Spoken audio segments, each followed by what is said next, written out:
Matched, a sweet romantic comedy. Moonlit Lake Matchmaker Series, Book 0. Written by Kristeen Groth. Narrated by male and female synthesized voices. Chapter 1. Honey. May, 1984. Moonlit Lake, Minnesota. Please don't let the messages be about love. Again. I stood back, arms crossed, as Tilly flipped over 3 cards for the day. It was part of the ritual she performed every morning before opening the shop. She claimed it helped her prepare for what the day might bring. If she hadn't been doing this routine for years, I'd think it was just a convenient excuse to drop not-so-subtle hints about my non-existent love life. Interesting. Tilly tapped her finger against her lips as she studied the cards. She read the messages on the cards out loud as she pointed to each one. Important meeting, fish out of water, and true love prevails. She turned to me with her eyes sparkling. Honey, I think this is going to be a momentous day. One that could change everything. Be ready. She followed that last bit with a wink.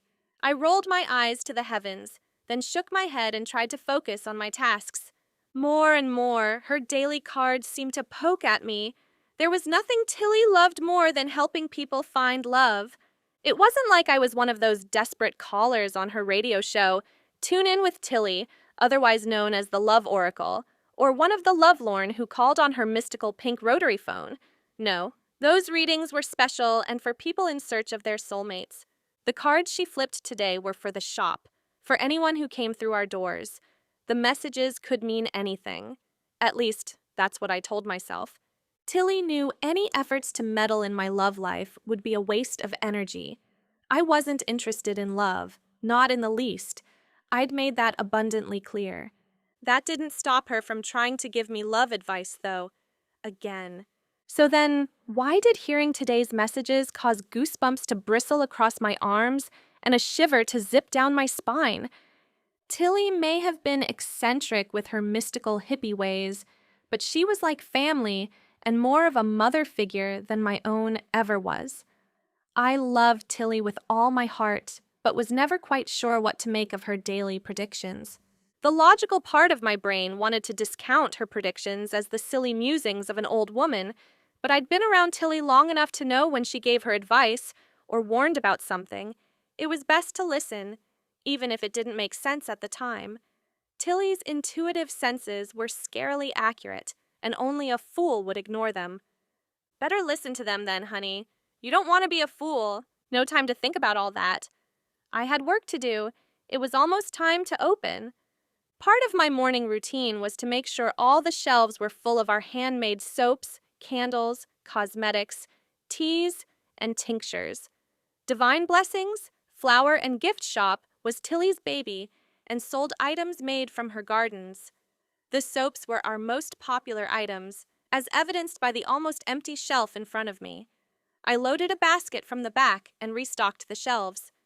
We should probably think about hiring some seasonal help. Don't you think, Tilly? The summer season is almost here, I said, as I aligned the soaps in neat rows. I agree. The right person will come along very soon. I can feel it. Tilly paused for a moment. Yes, very soon. Also, Kara is out of school now, so she'll be working at the store starting on Monday. With her here, you can switch to the gardens. I know you prefer being outside, but we still need another person to help you out there. It's too much for one person to handle. Tilly chuckled to herself. Maybe I should go to the beach, grab the most muscular hunk I can find, and drag him home with me to be your assistant. I shook my head. You of all people should know you can't judge a book by its cover. Just because someone has muscles doesn't mean he'd put them to good use here. He'd probably spend all day greasing them up and flexing in front of a mirror instead of working. Maybe so, but it would make our work a lot more interesting. I always appreciate some beautiful scenery, don't you? She gave me a saucy grin and nudged my side. There's more to life than work, honey. She turned back to her makeshift altar at the back of the shop, lit a candle, then stood in silence for a moment, with her eyes closed and hands open on both sides of the candle, as if waiting for inspiration. Today's intention is open to love, she declared, as she picked up a piece of pink chalk to write those words across the blackboard behind the register, surrounding the message with hearts. I'm sure the customers will appreciate that one, Tilly, It's not just for the customers, you know. she said, with a knowing gleam in her eye. We all could use a little more love in our lives, wouldn't you agree? I suppose, I said, as I gently arranged all the bunches of flowers in 5-gallon pails, making sure they were all in water and showing to their best advantage. A quick glance around the store confirmed all was in order and ready for customers. I unlocked the door and turned on the open sign in the window. Love was not a priority for me. In fact, I cut it off my to-do list altogether. My past provided all the evidence I needed to prove how destructive love could be. All I wanted was to go to college, get my teaching degree, and land a good job. My life would be full. I didn't need love. I needed money for college. That's it. I didn't have room in my life for anything else. The store and gardens were located on the edge of town on 20 acres of land. The shop stood close to the road with a parking lot for easy access. It looked like a small cottage with vines growing up the outside walls. Flowers lined the sidewalk to the parking lot and surrounded the building in a rainbow of colors. Tilly's house hid behind the shop about 100 yards back, surrounded by beautiful landscaping, but that was nothing compared to the breathtaking gardens encompassing the entire property. I kept telling her she should offer the gardens as an outdoor wedding venue. People would pay a lot of money for that, and all we'd have to do is set up chairs. Tilly wasn't sure she wanted to deal with all the people and hassle that came with weddings right now. She had all she could do to keep up with the gardens, workshop, and store. But maybe someday. A steady stream of customers flowed through the store all morning. I finally got a break around lunchtime and retreated to the back of the shop to sit back, have a cup of tea, and munch on some veggies, until the bells on the door tinkled, indicating a new customer had entered the store. I walked to the front to greet them and stopped in my tracks. The guy standing there was tall, with broad shoulders and a confident vibe that surely drew attention wherever he went. His sandy brown hair was short with a bit of curl on top, just enough to make it interesting. But his eyes really got to me. Eyes the color of the sky on the clearest day, no clouds in sight, and a vastness within them I could easily get lost in. He met my gaze, and for a moment, I lost all awareness of anything else. Tilly bumped into me as she walked past with a new batch of lotion to add to the shelves, bringing me back to the present. I cleared my throat. Welcome to Divine Blessings. Are you, looking for someone special? I mean, something special? My stomach flipped when he flashed $1,000,000 smile. I swallowed a hard lump in my throat. The soap balls I was stacking into a pyramid must have noticed my distraction and seized the opportunity to escape and spill all over the floor, bouncing and rolling every which way. I fumbled to catch them and wrangle them back into my basket. So much for trying to be cool and collected. What is wrong with you? Get a grip, honey. He's just a guy. As I attempted once again to arrange the soap balls on the shelf, my gaze kept drifting over to the alluring stranger. The man looked to be a little older than me, but not a lot. He wore comfortable, well-worn jeans and a polo shirt with the collar flipped up, and had the look of a college boy. The 5 o'clock shadow on his face spoke of late-night partying and shenanigans. I shook the thoughts from my head. Why am I classifying him and making assumptions? I hate it when people do that to me. Lovely store you have here. He leaned his hip against the wooden display case, oozing confidence like a leaky essential oil bottle. Strong, slightly overpowering, and impossible to ignore. I was just out for a drive and felt compelled to stop. I don't even know why. Mind if I just have a look around? His baritone voice sent a quiver to my heart. How could one simple exchange knock me so off balance? Tilly elbowed me, and I realized I never answered his question. Please do.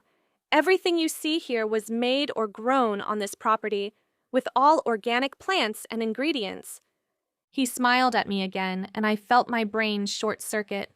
I'll be right questions if you have any here. Oh my gosh, just whatever. What a dork I am. I wanted to shut my head in the cash register drawer.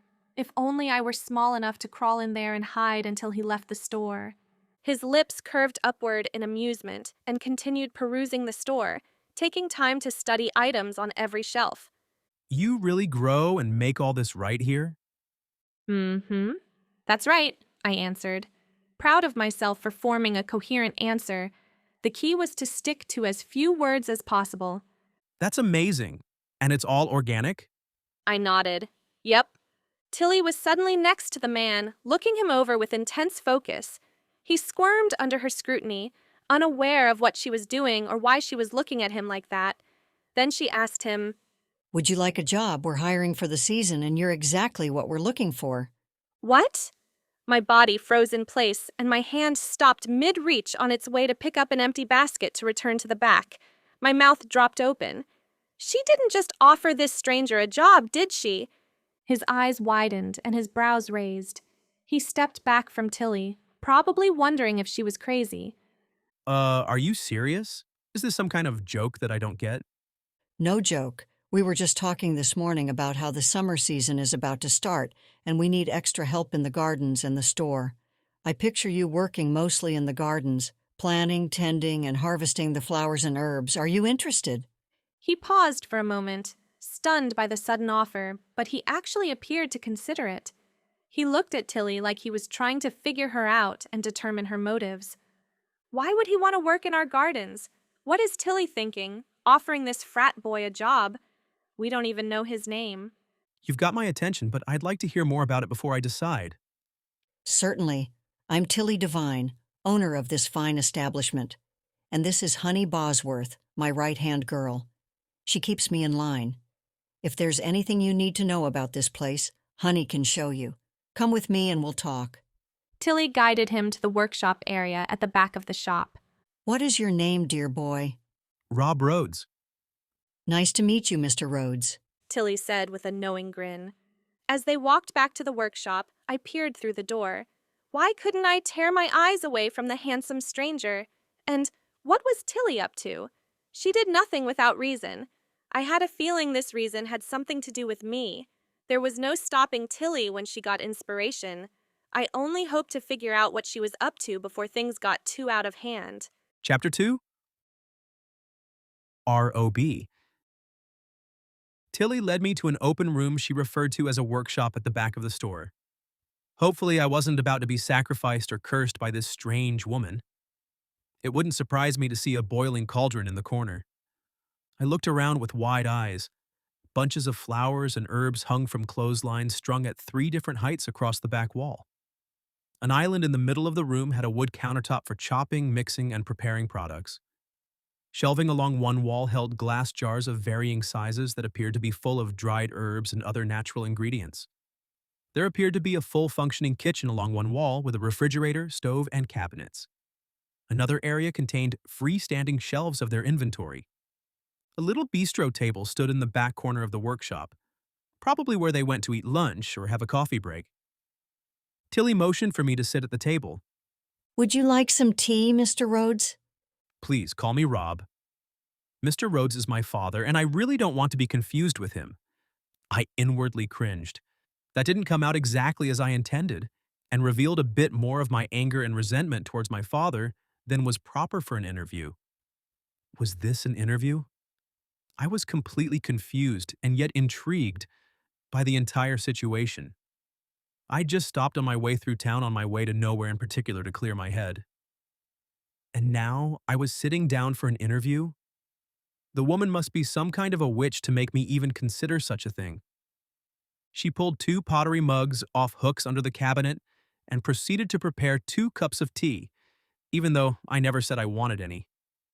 I had a feeling I would likely drink whatever she put in front of me, which was unnerving. There was something about this woman. Part of me wondered if she had put a spell on me. No, not a spell. It was my own curiosity gluing my butt to that seat. Tilly set the tea mugs down on the table and sat, studying me again. She had an ageless look, but she was probably older than my mom. Her blonde, graying hair was chin-length, with glasses perched on top of her head. Her clothes looked like a cross between a hippie, gypsy, and gardener, which was probably an accurate description of her. An apron covered her clothes, which were colorful, flowy, and bold, like her. An orange top with big purple flowers and bright turquoise pedal pushers. Only someone with Tilly's vibrant personality could pull an outfit like that off. She looked like a hippie caught in the wrong decade, which maybe she was. Her face lit up when she smiled. What questions do you have for me? I lifted the mug and sniffed the tea, which smelled of herbs I couldn't identify, then set it down without taking a sip. I didn't want to take a chance of it turning me into a toad. I have so many. First, why did you offer me a job after only being in your shop for a couple of minutes? Do you offer jobs to everyone who walks in the door? Tilly chuckled, and even her laugh sounded magical. Oh, heavens, no. Not just anyone would do. Then why me? I have strong intuitive senses which I have learned to pay attention to. I trust my intuition 100%. My intuition tells me you are exactly what we need for the gardens this summer, and that we can help you as well. What can you help me with, other than giving me a job? Well, that, my dear boy, remains to be seen. But I have a strong sense that this arrangement will be equally beneficial for all of us. I had hit the road that morning in a fit of anger, hoping the drive would settle me down after yet another argument with my parents. Father had arranged an internship for me with one of his friends at a prestigious law firm, claiming this would give me a leg up on my fellow law students. My parents were all about getting ahead and appearing better than everyone else. I graduated from Stanford with a bachelor's degree in business only a week ago and was registered to start law school in the fall. All of this followed the plan my parents had for my life. Once I earned my law degree, they expected me to join my father's firm, which, as the only son, I would someday inherit. They also had hopes of a political position for me down the road. Not to mention, they'd already picked out a woman for me, so we could become the perfect power couple. Of course, their choice came from a powerful family with connections that would further elevate their status and influence. The thought of living my life according to this plan made me feel sick to my stomach. I'd tried being the dutiful son, doing my best to make them proud and not cause problems. Every time I tried to explain to them what I wanted, it fell on deaf ears. I finally realized it was time to take a stand. Now or never. I knew without a doubt that I didn't want to become my parents. If I kept going along with this plan, that's exactly what would happen. So what do you think? What had she been saying? I shook my head and met her gaze. Just to clarify, you want me to work here full-time for the summer. You will have to teach me whatever I need to know because, to be honest, I have absolutely zero experience in gardening. Was I actually considering this offer? Seemed crazy, but I was. Even if this was the strangest experience of my life, there was something about it that grabbed hold of me. Probably because it was an opportunity to get out from under my parents' thumb. The chance to break from the norm and do something completely different and unexpected, away from my family and friends, called to me so powerfully I couldn't ignore it. Maybe this was exactly what I needed. Tilly nodded, her eyes crinkling with joy as if I'd already accepted. That's right. You'll learn as you go. I wasn't sure how this could work out, though. I'm not from around here. Do you know of any place I could rent a room for the summer? I'm not sure I'll be able to find something that won't take all my wages now that it's tourist season. I have a bunkhouse you could stay in. It isn't much, but you can't beat the price. She giggled as if she had told the funniest joke. And you are welcome to join Honey and me for meals if you'd like. That got my attention. The girl in the store captivated me from the moment I stepped through the door like none before. Not only was she beautiful with her long, blonde, curly, somewhat out-of-control hair and gorgeous mile-long legs, but she had this way about her that magnetically drew me to her. When I walked in and saw her standing there, my breath caught. I was entranced. I forced myself to look around the shop, which, as interesting as it was, didn't hold a candle to her. Just observing her moving around the store was like a taste of the forbidden, the complete opposite of what my parents expected. This was definitely worth spending the summer exploring. Besides, what harm could come from a casual summer fling? Words seemed to tumble out of my mouth before I could hold them back. All right, you've got yourself a deal. When would you like me to start? Tilly clapped with excitement. How about Monday morning? You can move into the bunkhouse on Sunday and settle in. Come any time. Check in at the shop, but if we're not there, you can find us at the house. She shook my hand and smiled warmly.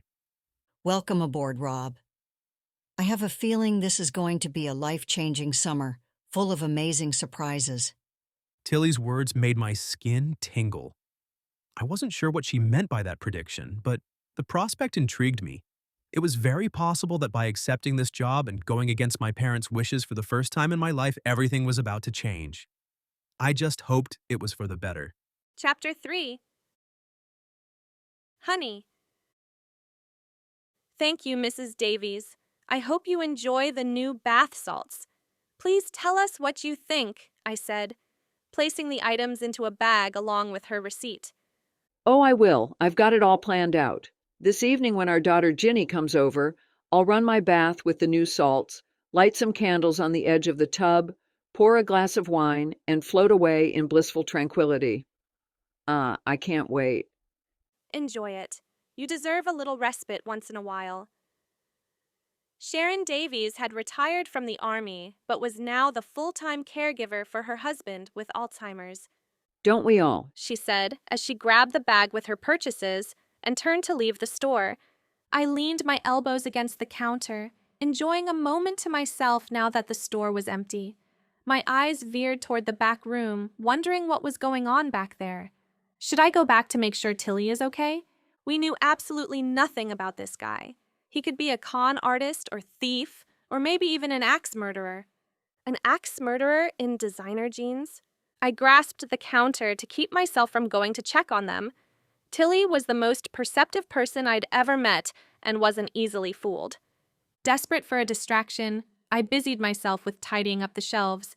It was better than getting caught cracking open the door to get a glimpse of the good-looking stranger with eyes the color of the summer sky.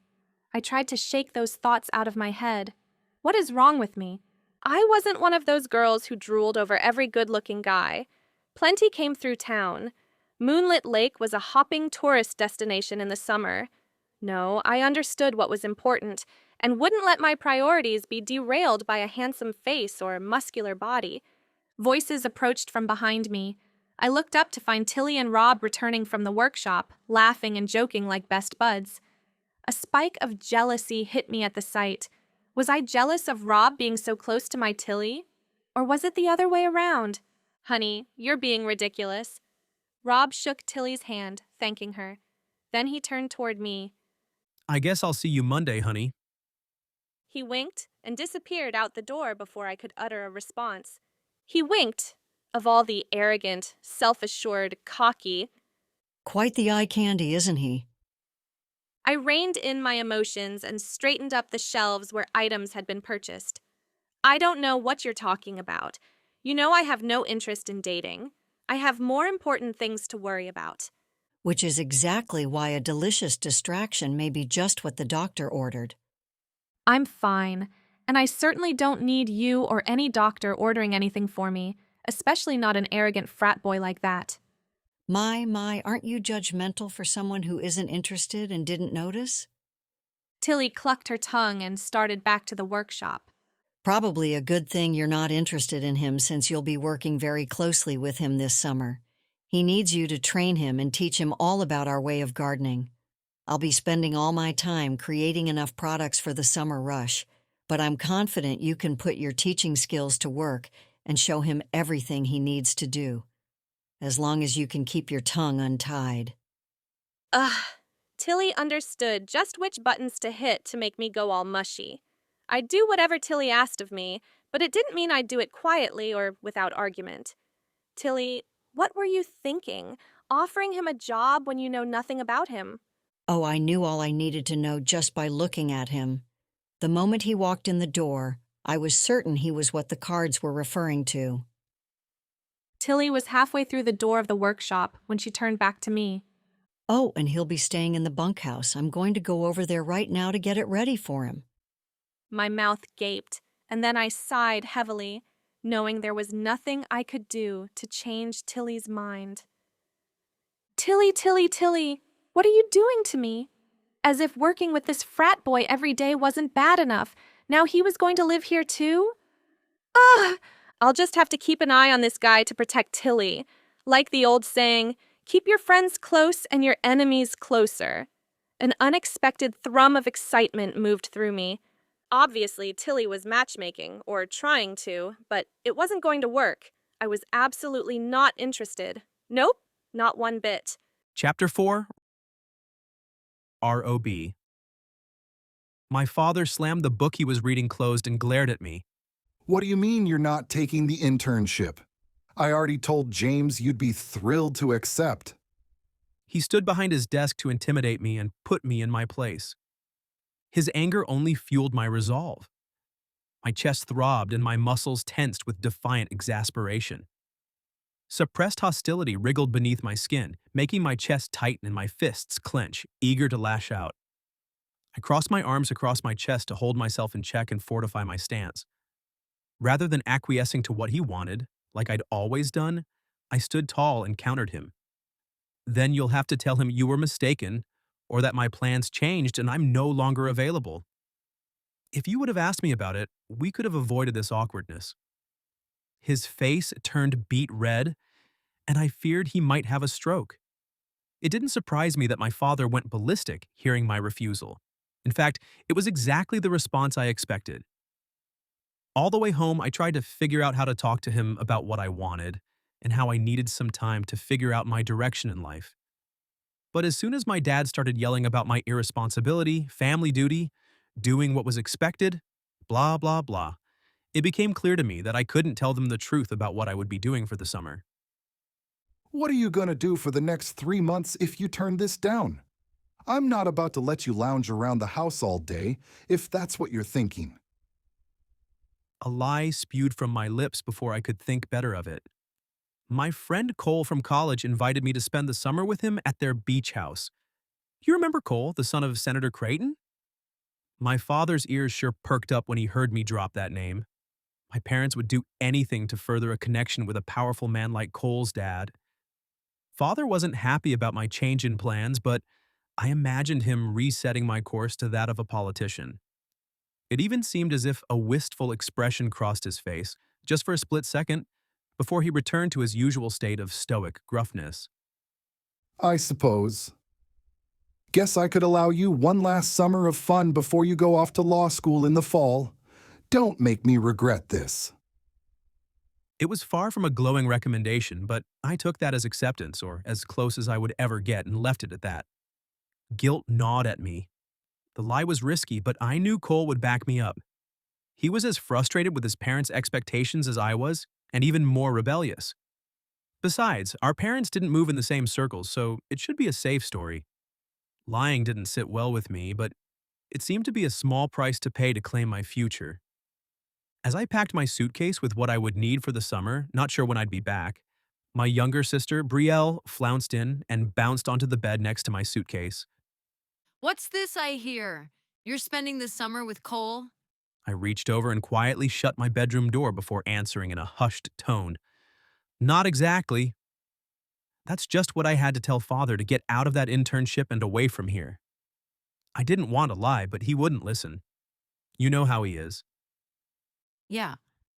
So if you aren't going to Cole's, where are you going? I pulled shirts out of my drawer and stacked them into the suitcase. You won't believe this, but I'm going to be working at a garden and greenhouse. I was out driving, trying to clear my head after arguing with Father, and stopped at this little shop. The woman offered me a job for the summer with free lodging.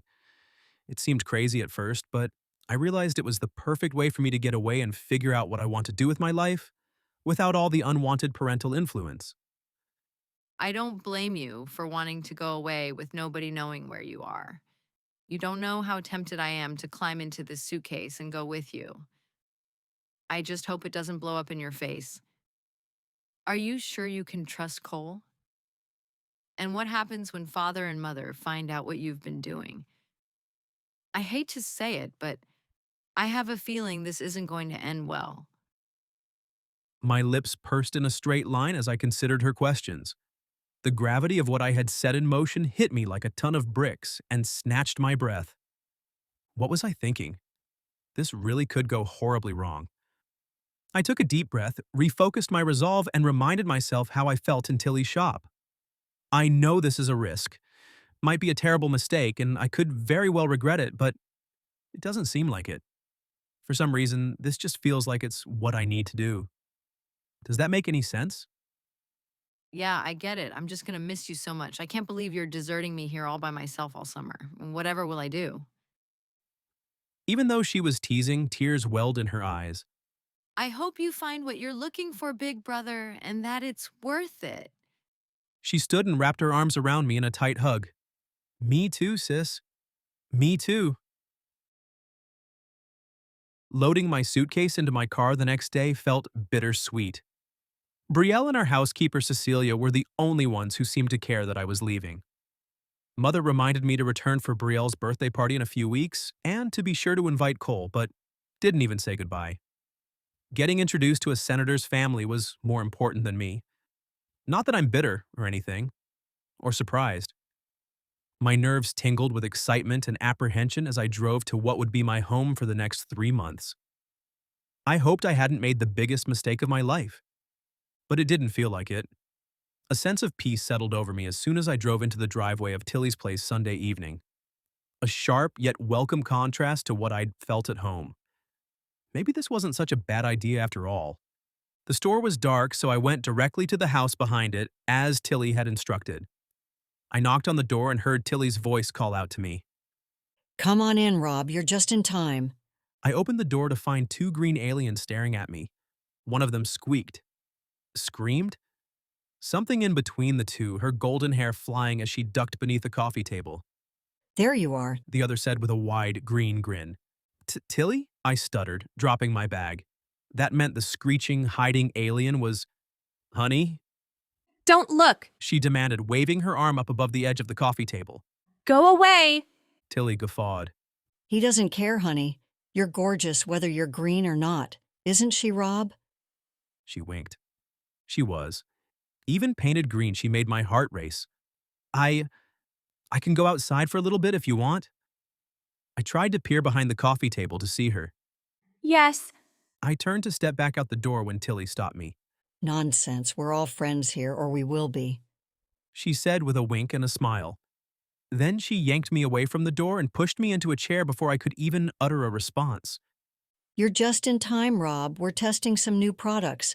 I have a new men's line I've been dying to get some feedback on. She didn't give me a chance to argue or think of an excuse before slathering some brown goop on my face. That looks like poo, I said. It's not, is it? Honey giggled, her embarrassment evaporating as she seemed to enjoy my skepticism and nervous hesitation. It's possible. Only Tilly could harness the unknown healing powers of poo to bring out one's natural beauty. Tilly ignored our comments and continued coating my face with the mysterious substance. The concoction smelled familiar, and thankfully not like poo but some kind of tree, though it combined with other scents so I couldn't sort out what was in it. Tilly, what is this? What are you doing to me? My face isn't going to turn colors or puff up like a balloon, is it? What if my nose falls off? I rather like it where it is. Tilly laughed, her voice like bells jingling. Of course not, silly boy. This is all harmless and natural. It will make your skin soft and take away any stress, making your face look vibrant and young again. I am vibrant and young, I said, puffing out my chest and flexing my arms. Yes, but you're also stressed, am I right? You haven't been sleeping well. And this goo is going to help that? Not entirely, but it's a start. At least you won't look as stressed. What if I'm allergic to this stuff, and I break out in hives and you have to rush me to the ER at midnight? No worries. If that happens, I have a natural remedy for that as well. No ER necessary. She patted me on the hand. Trust me, my boy. I know what I'm doing. I sank back into the chair knowing I'd been defeated, and by a tiny little old lady with a tie-dye bandana on her head and Birkenstocks on her feet.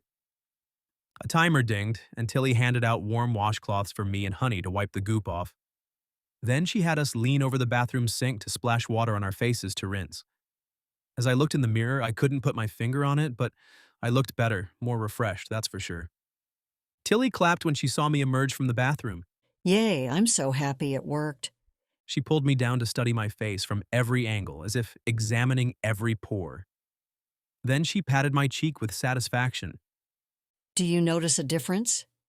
Actually, yeah, but I can't tell exactly what it is. Honey suffered through the same intense scrutiny and with the same enthusiastic reaction from Tilly. It took a conscious effort to keep my mouth from dropping open. She was even more gorgeous than she'd been the last time I saw her, which I didn't think was possible. I couldn't pinpoint what was different, only that it was astonishing. Tilly had a proud grin on her face. Honey, what do you notice about yours? Honey sighed. I don't know how to say this, but it's like years have fallen away. I feel lighter without having to carry all that anymore, and my face looks younger and more hopeful. Tilly pulled her fist down in a triumphant, "Yes!" Then began pouring what remained of both concoctions into jars to sell. I've been working on these formulas for over a month. I'm so pleased with the results. Thank you both for being my guinea pigs and trying them. Like we had a choice, I said under my breath. Honey's lips curved in a slight smile, hidden from Tilly, as she snuck a glance at me. We seem to be a part of the same club now, and I sure liked that idea. Now that I've survived my first initiation, can you tell me where the bunkhouse is? Certainly. Honey, would you mind taking him over there while I clean all this up? Tilly asked, filling and sealing jars without so much as a glance at us. Sure, I'd be happy to. Honey answered, her tone less than enthusiastic. I didn't understand what her problem was, but she didn't seem to want to be around me. Straight out the back door of the house was a greenhouse, and all around them were garden plots of varying sizes and colors. My eyes widened with the realization of all the work it must take to keep all these gardens maintained and producing. No wonder they needed extra help. The bunkhouse was to the left about 100 yards. It was a simple rectangular structure with wood siding. As we stepped inside, I took in the open living areas on the left with a small kitchenette and a couple of couches. Honey guided me through the first door on the right, leading to a tiny bathroom with a shower. The next door on the right was the bedroom with 3 sets of bunk beds. This is where you sleep. Luckily, you are the only one living here right now, so you get your pick of beds. The zing of attraction I sensed between us when we met in the store was nothing compared to being alone with her in this small space. And that's it. The entire 5-cent tour. What do you think? As she was exiting the room, I stepped into the doorway, intentionally bumping into her to see how she would react. My heart sped up. My breath caught in my throat. I swear sparks of electricity moved between us. We stood there in the doorway, our eyes locked. She sucked in a breath. I couldn't help but grin. She was feeling it too, at least until I tripped over my own feet and tumbled into the bedroom, landing on my hands and knees. Smooth, Robert. Real smooth. I closed my eyes and took a deep breath. Settle down and get it together. Play it cool. Well, it all looks good from here, I said, looking around the room from my spot on the floor as if on purpose. It'll do just fine. And as Tilly said, I can't beat the price. I rubbed my hand on the floor. Nice flooring, real pine, looks real. Quality stuff. Yeah. What is wrong with me? Enough rambling already. I hopped to my feet and dusted off my knees. Honey apparently was not amused. She rolled her eyes and awkwardly rushed toward the front door, as if she couldn't get out of here fast enough, while I searched for reasons to keep her here a little longer. Get some morning. I'll see you in the sleep. So I'm not the only one affected. Good to know. I'm not sure if Tilly told you, Rob, but we eat breakfast at 6 o'clock in the morning. If you want to join us, come on up to the house. We start our workday at 7 o'clock to get as much done as we can before it gets too hot out. She reached for the doorknob but stopped and turned, pointing toward the hallway. Oh, and there are linens and towels in the closet next to the bathroom. Tilly left a gift basket for you in the bathroom. Use whatever you want. I'm sure she'll appreciate feedback on what you think of it. All part of her new men's line. I'm pretty sure there's handmade shampoo, lotion, shave cream, soap, and deodorant. Thank you. I appreciate you taking the time to help me settle in. Would she soften with a bit of gratitude? Have a good evening, honey. Same to you. Nope, no softening at all. If there's anything you need, let us know. You know where to find us. Honey opened the door to leave. I will, and I'll plan to join you for breakfast, since I don't have groceries yet, I'll let Tilly know. Honey said, then slipped out the door. I leaned against the window and watched her walk back to the house. The chemistry between us wasn't all my imagination. Honey reacted as well, though she tried to play it off like she was unaffected. Working with her every day should prove interesting, especially when I had the challenge of getting her to admit she felt it too. I had a hunch Honey Bosworth was exactly what I needed to distract me from my problems. Stop it, Rob. What happens when she finds out how much money you have? You've been through that too many times before. It's just not worth it. I know. Good thing all I was looking for was a fun distraction, not a relationship. Chapter 5. Honey. The memory of Rob pressed up against me in the doorway had me tossing and turning all night. The two of us were stuck in a crazy vortex of attraction.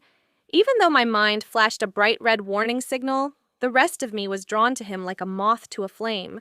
The question was, how was I going to work closely with that flame every day and keep myself from getting burned? To start off Rob's first day of work, I took him on a quick tour of the grounds and gardens and explained the typical workday. We turn the sprinklers on first thing in the morning for the areas we won't be weeding, then try to get as much weeding done as we can before it gets too hot out. With all these gardens, the weeding is never really done, but we do the best we can. The beds watered today get weeded tomorrow, and so on. I walked as I talked, pointing out where everything was and rattling off the names of plants along the way. Then we break for lunch. You can either go back to the bunkhouse to eat, or you can join us up at the house. After lunch, we tend to the plants in the greenhouse and anything else that needs to be done there, like planting, fertilizing, or harvesting. Any questions? It seems like you've covered it pretty well, but I'm sure some will come to me as we go. As Tilly probably told you, this is an organic gardening operation, so that means we don't use any synthetic fertilizers, pesticides, or chemicals. Everything we put on the plants or soil is organic and made from plants, animals, or minerals.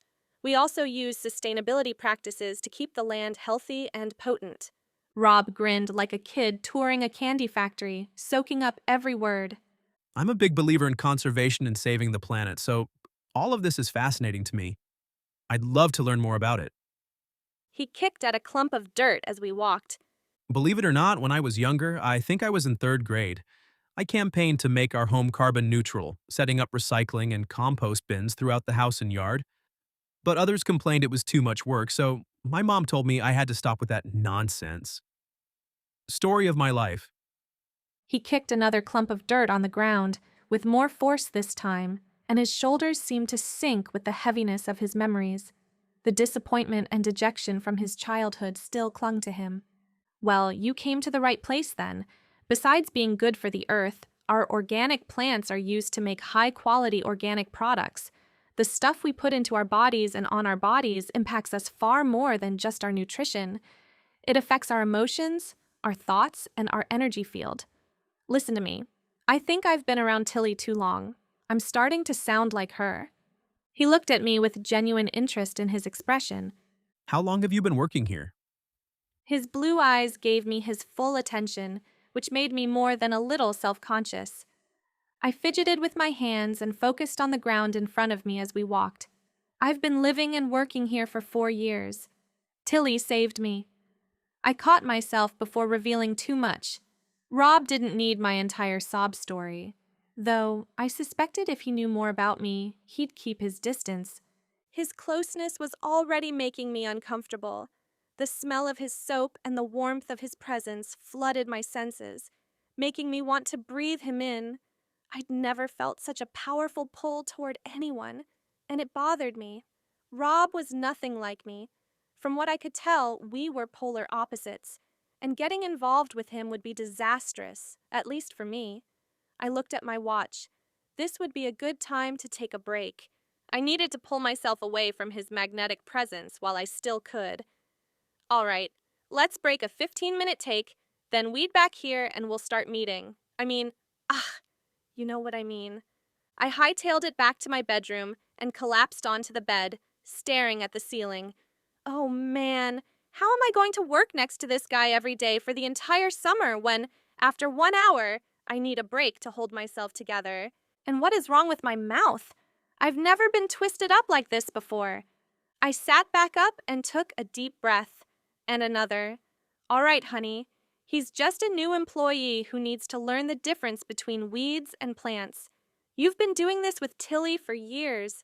Tilly needs you to handle this. You don't want to let her down. You can do this. Yes, I could do this. I took a drink of water and then refilled my bottle to take with me. Rob was waiting by the garden when I returned. At least he was punctual and seemed eager to work, so far anyway. As we knelt down beside the garden, I gave him a brief lesson on which plants were weeds and needed to be pulled and which were to be left. The flower gardens were pretty easy. We planted the flowers in rows, and the plants were big enough to identify without much difficulty. Irises in purple, yellow, and white were beginning to bloom, not in rows, but in clusters of roots. I paused to admire them. They had always been my favorites, even in the small garden my mom had when I was small. I recognize those flowers. Irises, right? Like in Van Gogh's painting. That's right. I'm impressed. This guy was definitely full of surprises, but I'd still keep my guard up around him. He was a charmer, for sure. The herb garden had plants all over, but organized in sections, so the ones that didn't belong were still pretty easy to discern. The tougher gardens were the medicinal plots. Many of those plants were actually weeds with medicinal properties to be used in Tilly's tonics, salves, and creams. I didn't do as much weeding in those, mostly removing grasses and leaving the rest to Tilly. For most of the morning, Rob and I worked side by side in an easy balance of companionable silence and interactive instruction. He seemed to be a quick learner and worked hard, only taking a break when I did. He wasn't afraid to ask questions when he wasn't sure about something, which I appreciated. It was obvious he was intelligent and had a thirst for learning and understanding as much as he could. Apparently, we had that in common. Besides identifying plants, I taught him about the medicinal and spiritual properties and what products Tilly used them in. I kept my explanations to the basics. He didn't need to know about how Tilly connected with the plants to discover what they would like to be a part of, or her ability to sense what someone needed to overcome a particular challenge. He'd figure that out soon enough. People came to Tilly all the time, asking her to make something to help with this or that, more so now since she started doing her radio show. Sometimes she had the remedy on hand, but often she created something special just for them. Her remedies were so effective, some people thought she was a witch. Tilly just laughed and even played along, dressing up as a witch for Halloween. She got a big kick out of people's reaction to that. I asked her once if she was really a witch. She said she wasn't. She was just skilled in tuning in and listening deeply to both the soul of the person. Then she worked with the plants to create the perfect solution. Rob tossed a weed at me, and it hit me on the temple. Oops, sorry. I didn't mean for that to... I don't know what came over me, but I flung the weed I'd just pulled at him, dirt flying in his face. Oh, I'm so sorry. I was trying to toss this on the pile, but must have missed. He sputtered and wiped his face with the bottom of his shirt. But before I had a chance to appreciate his sculpture-worthy abs, he rushed toward me with a handful of freshly pulled ammunition, only to trip over a shovel and fall flat on his face. He cursed, but I laughed, not even bothering to hold it in. He rolled over to sit, and I reached my hand out to help him upright, ignoring the electric charge that seemed to pass between us every time we touched. As our hands locked together and our eyes met, he lobbed another weed onto the top of my head with his other hand. Hey, no fair. I was helping you up. I jerked my hand away and let him fall back to the ground on his butt. He looked up at me and grinned. Yeah, but it was worth it to see you smile like that. He pushed himself to standing and brushed the dirt from his shirt. What do you do for fun, honey? I laughed, as if the thought were absurd, and really, it kind of was, at least in my life. Fun? Well, you're looking at it. Sadly, this weed fight was the most fun I'd had in a long time. I'm working a lot to save money to go to college in the fall. That's my priority right now, so I don't have time for anything else. That's a shame. What if we could find a balance? You're teaching me how to work. How about I teach you how to have fun? I shook my head. I appreciate the offer, but like I said, I don't have time. What about in the evenings when we're done working? I volunteer at the library teaching in the literacy program. I also babysit for a few families whenever I can. The need to prove myself to him or get his approval caught me off guard. One morning a week, I read books to kids for story time at the library. Rob was quiet for a minute before speaking again. What's your dream, honey?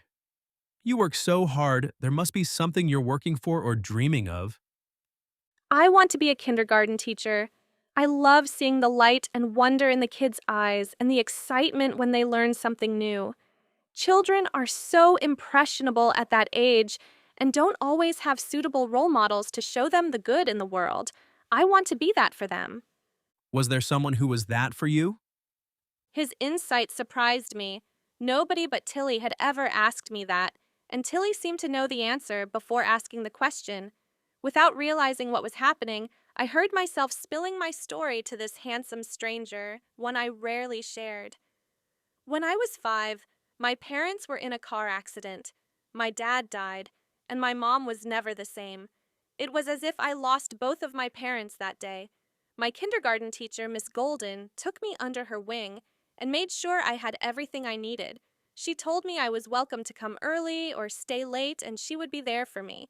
She often had food for me, cinnamon rolls, sandwiches, yogurt, and she was generous with hugs, which was something I desperately needed. I don't know what would have happened to me that year without her. For years after that, I still stopped by her room before or after school to check in with her and get my dose of hug therapy. I knew I wanted to be just like her when I grew up. Do you still see her? Liquid filled my eyes, but I managed to blink back the tears. She died a couple years ago. Breast cancer. I'm sorry to hear that. She'd be proud of how you're continuing her legacy. I hope so, at least if I can actually do it. You'll do fine. I can tell you're very smart and have a big heart. And you're obviously a decent teacher if you can teach a city boy like me about gardening. Why do you doubt yourself? I don't doubt I'd be a good teacher. The question is whether I'll get the opportunity. I'm waiting to find out if I get accepted at Lakewood College and if they'll give me enough scholarships to pay for it. Rob was quiet for a moment as we continued pulling weeds. I don't mean to pry into your life, but what about your mom? Can't she help you? I dropped my gaze to my hands and slowly shook my head.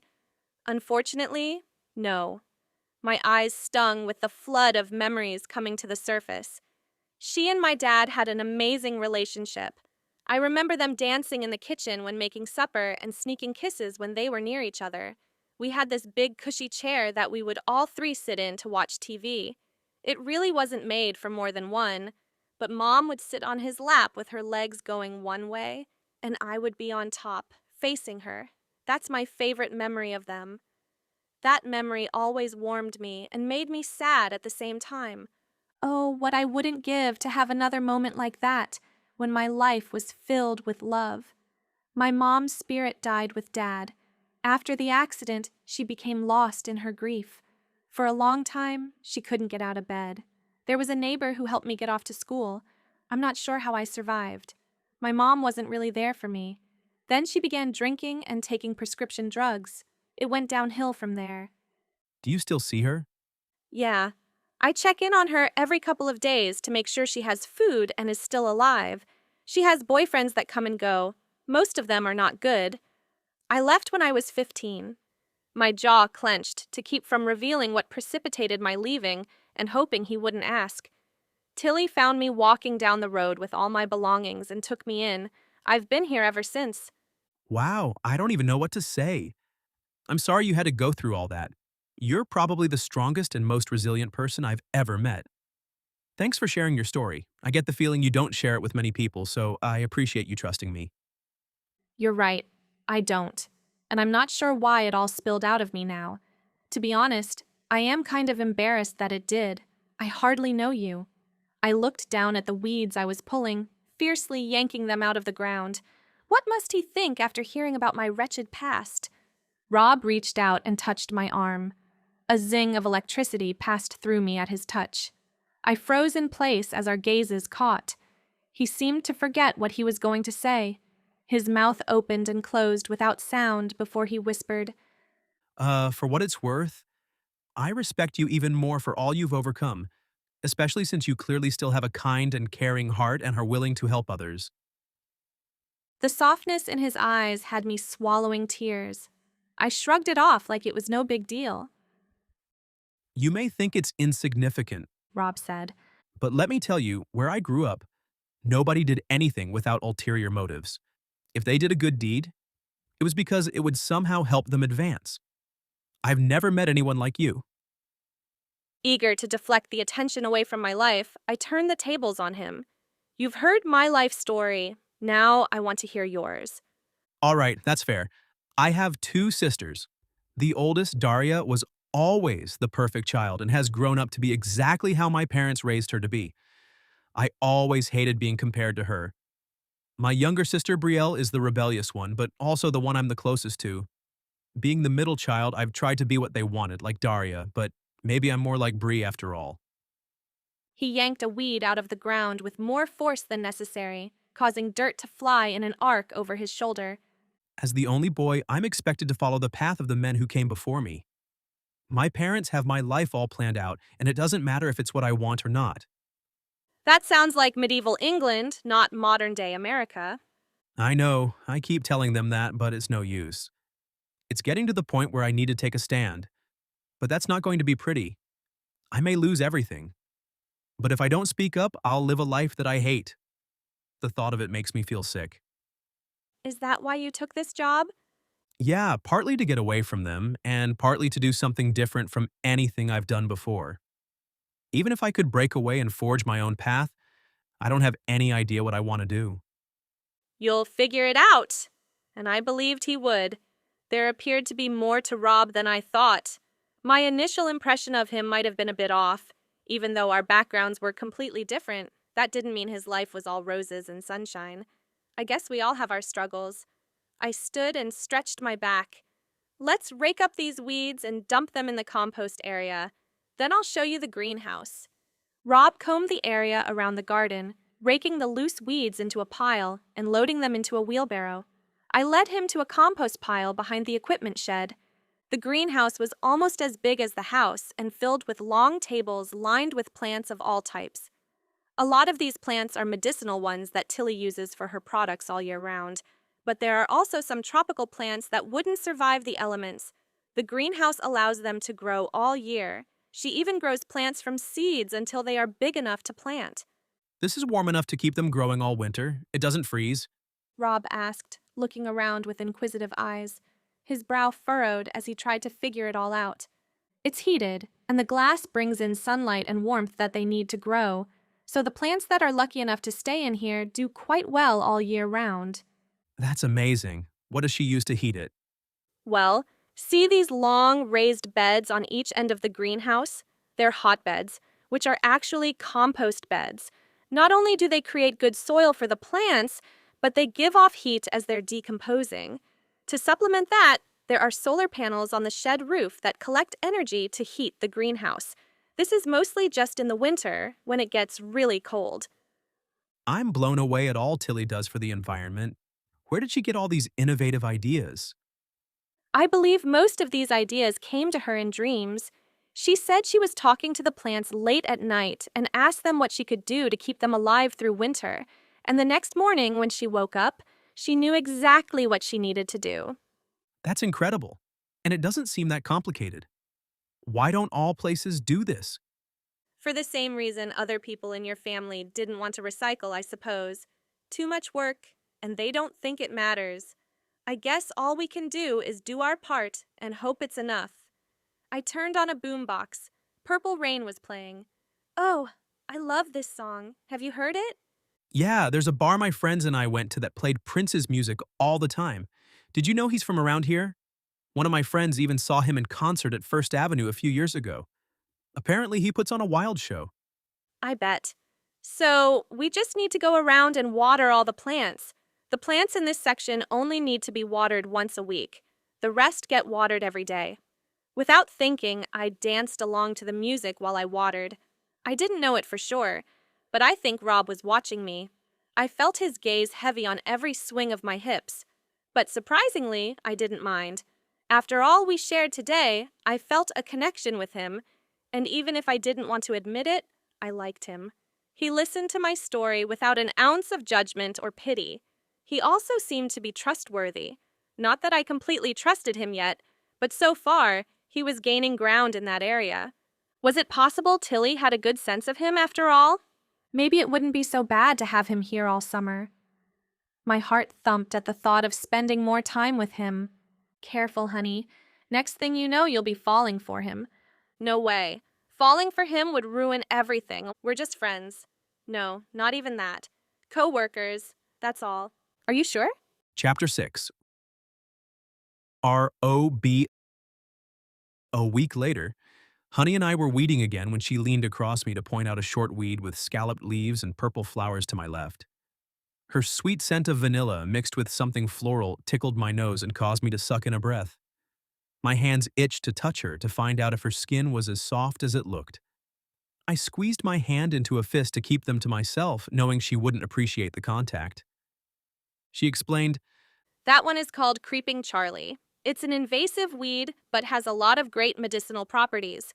Tilly makes tinctures with it to help sinus problems, coughs, tinnitus, and digestive issues. Put them in a separate pile to bring to her. She's making a new batch today. Working with Honey every day was an unexpected pleasure as much as a torture.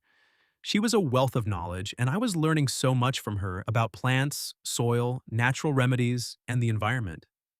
Working here sparked something in me I hadn't experienced since I was a little boy obsessed with saving the environment and recycling.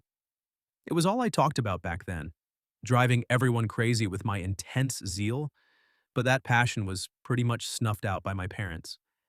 I'd completely forgotten how important it had been to me. Until now. The torture part came with the closeness of Honey, being near her, catching the scent of her hair as she leaned over me to show me something, the tingle on my skin and zing through my body with every incidental touch. She filled my every thought, whether we were hard at work or I was alone in the bunkhouse. I tried to talk myself out of this insane attraction toward her, but it wasn't working. It wasn't only her physical beauty that caught my eye. It was the light in her eyes when she looked at me or talked about her dreams. Her dedication to give back to others by teaching them to read. Her positive attitude, even after all she'd gone through in her life, all the tragedy and heartbreak. She wasn't like anyone I'd ever encountered, and just being around her made me want to be a better man. Honey sat back on her heels, inhaling deeply with a smile on her face. Do you smell that? Lilacs are blooming over there. See those bushes with the purple flowers on them? She pointed to some bushes bordering the property. They're so fragrant we can smell them all the way across the yard. It's one of my favorite smells in the world. I just wish they bloomed all summer. Watching Honey appreciating the simple things in life was opening my eyes and touching a part of me I didn't know was there. Have dinner with me, I blurted out, unable to hold back anymore. What? I want to take you out for dinner. Will you go with me? Rob, I've told you my stance on dating. I don't have time for stuff like that. My priorities are clear, and dating is not one of them. I know. But what if I helped you with what's important to you? We could have a little dinner, all casual-like, and then I could help you with your literacy class. I do know how to read. You'd seriously do that? Help with my class just to get me to go on a date? I'd do just about anything to get you to go out with me. But it's more than that. I think it would be fun to watch you doing what you love. You get this light in your eyes when you talk about it. I think it'd be amazing to witness it in action. Honey seemed taken aback by my words and looked like she was at least considering it. Then she shook her head. I really appreciate your offer, but I can't let myself get distracted. I have too much at stake right now. You were thinking about it, though. There was a yes in there, just dying to come out. Her lips twitched upward, holding back a smile. She glanced at me out of the corner of her eye. Maybe. Hope swelled within me. She was interested and wanted to say yes. Now to find the right moment and something she wouldn't be able to say no to. I chastised myself.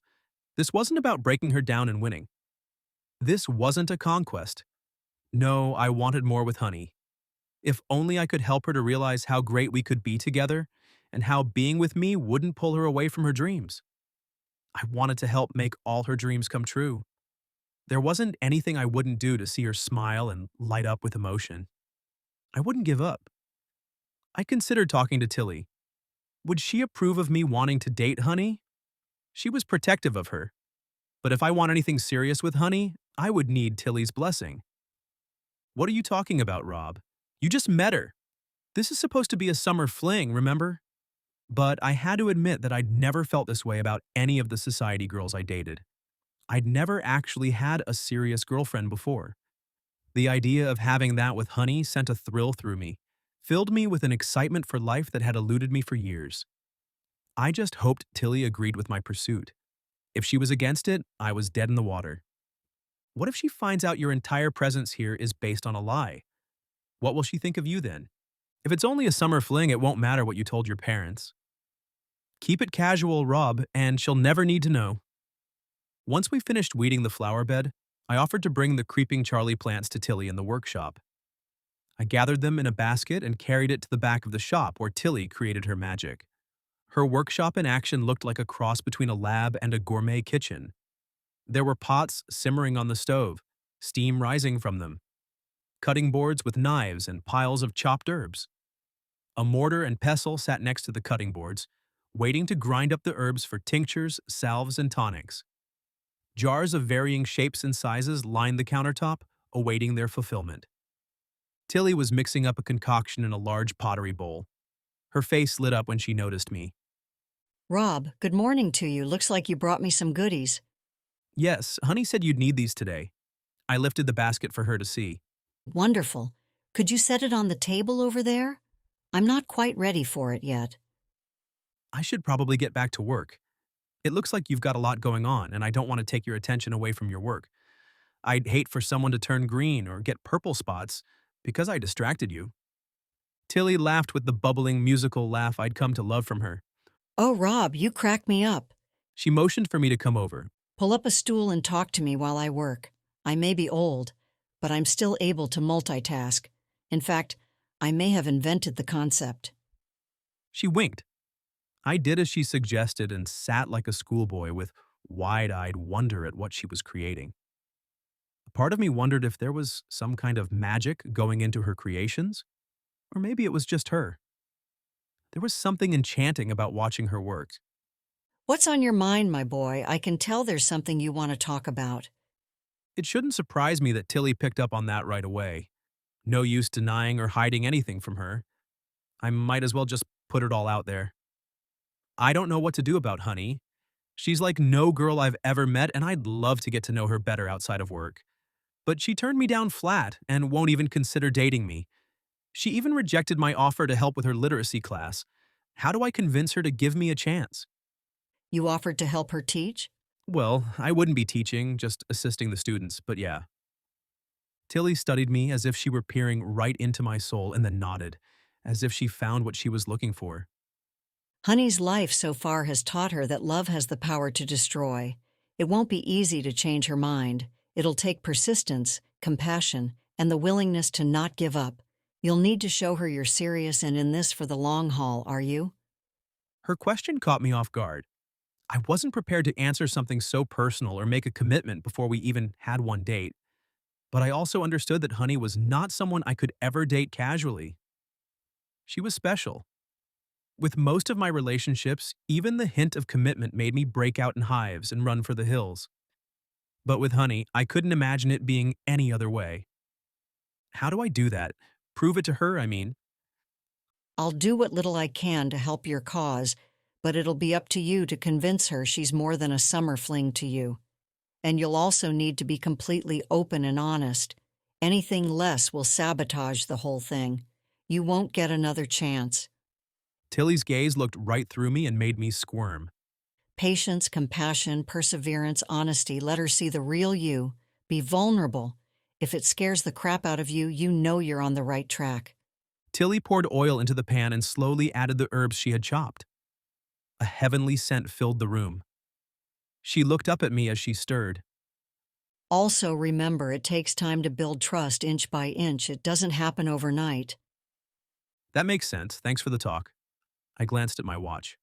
Oh boy, I better get back out there. Honey'll think I got lost. My pleasure.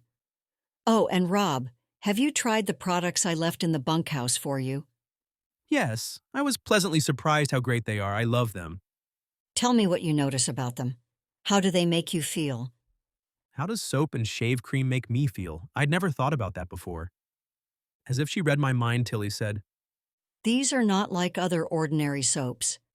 These have special properties, I guess you could call it. There was a sly grin on her face as she chopped another herb on her cutting board. Without looking up, she added, You think about it and pay attention to what you feel or sense when you use them, and let me know. I'll do that. Thanks, Tilly. I'll see you later. All the way back to the gardens to find Honey, Tilly's words repeated through my mind. When she said Honey needed complete honesty, my chest tightened. I hadn't lied, but I hadn't told either of them the truth about who my family was and how wealthy and powerful they were. This was the first opportunity I had to be myself without all that, and it meant a lot to me that Honey seemed to like me for who I was. Maybe that was what made her so special to me. I finally found someone I trusted and believed wasn't after me for my money or family connections. In fact, Honey didn't want anything to do with me. She looked at me like I was trying to steal her last Cheeto. How would I get her to trust me amidst all of this deception? I was sure if I told her everything, I'd never get the chance to get closer to her. But how could I prove I wanted more with her than a simple fling without telling her the truth? Chapter 7. Honey. Birdsong woke me before my alarm. The sun wasn't quite up, but it was already brightening the morning sky. It looked to be another glorious summer day. I shuffled out to the kitchen, where Tilly already had muffins fresh out of the oven and a teapot steaming on the stove. It always amazed me how much Tilly could accomplish in a day, and I often wondered if she ever slept at all. I'd asked her many times, but Tilly would laugh and say, Of course, dear. I just don't need as much as you do. I'm not a growing girl like you. Even so, I wondered how Tilly had such an endless supply of energy.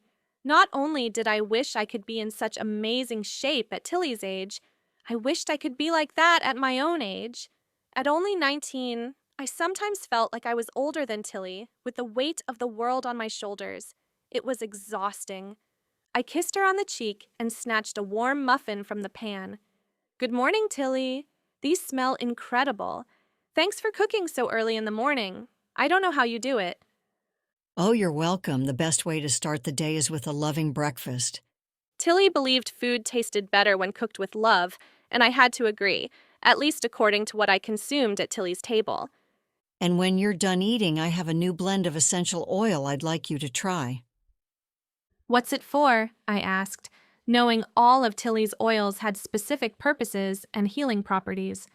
Sorry, I can't tell you yet, but I would like you to report back to me with what you notice. If I tell you, it might influence your experience with the expectation of what it might do. I opened my mouth to challenge that idea, but she shoved a warm muffin into it. The blueberries burst in my mouth. So much for my argument. Tilly filled my mug with hot water and pushed it toward me. I dropped a strainer of tea into it.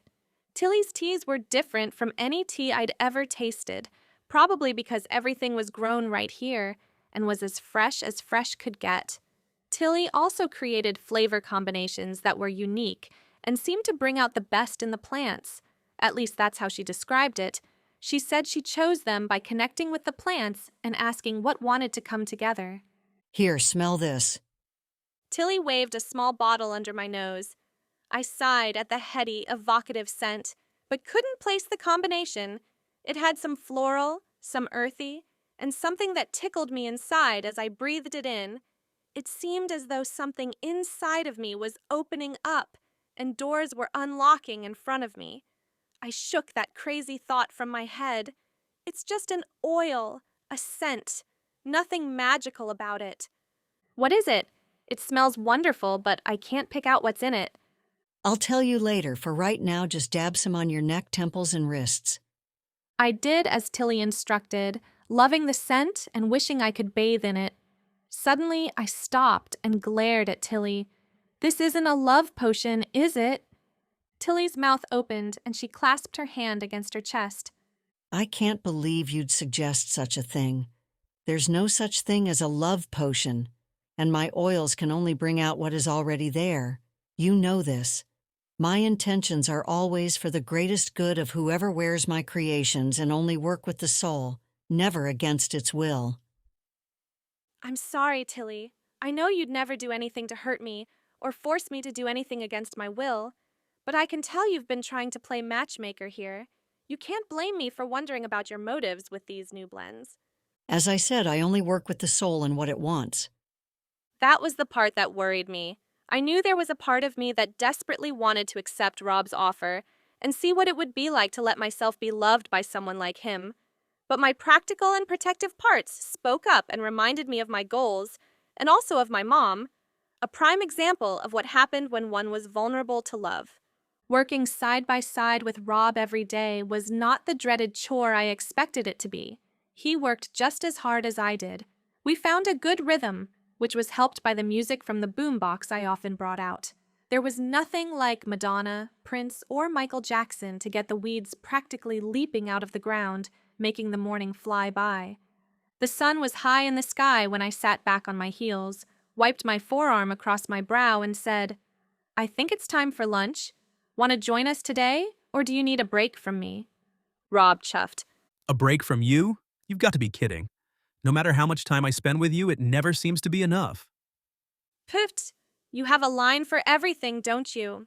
I tried to shrug off his comment, but ever since Rob asked me out, he'd been flirtier, openly displaying his attraction. I wasn't sure if that was a good thing or not. The more he did this, the harder it was to keep my guard up. My heart raced and my brain short-circuited any time he was near. The poor girl that nobody wanted relished his attention like water in the desert. She would do anything for a little love and acceptance, even if it was only scraps. I hated being that girl. The more time I spent with him, the more I realized the spoiled frat boy impression I had of him when we first met may not have been accurate. There seemed to be more to him than I thought. More I'd like to know. My mind wandered as we worked, imagining what it would be like to say yes to him. He's only here for the summer. You know that going in, so maybe it would be okay to make the most of your time with him while he's here. You deserve to have some fun for once in your life. Number? He would be a distraction from what was important to me. I could not let him derail my dreams. Besides, it was inevitable that when he left, I'd be heartbroken. Better not to even start down that path. But what if he was supportive and helped you achieve your dreams? That would make it all the more painful when he left. Love only ever led to pain and destruction. But what if it didn't? What if it led to joy and happiness? What if the old saying is true, that it is better to have loved and lost than never to have loved at all? Score a point for Team Love. The opposition had no comeback and was now silent. This left me to ponder the what-ifs of dating Rob, sending a thrum of excitement through my veins and a secret smile on my face as I worked. I checked my watch. We should probably clean this up and head up to the house for lunch. We raked and loaded the weeds into the wheelbarrow. Rob dumped them in the compost pile while I returned the boombox to the shed. Even though we spent each day side by side and had a comfortable rapport, my awareness of Rob had changed. The heat of his body warmed me from 2 feet away as we walked. He asked me questions about the work we would do in the afternoon, and about particular plants as we walked, but I had a hard time focusing on the conversation. I wanted to look over at him, but each time I did, I'd catch myself staring at how his damp shirt clung to his muscles, and how his tan skin glistened in the sunlight. He reminded me a little bit of a movie star with the same name, Rob Lowe. Not that I'd been to any movies, but the girls at school were gaga over his photos in Teen Beat magazine. Tammy, whose locker was next to mine, had Rob Lowe's face plastered all over it, so I saw it every day, and rolled my eyes every time. Looking at this Rob, I was beginning to understand. I could watch this show all day. Stop it, honey. He's more than a pretty face and hot body. So I avoided looking at him altogether, which was also awkward. This would be a very long summer if this was the way it was going to be between us. We walked into the house and found Tilly setting out fixings for sandwiches and salads. The vegetables were from Tilly's greenhouse, or from the organic farm next door. That farm also provided Tilly with fresh eggs and cheeses. There was organic lunch meat as well. I had been a vegetarian for several years, but for different reasons than most. When I was growing up and my mom was unable to work or care for me, there was not much food in the house. That first summer was the hardest. I began sneaking into gardens around the neighborhood to steal vegetables to eat. I hated stealing, but I was desperate. To make myself feel better about it, I left something on my neighbor's steps as a secret gift, like an elf or fairy might do. This made me giggle, imagining myself as a fairy trading a painted rock or a bracelet woven out of grass for fresh vegetables. After living like that all summer, I panicked when it got to be harvest time, wondering how I was going to live without the gardens to feed us. As I brought my last gifts of the season to my neighbor's step to make up for what I had taken raiding their garden, I noticed a bag with my name on it waiting on the step. The bag was filled with jars of canned fruits and vegetables. Tears of gratitude flowed from my eyes. The next house had another bag for me, but with different items. Apparently, I hadn't been as sneaky as I thought, but it warmed my heart to know these people cared about me and were giving me food to get us through the winter. To me, fruits and vegetables were edible love, and to this day, I appreciated every bite that entered my mouth. Tilly's voice pulled me back from the memory. She was busily arranging our lunch on the counter. Honey, would you be a dear and go out and get the mail from the mailbox? I heard the mailman go by a little bit ago. Sure. I dashed out the door, wanting to hurry back to satisfy my growling stomach. I retrieved the stack of mail and set it on the table. One envelope was a little bigger than the rest and had a return address that caught my attention. It was from the college I'd applied to. My hands shook as I pulled it from the stack. I stared at it for a full minute, unable to get myself to open it. What is it, dear? Just a letter, Well, open it. Let's see what it says, Tilly urged. Rob moved closer to peer over my shoulder. I knew I wouldn't be able to avoid it with Tilly and Rob right there watching me, so I ran my shaking finger under the flap to open it. My chest tightened and it was difficult to breathe. What if they rejected me? My dreams could be crushed with this one piece of paper, but they could also be fulfilled. I took a deep breath and yanked the paper out of the envelope. The only word I saw was, "Welcome." Tears filled my eyes. With the paper still in my hand, I turned and jumped into Rob's arms, wrapping my arms around his neck. "I'm in," I screeched. He picked me up and swung me around as I laughed and cried. Congratulations. What does the letter say? I don't know. I didn't get past the first word. Rob set me down, and I read the rest of the letter. It says I've been accepted and that they are putting together a financial aid package for me. I qualify for some scholarships, but I will receive more info about them soon, That's great news. Congratulations. Rob said, looking as excited about it as I was. With the scholarships, I should have enough saved by the end of the summer for the first year's tuition. I can't believe this is really happening. Nobody deserves it more than you. I'm happy for you, dear. Tilly came over and gave me one of her special hugs that always enveloped me in warmth and love. It was one of the things I appreciated most about Tilly.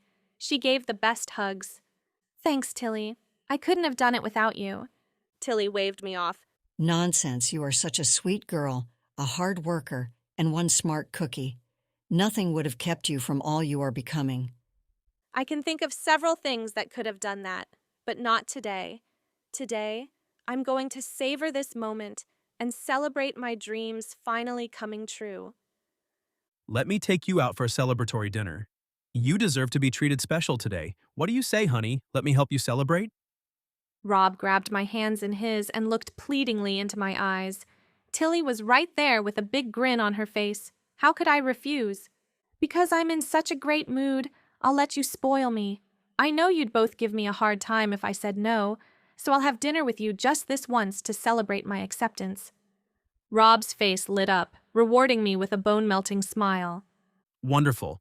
I'll pick you up here at 6. I promise you won't regret this. He squeezed my hand and turned to Tilly. Do you mind if I make a sandwich and run? I've got some things to arrange for tonight. It may be the only chance I get. I need to make it good. He winked at me.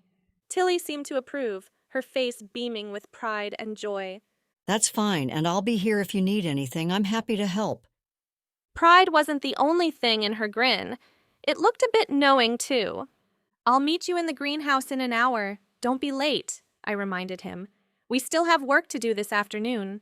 Don't worry, I'll be there. Rob assembled his sandwich and wrapped it in a paper towel before disappearing out the door. I looked at Tilly, who was still grinning like a Cheshire cat. I hope I haven't just made a big mistake. Following your heart is never the wrong path. Oh, I can think of plenty of times when the heart leads one astray and causes pain and heartbreak. Honey, a life without love isn't worth living. Love is what makes it all worthwhile. It's why we're here. Tilly's intense gaze looked right into my soul. Maybe it's time for you to give love a chance. Usually, Tilly's musings didn't always make sense to me, but this one really hit home. There was a part of me that always longed for love. Maybe Tilly was right, and I needed to give it a chance.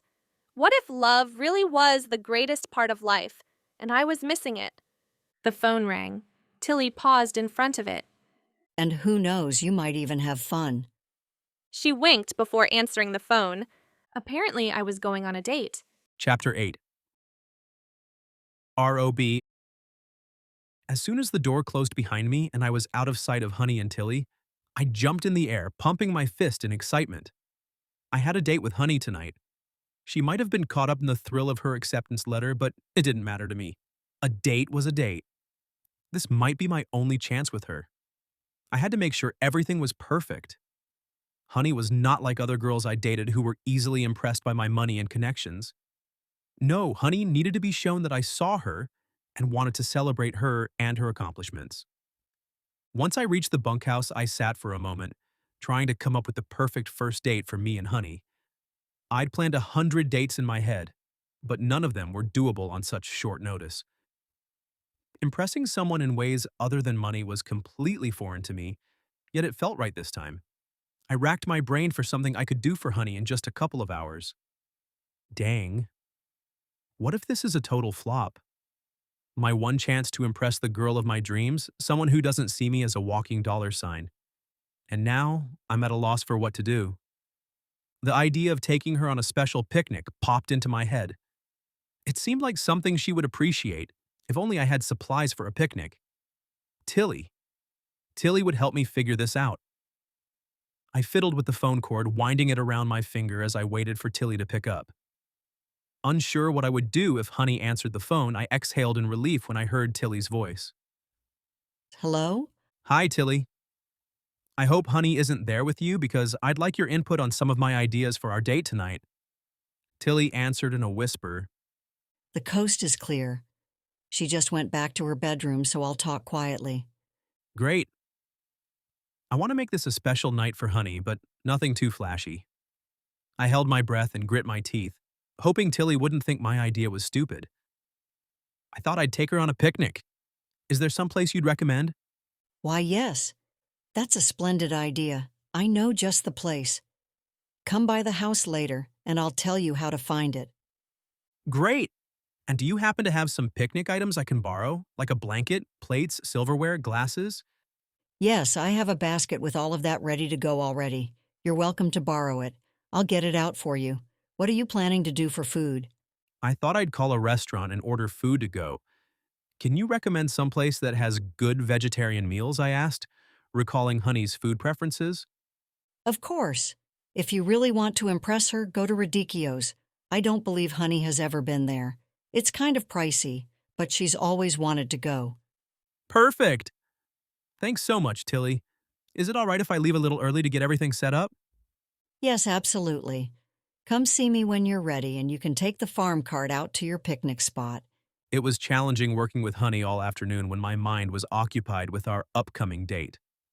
The perma grin on my face couldn't have escaped her notice, though she seemed to keep her distance from me, focusing on her work. She had the boombox playing the soundtrack from the movie, Footloose. I loved seeing her bopping along with the music as she worked, humming or quietly singing to herself. When the song Almost Paradise came on, she sighed with a dreamy look on her face. If only that look were directed toward me. At 4 o'clock, I told her, Tilly has something she wants me to do for her. I better do that now to get it done by the end of the day. See you at 6, I dashed off before she could argue or ask to walk with me. Butterflies churned in my stomach, getting more intense the closer I got to the house. Doubts overtook my rational mind. Could I really pull this off? Could I show this girl she was special? Tilly was ready with the picnic basket when I walked into the house. I also included some votive candles to light around the blanket. Just don't leave them lit unattended. Thanks, that's a great idea. I wouldn't have thought of that. I looked toward the store.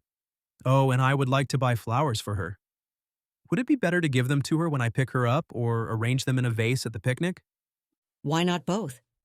It is more personal when you hand her flowers, but it is also a beautiful gesture to have taken the time to prepare a beautiful place just for her. Okay, 2 bouquets of flowers then, one of them in a vase, please. I paused for a moment. I've noticed she likes irises and lilacs. Those aren't usually bunched together, but I'd like to do that for her. I have irises already cut. Most of the lilacs are already done for the season, but there is one late blooming variety that you will pass on your way to the picnic spot. Stop and pick some of those to arrange with the irises. It will be a gorgeous combination and quite thoughtful of you. She pulled a large vase from a cupboard. I'll add this to the basket. You'll have to put water in it when you get to the site. Just dip it in the stream to fill it. She described the location she had in mind, which was located on the northeast corner of the property. It's a wooded area with a stream running through it. There's a willow tree with a nice grassy spot under it for the blanket. It will also give you a stunning view of the sunset. I listened to Tilly's directions. I should be able to find that. It sounds exactly like what I was hoping for. Thanks so much, Tilly. Just be good to my girl. She deserves every happiness. I agree. And I'll do everything in my power to make her smile. I promise you that, You better hurry. She'll be back soon. Tilly said, shooing me out the door. I picked up the loaded basket and double bunch of irises and rushed off to the farm cart. It was an old vehicle that was about the size of a golf cart but looked like a miniature pickup truck with a small bed in the back for hauling tools, soil, or whatever was needed. I set the picnic basket in the back and headed toward the northeast corner, stopping to pick lilacs on the way. The old cart traversed rolling hills, woods, and meadows until I came to the place Tilly described. I stopped the cart at the top of a hill to take in the picturesque landscape. In the valley below stood a tall, majestic willow tree with a canopy that spread out 15 feet on each side. A stream meandered through the valley about 20 feet from the tree. From the angle of the sun, I knew this would be the quintessential spot to watch the sunset. Under the tree, the ground was flat and grassy, just right for a picnic. I couldn't have imagined a more idyllic location for a date. A quick glance at my watch told me time was running out. I spread out the blanket under the tree and set the scene for our romantic dinner. Blanket on the ground. Check. Picnic basket. Check. Flowers in a vase. Check. Candles ready to be lit. Check. A thrum of excitement and satisfaction moved through me as I gave it one last glance. This is my one chance. I hope I don't mess it up. Chapter 9. Honey. 1 minute before 6 o'clock, the doorbell rang. My belly fluttered in nervous anticipation as I stood looking at the door. I flattened down the front of my peach sundress and took a quick glance into the mirror to make sure I looked okay. Well, the door won't open itself. Go on. Let the poor man in. Tilly called out from the kitchen as she chopped up flower petals for a new batch of soap. I always teased Tilly that she was in perpetual motion, always doing something, to which Tilly replied, I didn't come here to sit around. And who knows when our time is up? I asked her once. If she was so intuitive, why couldn't she look at her future and know how much time she had? Tilly said that was something she didn't want to know. She preferred to live each day as if it was her last, enjoying every moment and always grateful for one more day. I couldn't fault her for that. I approached the door slowly, as if it might bite. I looked back at Tilly before I turned the knob. Tilly nodded her encouragement, giving me the strength to open it. Rob stood on the porch, holding a beautiful bouquet of purple flowers. Dark purple irises stood above clusters of lilacs, my favorites. Apparently, he paid attention. Impressive. I accepted the bunch from him and brought it to my nose. I closed my eyes as I inhaled and sighed as the heavenly scent of lilacs filled my senses. There was nothing in the world like the sweet smell of fresh-cut lilacs. "Thank you," I said. "I'll just put these in a vase of water." I slapped a hand over my mouth and fled to the kitchen. What is it about this guy? One look at him and I become a blubbering idiot. Could it be how good he makes dress clothes look? That should be illegal. If I thought Rob was good-looking in his casual work clothes, that was nothing compared to how he looked dressed up in black pants and a blue button-down shirt that made the blue in his eyes stand out even brighter. When I was out of his line of sight in the corner of the kitchen, I fanned the heat from my face. How was I going to resist him and keep my guard up when he does things like this? The appreciation on his face when I returned made me blush. You look fantastic. Are you ready to go? Motioning toward the door, he placed a hand on my low back and escorted me out the door to the farm cart. We're going on a date with that? Rob chuckled. Nothing but the best for you. He gestured toward the cart with a flourish and bow. My princess, your chariot awaits. He held out his hand to guide me to the carriage like an old-fashioned gentleman. I didn't understand why we were taking the farm cart, but went along with it anyway. So, where are we going in this fine chariot? Oh, I almost forgot. The most important part of our adventure tonight. Do you trust me? Well, when you ask me like that, I'm not sure. He pulled a red bandana out of his pocket. I'd like to blindfold you for a surprise. Are you okay with that? I promise nothing will happen to you. His eyes filled with compassion, but also desperation. With anyone else, I would have been afraid to allow this on a first date, but for some inexplicable reason, I believed I could trust him with this request. I wasn't ready to trust him with more than that, but this was a huge first step for me. Okay, go ahead. A wide grin crossed his face as he leaned closer to cover my eyes and then reached around me to tie the bandana around my head. His musky cologne filled my senses and made my head a little woozy. His thumb ran along my jaw, causing a shiver down my spine. Then I heard him sit back and start the engine of the cart. I finally took a breath. We drove along the bumpy paths of the farm I knew like the back of my hand. I had a sense of where we might be going, but still wasn't positive. I hadn't spent much time exploring the northern section of the property, and it seemed like that was the direction we were heading. The cart slowed to a stop, and Rob hopped out. Don't remove the blindfold yet. I just need one more minute. I nodded and strained to hear what he was doing, but all I could make out was the babble of water from a stream. Rob's hand grasped mine as he guided me out of the cart. Okay, you can take off the blindfold now. I removed the bandana and my eyes filled with tears. The scene before me was magical. We were next to a babbling brook with a massive willow tree beside it. Under the umbrella of the willow, there was a picnic blanket spread out, with candles lit all around it. There was even another bouquet of flowers, identical to the ones he gave me at the house, in a vase next to a picnic basket. It reminded me of a romantic scene from a movie.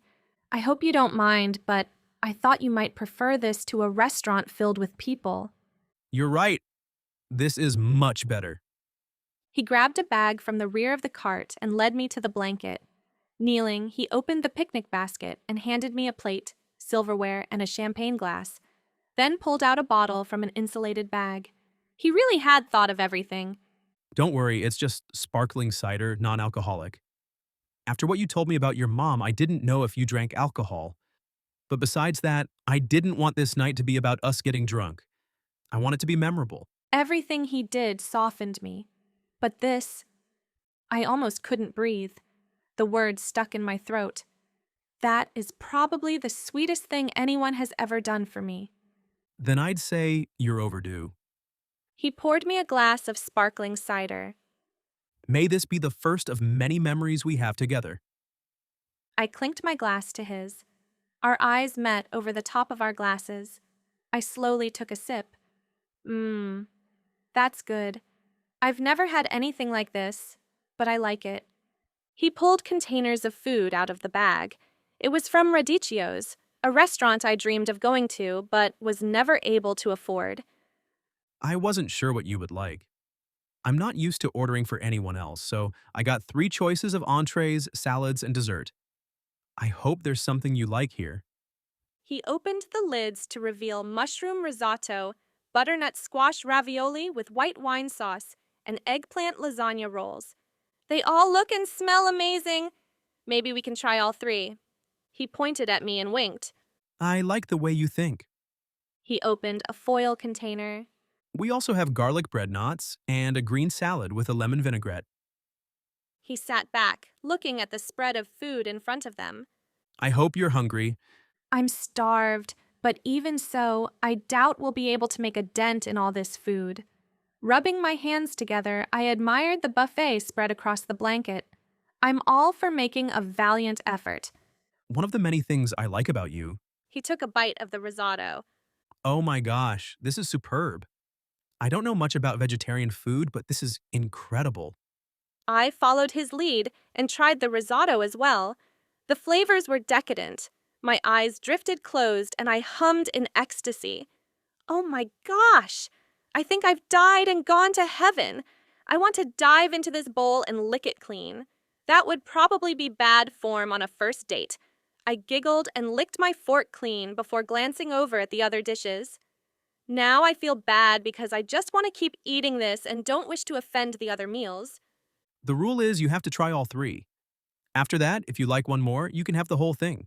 But if you like the others too, then we can share. All right, same goes for you. We stabbed our forks into the squash ravioli and popped them into our mouths simultaneously. Oh man, this is yummy too. Now I want them both. I agree. They're both delicious. Let's try the last one to see if we get a hat trick. He laughed when he noticed my confusion. Sorry, that's a hockey term. It's when one person scores 3 consecutive goals. I see. If the last one is just as yummy, we get a hat trick. I took a sip of my cider to cleanse my palate.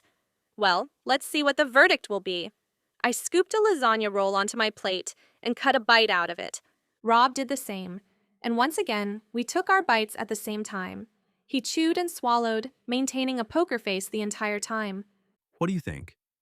It's good, but not as good as the other 2. The creaminess of the other 2 put them over the top.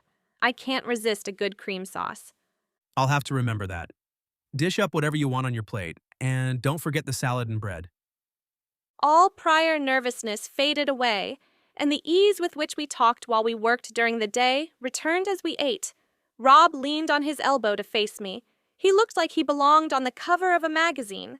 The way he took in every word I said, and the way he looked at me, like he was enthralled and couldn't get enough. It blew my mind and made me feel like I could fly. This gorgeous college guy seemed captivated by me. M.E. He asked me about the college I would go to and what I liked about teaching.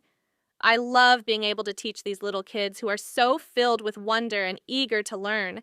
They soak up everything like little sponges. And I want to make a difference in their lives, like Miss Golden did for me. I'd also like to pay it forward. Then I know it will all have been worthwhile, you know. Rob reached out and held my hand, gently running his thumb over my knuckles. He looked at me with admiration in his eyes. You light up when you talk about teaching. It's so great you found what you are meant to be doing and are going for it. I have already finished 4 years of college and still don't know what to do with my life. What are you passionate about? Is there anything you're interested in and might want to learn more about? Just because you graduated doesn't mean you're done learning. Since I've started working here, my old passion for the environment has reawakened. The organic gardening and farming that you've been teaching me has sparked my interest. I want to learn more about that. I'm surprised by how much I love tending these plants, growing something others need. I have a business degree, but I don't want to go into business just to make money. I want something more meaningful. Then take advantage of this opportunity to learn as much as you can here. You never know where it may lead you. Tilly always says everything happens for a reason. I'm starting to believe her. I don't know where I'd be if I hadn't felt compelled to stop at your shop that day, or if I hadn't taken Tilly up on her offer. That's not true. I know exactly where I'd be.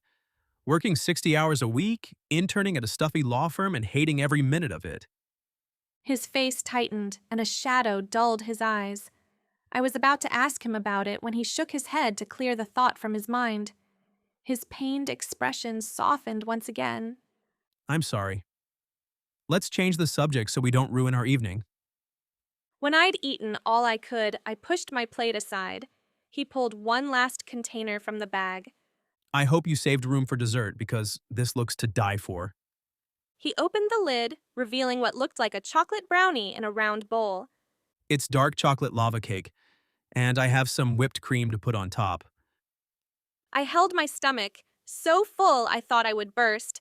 Oh, I forgot about dessert. I shouldn't have eaten so much. As much as I want to, I don't think I could fit another bite. Rob chuckled and closed up the food containers before returning them to the bag. How about we get up and move around a bit, and maybe we can have some a little later? That sounds good. Rob stood and reached out a hand to help me stand. A surge of electricity and awareness shot through me at his touch. It seemed each time we touched, more of me awakened. My senses heightened, with everything seeming brighter and more vivid. Colors, sounds, touches. Holding my hand in his, he led me out from under the canopy of the willow to the edge of the stream. The sun was approaching the horizon, with streaks of red, orange, pink, and purple painting the sky. I spoke softly, completely entranced by the view. If I were an artist, I would paint this scene. The silhouette of two people standing, holding hands, with the trees on both sides, and the colors of the sunset reflecting on the waters of the stream. It would be a masterpiece. I would certainly pay a lot of money for that, but I wouldn't share it with others. It would be my prized possession. He was quiet for a moment. I can see it hanging in my living room. It's a large painting, and as I look at it, I'm taken right back to this moment. Right here. Priceless. He lifted my hand to kiss my knuckles. Heat was building between us, and I felt like fanning myself again, or diving into the water. That water looks inviting. How would you feel about taking our shoes off and wading in it? Rob shook his head and blinked, as if bringing his mind back from somewhere else. Yeah, that's a great idea. He let go of my hand to sit on a rock and remove his socks and shoes, then rolled his pant legs up to his knees. I slipped my sandals off and our hands met again. He held on to me as we carefully navigated the rocks on the bank. I stepped on one rock that was submerged in the water, not realizing it was covered with slimy moss. My foot slipped out from under me. Rob's hands caught me around the waist before a sound could escape my mouth. I looked up at him and found him staring at me. The blue of his eyes darkened like the waters beneath us, and I wanted to dive into them and drown in their depths. It seemed as if we were the only two people in the universe. I realized in that moment that I felt safer with Rob than anyone else, but my fear still had me trying to keep him at a distance to protect myself. It seemed as if I was fighting against a powerful force which was pulling us together. No matter how hard I tried to stay away, I just didn't have the strength. And to be honest, I didn't want to fight it anymore. Rob seemed to be as affected as I was, and without looking away, he wrapped his arms around me and began swaying. I moved my arms up around his neck, and we were slow dancing in the water as the sun sank behind the trees. At some point, he pulled me closer, and I rested my head on his shoulder. He hummed one of my favorite songs, Almost Paradise, in my ear. The song had played earlier while we were working, and I sang along. I couldn't believe he remembered and was now singing it to me. This truly was paradise. No, almost about it. And I was falling for this guy. Hard. At the end of the song, Rob stopped swaying, and our gazes met again, but this time his focus moved to my lips. His finger brushed my cheek as he moved a stray curl away from my face. His fingers caught in my hair and cupped the back of my head. He was about to kiss me, and there was nothing I wanted more. A slimy, wet slap and splash of water against my legs effectively disrupted the moment. "Ah!" I screamed and stepped back, startled. "Oh my gosh, that frog just hit me." I fell into a fit of laughter as Rob held my elbow and led me out of the water. Did we really just get interrupted by a bullfrog? Rob chuckled. Yeah, that's one we won't soon forget. Along with the rest of this date, His eyes were smoldering. It was clear Rob was hoping to pick up where we left off, but I took it as a sign we needed to step back. I wanted to surrender and soak up whatever Rob had to give, but the risk was too high. Chapter 10. R.O.B.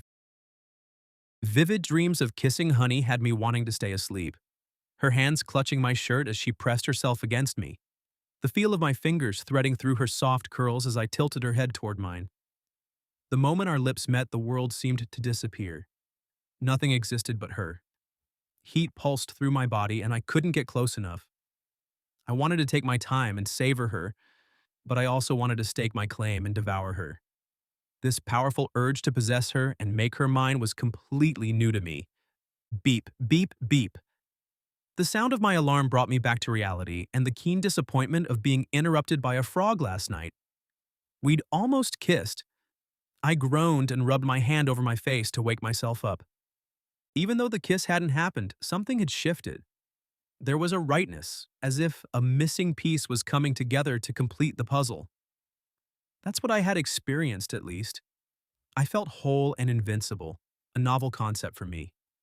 I was never one to believe in romantic notions like soulmates or true love, but being with Honey changed all that. There was no doubt in my mind that she was the one for me, and I would do everything in my power to prove it to her. Spending time with Honey also made me want to be the best I could be. I wanted to be the man she deserved, and that meant I had to figure out what I wanted to do with my life. She was right about needing to take advantage of my time here to learn more about this business. At breakfast, I mentioned it to Tilly. I've been learning so much from you and Honey that I find myself wanting to learn more about organic farming.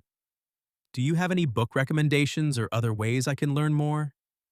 There are plenty of books on the shelf you can borrow, but I can do you one better. My neighbor, Hal Sheridan, has an organic farm. It's the property next to ours on the east side. I'm sure he'd be happy to show you around his operation and teach you whatever you want to learn. He grows vegetables, eggs, milk, and free-range meat for local restaurants and stores. Honey walked into the room and my heart jumped in my chest. She smiled my way and interjected, We're caught up on weeding, so if you want to go see him today, I can handle the watering myself. The idea excited me, but I felt guilty taking a day off to do it, not to mention how much I had been looking forward to being with Honey. Are you sure? I don't want to abandon you to do all the work. Really, it's fine. Mr. Sheridan is a wealth of knowledge and a super nice guy. You'll like him. Why don't you take the day and help him with his chores or whatever he's doing? I'm sure he'd appreciate the help, and you'll learn a ton. Tilly made a suggestion. Take a basket of goodies with you. He won't be able to refuse you when you come bearing fresh-baked cookies and muffins. I was as giddy as a schoolboy and grinning ear to ear. Tilly called Mr. Sheridan to make sure it was okay for me to come over today. She said Hal was happy to show me around. Hal greeted me in the driveway of Willow Brook Farm. There was a huge weeping willow tree shading the lawn and garden in the front yard. The house was an old two-story farmhouse, probably built in the early 1900s, with a porch on the front that extended across the entire width of the house. There was a swing on one end of the porch and rocking chairs on the other end. Good morning. I'm Hal Sheridan. Nice to meet you. Rob, was it? Yes, sir. Rob Rhodes. It's nice to meet you, too. Thank you for agreeing to show me your farm and what you do here. I'm always happy to have someone to talk to, and I'll never turn down anyone willing to help out with the chores. Even though I have a farmhand Dex and some high school kids in the summer, we never seem to get everything done. I'm not as young as I used to be. I brought you a basket of goodies to show my appreciation. Tilly knew what you liked. That she does. I couldn't ask for a better neighbor. She spoils me with her baking. How can I say no to such delicious treats? I know what you mean. I'm sure I've gained a few pounds since I've been there. Let me put this basket inside for later, and then we can get started in the barn. I figured I'd just talk as we work, if that's all right with you. Hal disappeared inside the house for a moment and then returned to lead me to the barn. I've lived on this farm my entire life and raised my family here, too. My roots are so deep into this soil, Hal bent down and pulled a weed out of the dirt. I think I'd wither and die like this weed if I were uprooted and forced to live somewhere else. He tossed the weed aside and sighed heavily. But I may not have any choice about that. Ah, let's not talk about that. You wanted to learn about farming. Come on, I was just about to feed the chickens. Hal scooped up a bucket of feed for the chickens and showed me how to feed them by scattering the feed on the ground in front of the coop. Chickens flocked around us, eager for their breakfast. My wife loved these chickens. I swear they were like pets to her. This place isn't the same without her, but I see her in every inch of it. Even though I miss her every day, it comforts me to continue to care for all the things she loved here. The animals, the gardens, the flowers, they keep all the memories alive for me. Tell me about her. I'd love to hear stories of your life together here. Hal exhaled with a dreamy smile on his face. I met Lola when I was 20. She was 17. Ah, she was the most beautiful creature I'd ever seen. An angel in a yellow flowered dress, her red hair shimmering in the sunlight. I first saw her in town when my dad sent me to get a part to fix the tractor. She was from the city, staying with her grandparents for the summer, and was standing on the sidewalk waiting for her grandpa to come out of the hardware store. I knew in an instant that she was the one I would marry. It took a while to convince her of that.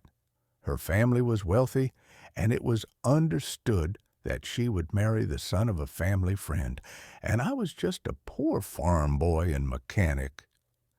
I stopped walking to look at Hal with my mouth gaping, stunned by the similarity of Hal's story to mine and Honey's. But it all worked out, obviously. Were you happy together? Oh, were we ever? We definitely had our challenges, but convincing her to marry me was the best decision I ever made. Ours was a love match, one that doesn't come around every day. I may not be an educated man, but I was smart enough to know I couldn't let a woman like her get away. I also knew what was important and what was worth fighting for. Love. That's what it's all about. He looked over at me. Do you have a special someone? A cough suddenly rose in my throat. Well, I just met someone this summer that seems pretty special. We've only had one date, but all I can say is she's like no girl I've ever met. He clapped me on the shoulder and nodded his understanding. Then don't let her go. Treasure every moment you get with her. You never know how long you'll have. And let me tell you, even after over 50 years together, I'd do anything for another moment with Lola.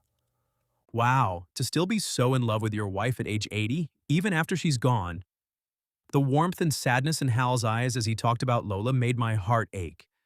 I wanted a love like that. An image of a silver-haired Honey smiling at me and holding my wrinkled hand flashed through my mind. Hal and I walked and talked as he gave me a tour of the farm, including the chicken coop, the barns, the pasture, and the vegetable fields. Hal's farm was much bigger than Tilly's, both in acreage and in operation. It was hard to believe Hal could still manage all this at his age, even with a hired farmhand to help. There was a tugging on the cuff of my jeans. When I looked down, I saw a little goat nibbling on them. I pulled my leg away and said, "Hey, little fella. What are you doing there?"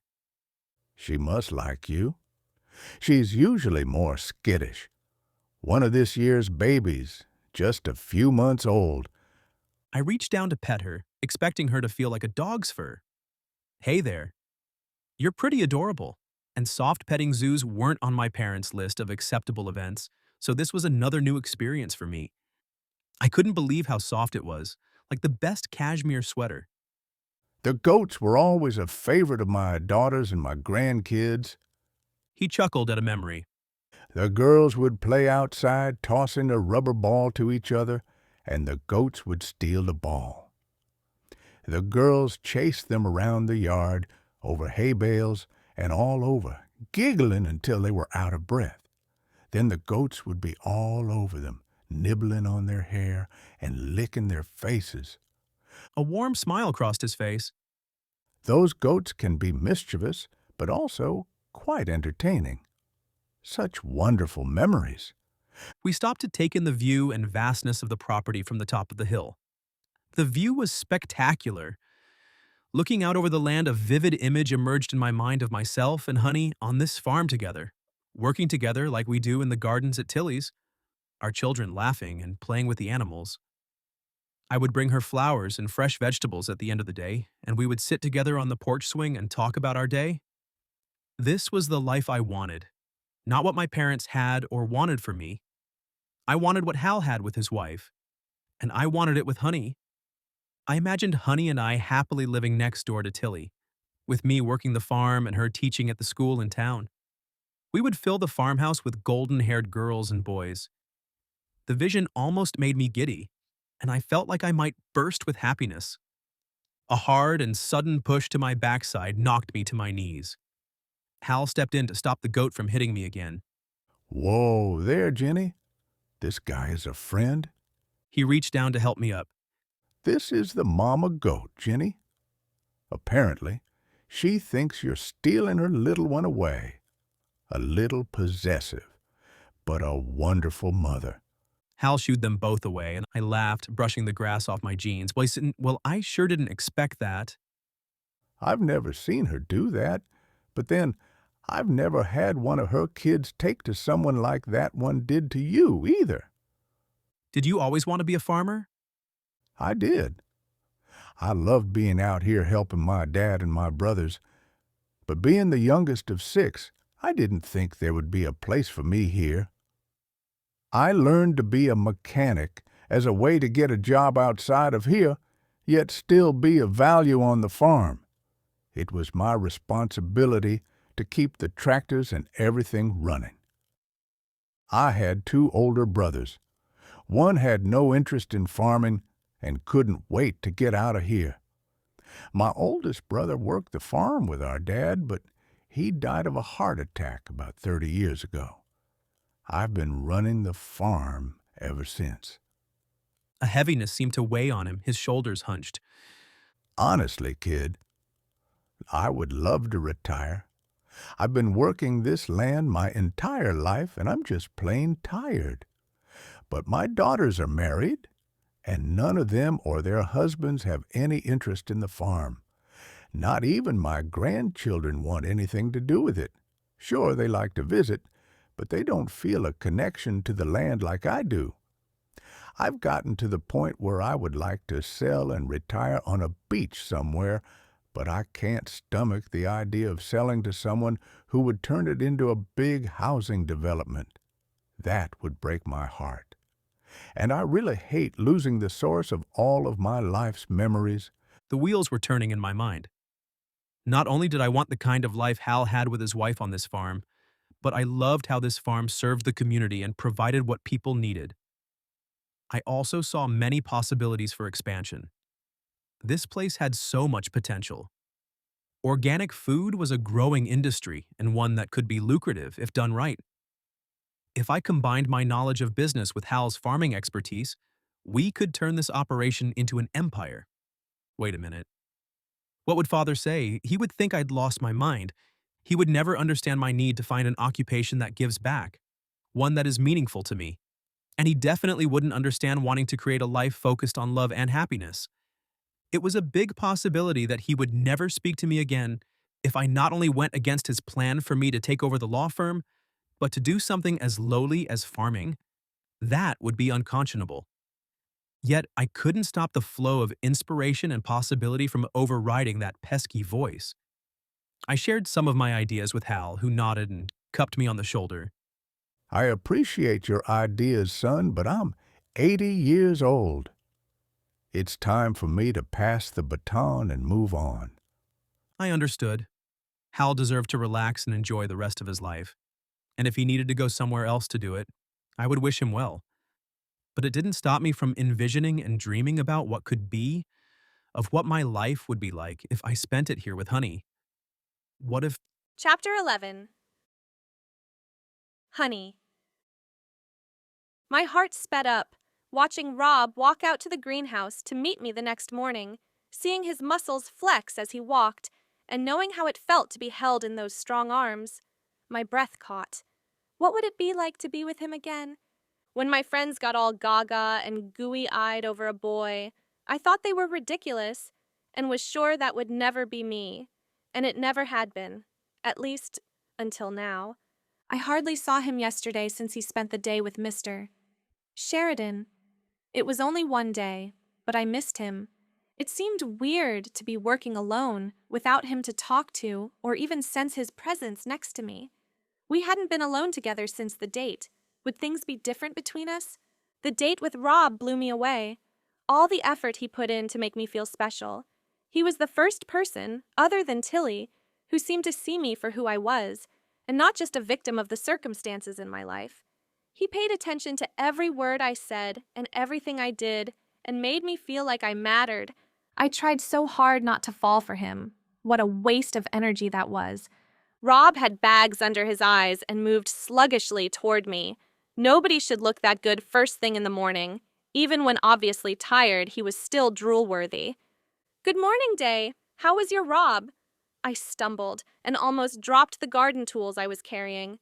"I mean, how was your day with Mr. Sheridan yesterday?" It was great. I'm so glad Tilly set that up. Hal certainly is a wealth of knowledge and experience. His words didn't match the troubled look in his eyes. My heart sank. This wasn't the romantic greeting I longed for. Something was definitely bothering him. "Are you okay?" He rubbed his hand over his face. Yeah, I didn't sleep well last night. Lots on my mind. "Let me know if there's anything I can do to help. I'm a pretty good listener, you know." Yeah, thanks for the offer. I just need some time to sort through it a bit more on my own before I can talk about it. He lifted his travel mug. And I'm hoping this coffee kicks in soon so I can earn my paycheck today. My chest tightened. Rob wasn't usually this closed off. Was he having second thoughts about our relationship? I should have known things would be awkward having to work together now that we were dating. But maybe we're not dating. It was just one date. He probably goes on lots of those. Just because it was a night I'll never forget doesn't mean it was for him. Moments from our date had been cycling through my mind ever since that night. The flickering glow of the candles in Rob's eyes as we talked. Being held in his muscular arms as we danced in the water at sunset. His baritone voice softly singing in my ear. The bone-melting intensity of his gaze as he looked at me. And then there was the almost kiss. My face flushed just thinking about it. It was probably just another date for someone like Rob, though. I wanted to smack myself upside the head. What an idiot you are, honey. Rob had gotten past the walls that normally kept me safe from getting hurt. This was the first time I'd ever let anyone in, and now I wondered if that was a mistake. Hold on there, Missy. You had the best night of your life with this amazing guy, and you're going to give him up just because he's having a bad day? Maybe you should wait to hear it from him before you make assumptions. Feeling thoroughly chastised by myself, I agreed to be patient and wait for him to share what was going on. It might not have anything to do with me. I turned on the boombox for a distraction and to ease the tension between us. It was hard to stay upset when Cyndi Lauper, Billy Joel, and Stevie Wonder began working their magic. We worked side by side for almost 2 hours before either of us said another word. I summoned my courage to break the silence. "Hey, tonight is the night I volunteer with the literacy class at the library. You mentioned you might want to go sometime. You're welcome to join me if you want. You don't have to. I just thought I'd offer." He looked over and smiled at me, and all of my fears melted away. I'd love to, but I need to pass tonight. There are some things I need to take care of, but thanks for asking. We continued working, and he reverted right back to his pensive mood. "Is something bothering you?" I asked, unable to hold my worries in any longer. "If you regret our date, it's totally fine. We can go back to the way things were before. It doesn't have to be awkward between us." Rob stopped his digging and stared at me. What? Number. That's not it at all. He set down his shovel and moved closer to me. His hand found a wayward curl that escaped my ponytail and absently wrapped it around his finger.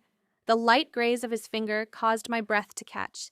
His gaze met mine, with eyes full of warmth and desperation, while his hand dropped to my shoulder. I want to be perfectly clear. That dinner with you was by far the best date I've ever been on. I definitely don't want to go back to being coworkers again. He dropped the strand of hair and looked out over the gardens. I'm sorry, I've been so self-absorbed today. I have a lot on my mind that I need to sort out. Some major decisions to make. I'd love to share it with you, but I need some time to figure out what I feel, want, and believe before adding any outside influence. Does that make sense? I get it. I nodded. Don't forget, I'm here whenever you're ready to talk, or if you need help to sort your thoughts. When I'm struggling with something like that, Tilly helps me sort it out without giving her opinion. On my own, the thoughts keep getting more and more tangled up. I know what you mean. You've already helped more than you know.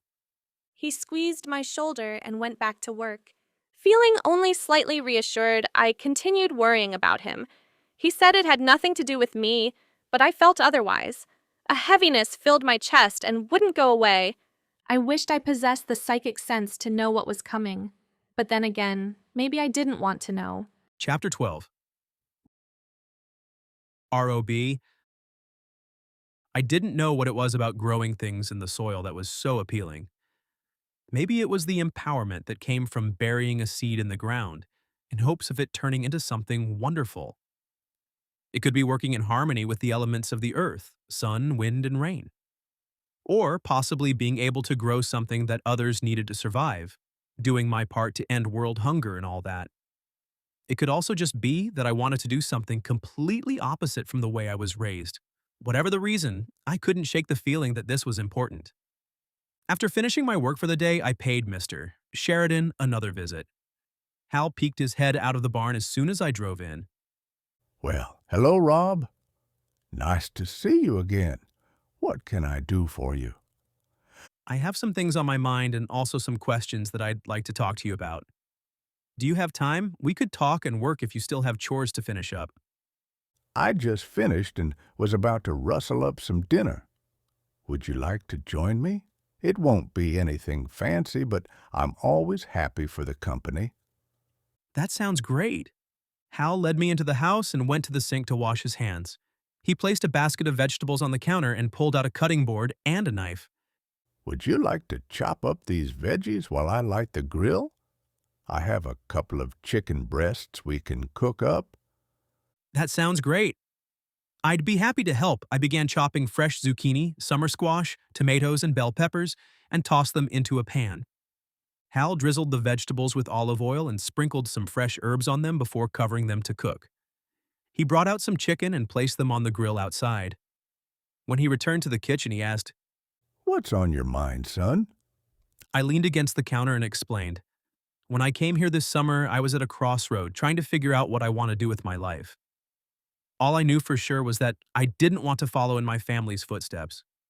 Instead, I wanted to do something meaningful, something that made a difference in the world or made a positive contribution. I really enjoyed spending the day here the other day. I can't stop thinking about what it would be like to do what you do. The idea of growing food and using my business expertise to expand on what you've started sparked something in me I can't explain. Something I can't seem to let go of either. Seems like something to pay attention to then. How can I help? Hal asked while stirring the vegetables in the pan. I was hoping to talk about the business side of organic farming. What you are currently doing, what you've tried in the past, strategies others use that might work here. I have some ideas that I'd like your feedback on too. Okay, let's talk while we eat, and after dinner, I can show you more details in my office. But just so you understand, I'm a farmer, not a businessman. I think I've done pretty well, having never gone to college. But the world keeps getting more complicated, and that's not easy for an old dog like me to adapt to. We talked throughout dinner about how the farm grew and changed in Hal's lifetime. I asked about possibilities for expansion in the future. Hal was a wealth of information about crops, the soil, sustainability, and rotation to keep the soil potent. and also what to expect for yields and profits. We also talked about sales and marketing ideas and the potential for expanding their outreach in various ways. Hal and I seemed to complement each other perfectly, with my education and vision building on Hal's wisdom and expertise. I looked out the window to the backyard with fields spanning out as far as the eye could see. I imagined walking the fields with Honey, pushing our children on the swing, and chasing after the dog who stole my hat and ran with it. These visions were crystal clear and felt right on. The image of these scenes made me happier than I had ever been. This was the life I wanted. I paused with my hand on my chin, thinking. I looked up at my new friend. So, Hal, you told me you've lived on this farm your entire life. Are you sure you want to leave it? Hal's shoulders slumped as if weighed down by the heaviest of burdens. I don't have much choice. I'm too old to do everything that needs to be done to keep the farm going, and I don't have the money to pay someone else to do it. My family doesn't want anything to do with the farm, and they keep pushing me to sell. I really don't want the land that's been in my family for 3 generations to turn into a housing development. But I find myself in a pickle. I don't know what to do about this. If a genie came along and asked you what your wish was for your life and your farm, what would you say? Hal chuckled. Ha! Well, if I were making a wish, I'd wish I could stay on the farm but have someone else take it over. A grin spread across my face. This might be your lucky day. Chapter 13. Honey. Butter melted on contact as I spread it on my steaming, hot, fresh out of the oven blueberry muffin. My thoughts kept circling back to Rob, as they had all night long, worrying about him and wishing there was something I could do to help. I needed to find a way to show him was there for him, and that if we were going to be in a relationship, we needed to be open and honest with each other. A relationship? Come on, honey. It was one date. Don't get carried away. You don't need a relationship. Just enjoy the good time you're having with him and don't get too close. My mind was saying one thing, but my heart wanted the opposite. This wasn't the first time I'd had this argument with myself, but it was the first time I was tempted to tell my mind to take a hike. I wanted more with Rob, a mature relationship where we talk about our hopes, dreams, and problems, and work through things together, to be there for each other in the good times and bad. This might be a fairy tale, but I'd never allowed myself to even think this way before, much less want it. Now that the seed had been planted, it was all I thought about. I craved it with every cell of my being. But did Rob want that too? His pensive mood lately made me wonder, maybe we could take our lunch to the beach and talk. Maybe he would open up to me more if I showed him that I do like him and want to see what we could be together, even though I retreated at the end of our date. It was worth a try. As I took a sip of my coffee, the door flew open, and in bounded Rob with a wide grin. His eyes sparkled with an excitement I hadn't seen in him. He was like a little boy who was dying to share something, trying so hard to contain it he might burst. "Good morning, Rob. Looks like you're in a better mood today," I said, as I got up to fetch him a cup of coffee. "What's got you so giddy?" Yes, Rob. Do tell. Tilly slid another pan of muffins into the oven. All right, you know I spent time with Hal a few days ago to learn about his farm. Last night I went back to talk more about the business side of things. Everything seemed to click into place. By the end of the night, Hal and I came to an agreement that will give us both what we want. I will buy his farm and keep him on as my mentor. He'll teach me all I need to know about organic farming, and Hal can stay on the farm for the rest of his life. I'll take over the business and running of the farm.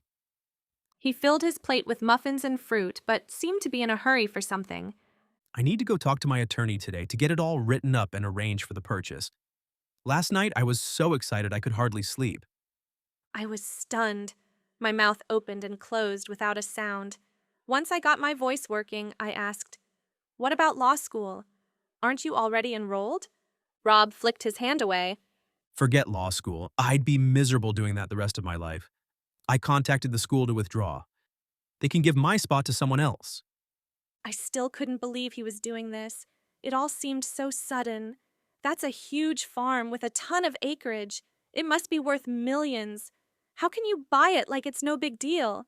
You just graduated from college. My grandparents left me a trust fund that I got access to on my last birthday, so I can do this. No problem. I'm sure my grandparents would be happy for me. A shadow came across his face, knocking his enthusiasm down a notch. My parents will be another story, but I'm done living my life for them. It's time for me to do what makes me happy. Tilly wrapped her arms around him in a big hug. Congratulations, Rob. That's a big step, but I'm glad you found your path. She picked up her coffee and took a sip. Do you know how the transition is going to go? I suppose you will leave us. Rob nodded. We haven't ironed all that out yet. I want to spend some time over there learning the operation, but I promise I won't leave you in the lurch. I'll start looking for your replacement so you won't have to worry about that. It's good to see you so happy. It's a good look on you. Isn't it, honey? He turned to me with hope and vulnerability in his eyes. It was obvious he was looking for my approval and encouragement, and probably even a hug. But anger and sadness flooded my veins, threatening to erupt. I shot out the door without a word and ran to the woods to be alone. When I reached the old oak tree, I leaned against it as tears trickled down my face. Rob was rich, but not rich like the other rich kids in town who dressed in Calvin Klein or Gerbo jeans and shiny leather Nike high tops. I mean seriously rich, probably a millionaire. And not just his parents. Him. How could I have been so stupid? It shouldn't have come as a surprise, judging by the car he drove and the designer clothes he wore. But for some reason, it hadn't registered in my brain that he was filthy, stinking rich. Maybe it was because he worked in the dirt with me every day without complaint. Or maybe it was because I was so comfortable with him. I forgot how different our worlds really were. It was right there all along. You just didn't want to see it. That was probably true. I didn't want to admit how different we really were. I guess a part of me wanted to believe in the fairy tale. What a fool I was to think a guy like him could be with someone like me. I knew when I first laid eyes on him, he was way out of my league. I should have kept my distance. All the time we spent together, all our long conversations, he never once mentioned that he was a trust fund baby who would never have to worry about money a day in his life. And here I am, trying to save every penny to go to a cheap local school. What must he think of me and my pauper life? More tears streaked my face. The salty liquid seeped into my mouth. My chest heaved as I sobbed. An icy chill moved through my body, causing me to tremble, contrary to the summer heat. My legs turned to mush, and I slid down the tree to the ground. My thoughts and emotions bounced around in a jumbled mess. I feel so foolish and ashamed. Here I am, a penniless girl who was shunned and teased every day at school. And Rob is a millionaire. What could he ever see in someone like me? My heart broke at the thought that everything we shared had been an illusion. I will never be good enough for him now. Maybe his interest in me was all in my imagination. Or maybe he was just having some summer fun with the pathetic little church mouse before going back to his real life. There was no way someone like Rob could ever want to be with me. I must have been crazy to think it was possible. My stomach clenched and turned, making me regret eating that muffin. Slumping forward, I rested my arms and head on my knees. The tears continued to fall, dripping onto my forearms. I sighed with resignation that the first real relationship I'd ever been in was nothing but a delusion. Truth be told, I was happy for him. It bothered him not having a direction and not knowing what he wanted to do with his life. I was proud of him for figuring out what he wanted and having the guts to go after it, knowing his parents wouldn't approve. His courage was admirable. Yet, my heart ached. Why didn't he at least tell me he was considering buying the farm? I'm supposed to trust him, but he didn't trust me enough to talk to me. A burst of anger shot through my despair. I shared the horrid and humiliating details of my life with him, but he didn't think enough of me to do the same. I tipped my head back, shook my fists at the sky above me, and howled to release my pent-up frustration. I closed my eyes and allowed the gentle rustling of leaves on the trees to calm me, and the soothing breeze to dry my tears. Once I was calm and had regained my composure, I wiped my face on my t-shirt and walked back to the gardens. Rob was already pulling weeds as I approached.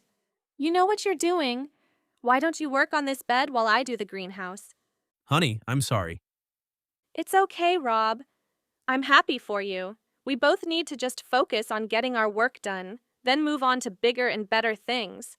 I rushed off without letting him respond. It might have been a cowardly way of handling the situation, but I was too raw and needed a little time and space away from him. Chapter 14. ROB. Honey's long curly ponytail was the last thing to disappear behind the doorframe, leaving me dumbfounded. I stood there, dumbfounded. What had just happened? I thought she'd be happy for me. I made a decision and was taking charge of my future. It boggled my mind that she ran off like that. The look on her face. She was angry and hurt, but for the life of me, I couldn't figure out what I did wrong. Tilly sat at the table drinking her tea and nibbling on her muffin. Grab your breakfast and join me. She gestured toward the chair next to her. I carried my cup of coffee and plate of food and placed them on the table. I slumped into the chair. What just happened, Tilly? What did I do wrong? Tilly sipped her tea and studied me like I was a puzzle she was trying to solve. How much has Honey shared with you about her past? Quite a bit, I think. I know her dad died, and she's taken care of her mom all these years, even stealing food from neighbor gardens to stay alive. She is a remarkable girl who has been through hell and yet is such a ray of sunshine. I don't know how anyone can go through what she did and still be so hopeful. I agree. She's amazing. The strongest and most resilient person I've ever met. Even though she appears positive and hopeful most of the time, don't let that fool you. Her battles definitely left scars. Besides struggling to survive, kids bullied her at school because she was poor. She didn't have a mom who made sure she bathed or had clean clothes. As she got older, Honey learned to do that herself. But those early years were the hardest. Some women in town helped her out, leaving food and clothes on her step. The stigma of being that poor girl stuck with her. She is determined to claw her way out of that life, to become successful on her own. I can understand and respect that, but I still don't understand why she ran. If she shared all that about her past, how much did you share about yours? A stab of guilt pierced my heart, clearing away my confusion. This was all my fault. My entire life, people have used me for my money and my family name. Coming here was the first time I've been able to be myself. I didn't tell her about it because I wanted her to like me for who I was, and not have to wonder if it was because she wanted something from me. I leaned my elbows on the table and ran my hands through my hair. How can I fix this, Tilly? I don't want to lose her.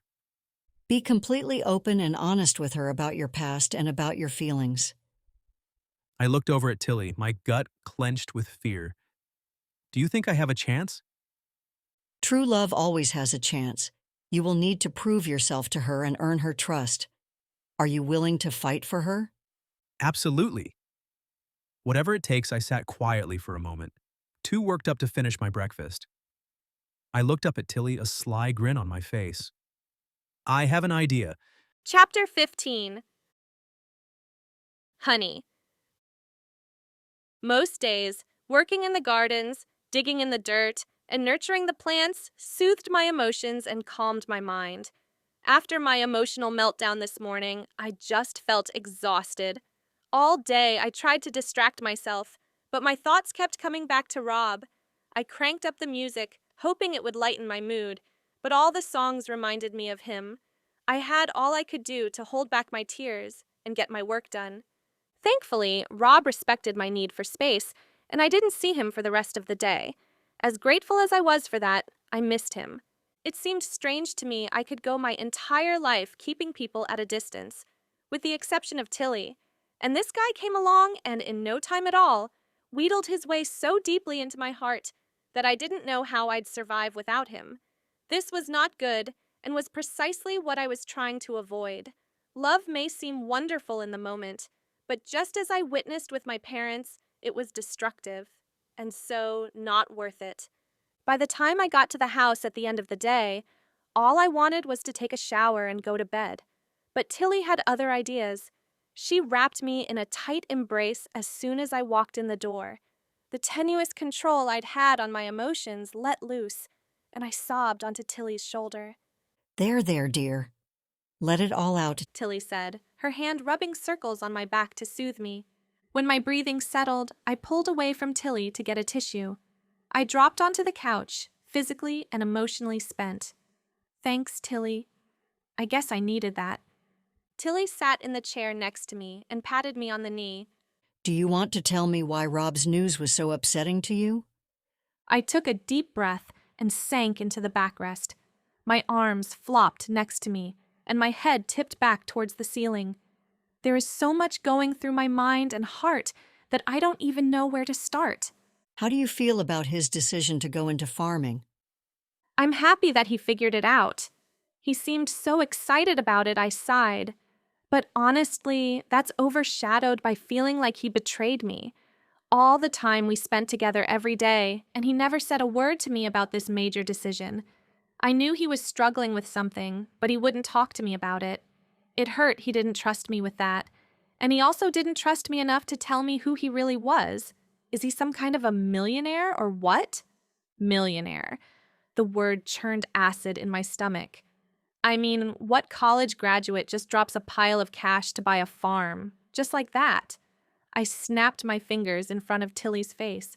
I can only imagine what that property is worth. Probably close to $1 million, right? And he buys it like it's a pack of gum. It was obvious when I first met him that he had more money than me. Pretty much everyone does. But to find out he has so much that he never has to work a day in his life?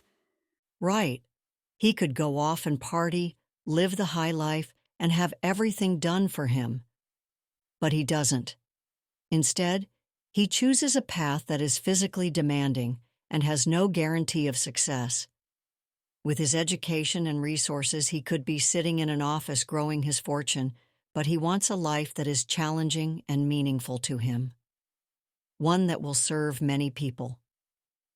Tilly reached out and held my chin, encouraging eye contact, her eyes brimming with warmth and compassion.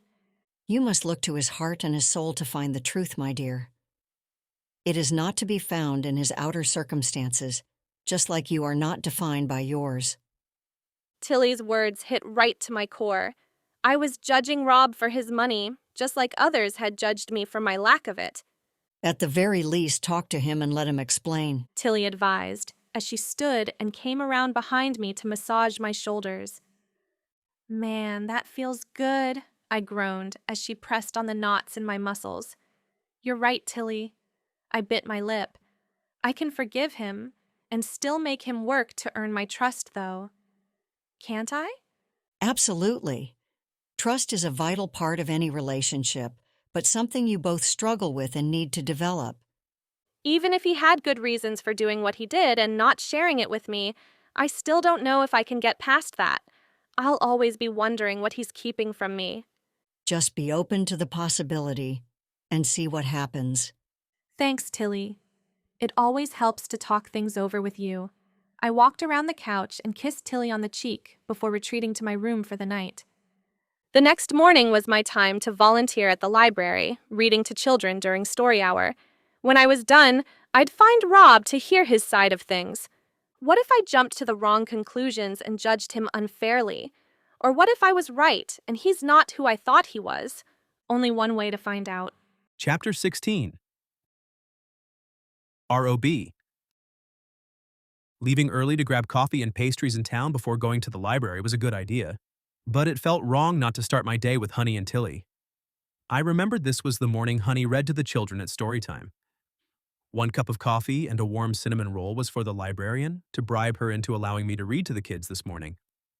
Mrs. Graham happily accepted my goodies, but it wasn't as easy to win her over as I thought it would be. This woman was one tough cookie. She handed me a book. Here, read a few pages of this to me. Right now? The children will be here in about 10 minutes. I need to see if you can read with different voices and with enthusiasm, she explained, looking at me over the top of her reading glasses. All right, I see your point. I read the first few pages of the book, adding distinct voices for each of the animal characters. I looked up at Mrs. Graham. She was cracking a smile. Victory. I guess you'll do it. She handed me a stack of books. These are the books I've chosen for today. You will sit in that chair and the children will be on the floor all around you. Make sure you turn to show them the pictures before you turn the page. They'll definitely remind you if you forget. I think I can manage. I was sitting in the chair with little kids already claiming their spots on the floor in front of me when Honey rushed in. My heart flipped in my chest. Hopefully she wouldn't be upset that I was here. I hadn't really thought this through. She could leave and go back home without talking to me, or she could be even more angry at me for stealing her volunteer time. Sorry I'm late. She stopped in her tracks when she saw me in her seat. What are you doing here? I came to help out. Do you mind if I read to the kids this morning? I kept my voice upbeat and excited, hoping it would rub off on her. Honey's face was blank of emotion as she considered the situation. She shrugged. As long as Mrs. Graham is okay with it. I beamed proudly. She already tested my reading and gave me the go-ahead. All right, I'll just sit back and listen then. A few minutes later, the room filled with children, all sitting on the floor, patiently waiting for story time to start. A nod from Mrs. Graham was my green light to get started. I read each book in the stack and kept most of the children engaged and following along with rapt attention the entire time. There was one boy who seemed to be in his own world, laying on the floor and playing with a string of spit between his mouth and his fingers. But he wasn't distracting or bothering anyone, so we let him be. A boy on the other side of the room, though, kept tugging on the braid of the girl in front of him. She was trying to listen to the stories and looked like she was ready to slug him.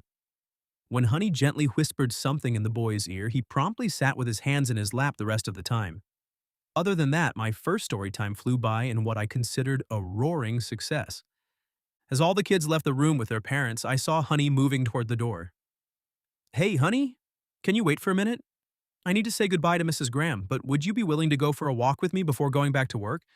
Please? I pleaded, not knowing what I would do if she said no. Beg? Grovel? She paused to look at me for a moment before nodding. Actually, I was hoping to talk to you too. There was a town park right next to the library with paths and benches throughout. I stuffed my hands into my pockets as we walked, not really sure where to start, but knowing I had to get this right because I might not get another chance. I hope you don't mind that I showed up here this morning. I wanted to talk to you and didn't think you'd agree otherwise. You did a good job of reading. The kids seem to love it, especially your animal voices. I may have to look for another volunteer job. It would be fun to do that again, but don't worry, I'm not trying to take anything away from you. I just wanted to share something that was important to you. Looking down at the sidewalk, I kicked a rock on the ground in front of me. It stayed on the path so I could kick it again. Honey, I'm sorry I didn't tell you everything when I had the chance. I'm sorry I blindsided you with all that news. Why did you, Rob? All the time we spend together every day, all the things we share and talk about while we're working, and I feel like I don't even know who you are. I rubbed the back of my neck with my right hand and cleared my throat, my gaze still fixed on the path in front of us. My entire life, up until now, people only spent time with me because they wanted something from me or my parents. I'm not sure I've ever had a friend who liked me for who I was inside. They only cared about my last name. Coming here, where nobody knew me, was like a blank slate. I could be myself without any expectations or obligations, and I could spend time with an amazing girl and be certain that if I got her to like me, it was because she liked and accepted the real me. I took a deep breath, stopped, and turned to face Honey. I reached out to touch her arm, but she pulled away. Easy, Rob. Don't jump the gun. You'll scare her off. Yeah, I know. I need to be patient and earn her trust again. I jammed my hands into my pockets to keep them from straying again. I realize I could have told you the truth 1,000 times, but I didn't want you to think differently of me if you knew I came from money. What I feel for you is stronger than anything I've ever imagined, and I didn't want to take the chance of diminishing what I see in your eyes when you look at me. But I guess I blew it, didn't I?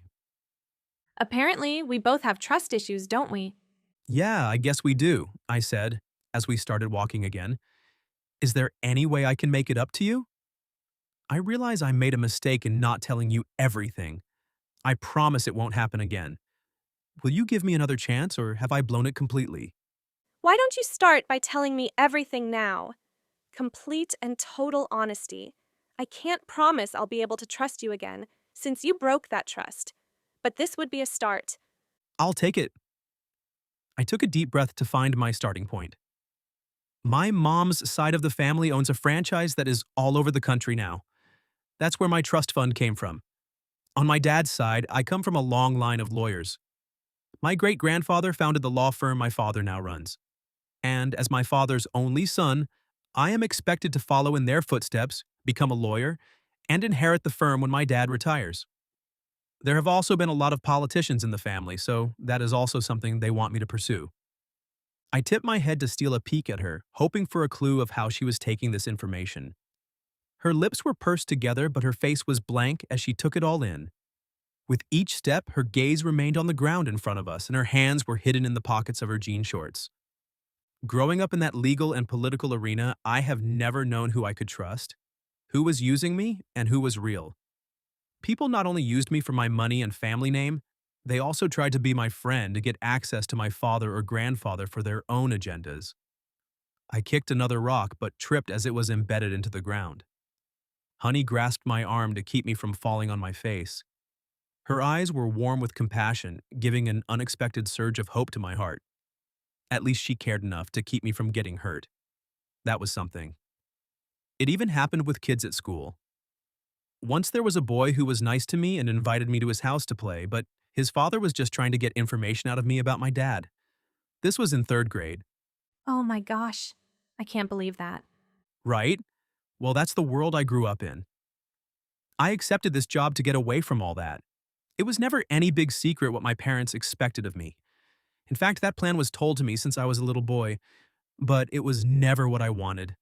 I told you that, and that wasn't a lie. I just didn't know what I wanted to do instead. The only thing I knew for sure was that I wanted to use my business degree to do something that makes a difference. I can see that. But why farming? Can you really see yourself doing that for the rest of your life? She tipped her head and her brows pinched together as she looked at me. I exhaled. You won't be the only one to ask me that, I'm sure. But I want to give you more than a patent answer. I've really enjoyed working with you in the gardens, learning about growing plants and helping the environment. This will sound strange, but when I stepped onto Hal's farm, I felt like I was home. It was like all the pieces of myself that had been scattered my entire life came back together when I was there.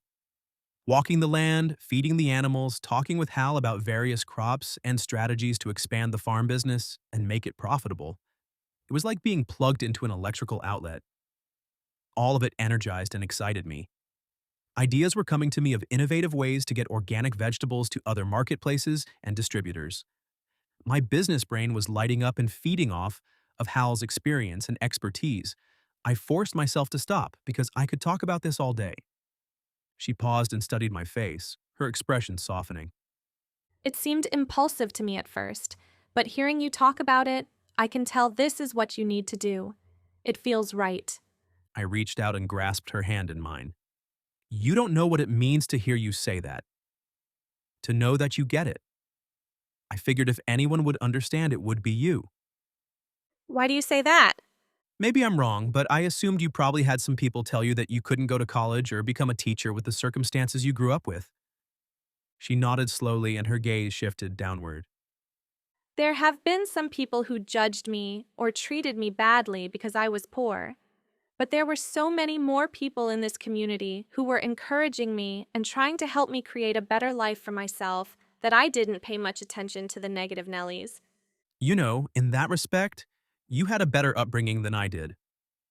You, Tilly, and Hal are the first people to encourage me to do what will make me happy. Everyone else just expects me to follow what my predecessors did, even if I'd be miserable at it. She shook her head and squeezed my hand. I can't even imagine that.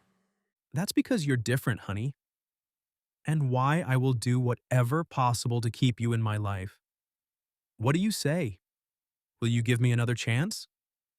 I'm sorry I overreacted and didn't give you a chance to explain. Hearing your story, I understand why you didn't tell me. A gentle breeze loosened a curl from her ponytail and fell in her face. She blew a puff of air upward to get it out of the way. But the trust issue is one that will be a tough hurdle to get over. I don't trust anyone unless I have complete honesty, and you can't be honest with me because you don't believe you can trust me with the information. That might have been true before, but not anymore. Honey, I want to know everything about you, and for you to know everything about me. I want honesty between us, to see what we can become together. It will be new territory for both of us, but I'm willing to try if you are. What do you say? You make a good argument. Maybe you should become a lawyer. I sucked in a breath, her words like nails on a chalkboard. How many times had I heard that? Hey, I extended a hand out, palm flat. Nope, I don't think so. Nuh-uh. She nudged me with her shoulder. I'm just kidding. I think you'll make a great farmer and will likely transform the entire industry while you're at it. Her vote of confidence in me sent a wave of warmth to my heart. There's one more thing I want to ask you. I reached out for her hands, holding them in mine. Honey's eyes, the color of dark honey, held such compassion, it bolstered my courage. My youngest sister, Brielle's birthday is this week, and there is a family party on Saturday night that I'm supposed to go to. I'd love it if you would go with me. I looked down at our hands together, rubbing my thumbs along the backs of her hands. Bringing my gaze back to hers, I managed to spit out what I really wanted. As my girlfriend. Honey's mouth dropped open and she appeared to be at a loss for words. You can think about it and let me know later, I said, afraid to hear the rejection that was sure to come. Thank you for inviting me, but I wouldn't want to intrude on your family time. We were expected to bring dates. It's not a family party like other people have. This is more of a social occasion. Are you sure you want to bring me to that? I won't be what they expect. They won't accept me. I picked up her hand and kissed the back of her knuckles. That doesn't matter to me. You are the one I want to be with. You make me happy. Maybe I'm selfish, but I just want to have you with me as much as possible. Everything is better when I'm with you. These family events are usually something I dread, but with you by my side, I believe I can get through it. I can't believe I asked this of her. My primary intention was to convince Honey to give me another chance, and yet I invited her to come along to Brielle's party. This was the boldest, riskiest move I could have made, yet it felt right to have her come with me. I want her with me, and I want to show her how serious I was about her by bringing her to this. You're not selling it very well, but I'll do it. Go to the party, or be my girlfriend? She shrugged and said in a quiet, hesitant voice. Both? I brushed an errant curl away from her face, the one that was always escaping, and allowed my fingers to trail down the side of her face and jaw. Her creamy skin was smooth as silk. A strong magnetic pull drew my gaze to her lips, pink and soft and inviting. I looked into her eyes and saw the same longing I felt. The distance between us seemed to melt away until our lips were but a breath apart. Honey, is it okay if I kiss you? I'll be upset if you don't. That was all the permission I needed. Our lips met, sparking a tidal wave of sensation to move through me. I had to hold back to keep from devouring her. She tasted of vanilla and spice, and something forbidden. The sensation of her mouth, soft and yielding beneath mine, had me pulling her tight against me. I couldn't get enough. But then I remembered we were standing in the middle of a public park, sure to be the topic of gossip all over town. I pulled back, breaking off the kiss and resting my forehead against hers. We better stop before they arrest us for public indecency. Ew, gross! Shouted a child's voice behind us. Hey, Mom! Isn't that the library story, people? Honey giggled and took my hand, leaning her head against my shoulder without looking at the family behind us. We walked back toward the library as a couple, without a care in the world. Honey not only accepted my apology, but she'd agreed to be my girlfriend and meet my family. Mark this day on the calendar. Everything was finally working out for me. Chapter 17. R.O.B. My revelry didn't last long. I returned to the bunkhouse to find the light blinking on the answering machine. I pushed the button to play the messages. Beep. You better be coming home for my birthday. I'll never forgive you if you don't show up. Everyone we know will be here, but I'm pretty sure your secret is still safe. I don't care if you bring a date or not. Just be here. No excuses. If you stand me up, I'll hunt you down. Beep! I chuckled. I had no doubt my little sister would make me pay dearly if I missed her party. If it wasn't her birthday, I would definitely try to find an excuse not to go. My head throbbed at my temples. I plopped down onto the couch, closed my eyes, and rubbed my temples and forehead. I'd been so worried about explaining my identity to Honey. I'd forgotten a pesky little detail Brielle had just reminded me of. My parents knew nothing about where I was or what I was doing this summer. Dang, my head hurt. Honey might never forgive me after this. Apparently, I am a liar. I need to tell her everything and pray she won't hate me. With my stomach tied in knots and my feet weighted with dread, I walked to the greenhouse where Honey was tending the plants. She was beauty personified as she glided around from plant to plant, removing dead leaves and blossoms. The closer I got, the cheerful sound of her voice singing along to the boombox stabbed me in the heart. She wasn't going to be so happy after she heard my confession. Her face lit up when she saw me enter the enclosure, but that light quickly dimmed. Rob, what's wrong? You look like you lost your best friend. Did something happen? There's something I need to tell you. And I'm afraid it will change the way you look at me. It will change everything I looked around the greenhouse. Is there some place we can sit down? Let's go to the bench outside. She led me to a bench under an oak tree facing one of my favorite gardens on the property. We both sat on the bench with about a foot of space between us. The distance between us already felt so much more than that, and it was my fault. I took a deep breath and exhaled, running my hand through my hair. How was I supposed to tell her this? Just spit it out. Rip off the Band-Aid? Dragging it out won't make it any easier. As annoying as my inner voice was, it was right. I told you I took this job to get away from my parents and to figure out what I wanted to do with my life. But what I didn't tell you was that I told my parents I was spending the summer with my friend Cole at his parents' beach house. It seemed like a safe plan. Our parents have never met and don't run in the same circles. So many times I tried to tell my parents what I wanted, but they wouldn't listen. I didn't know what else to do but to tell them something to get them off my back and give me some time. I hated lying, and I swear this is not typical behavior for me, but I won't make excuses. It was wrong. And even though it may change what you think of me, I promised you complete honesty and wanted to come clean. Honey stared out at the flowers. A butterfly flitted from flower to flower, oblivious to our tension. Her expression was blank, and I couldn't get a read on what was going through her mind. I wanted to ask, to press for a reaction, but needed to give her a moment to process this confession. Finally, she turned to me. Thank you for telling me. After everything I've gone through with my mom, honesty is extremely important to me. It bothers me to hear you've been lying all summer, but I realize I don't understand everything about your relationship with your parents. So, I'll give you the benefit of the doubt on that part. I appreciate you telling me. Honestly, I'd gotten so caught up in enjoying my time with you, learning about farming and figuring out my life, that I completely forgot about my parents until I got Bree's call today. She crossed her arms and looked at me sideways. Are there any more secrets or lies you want to come clean on? If so, tell me now. No, this is it. My parents were pretty upset when I told them I wouldn't be doing the internship they wanted me to do, so that might make things awkward. The only people who know I'm here are Cole and my sister Brielle, but my parents will probably ask about how my summer with Cole is going and how you and I met. What will you tell them about us? That we met in a shop and I couldn't take my eyes off you. I knew I'd do anything to get you to go out with me. Honey elbowed me. I thought you were done lying.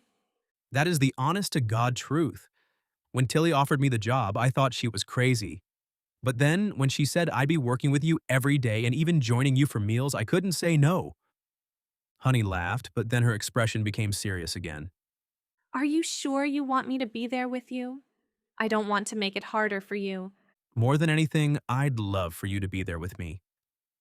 Facing my parents is trying in the best of circumstances.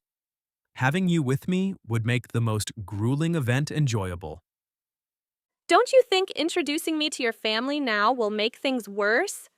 No, they always put on a proper face in front of others and won't make a scene.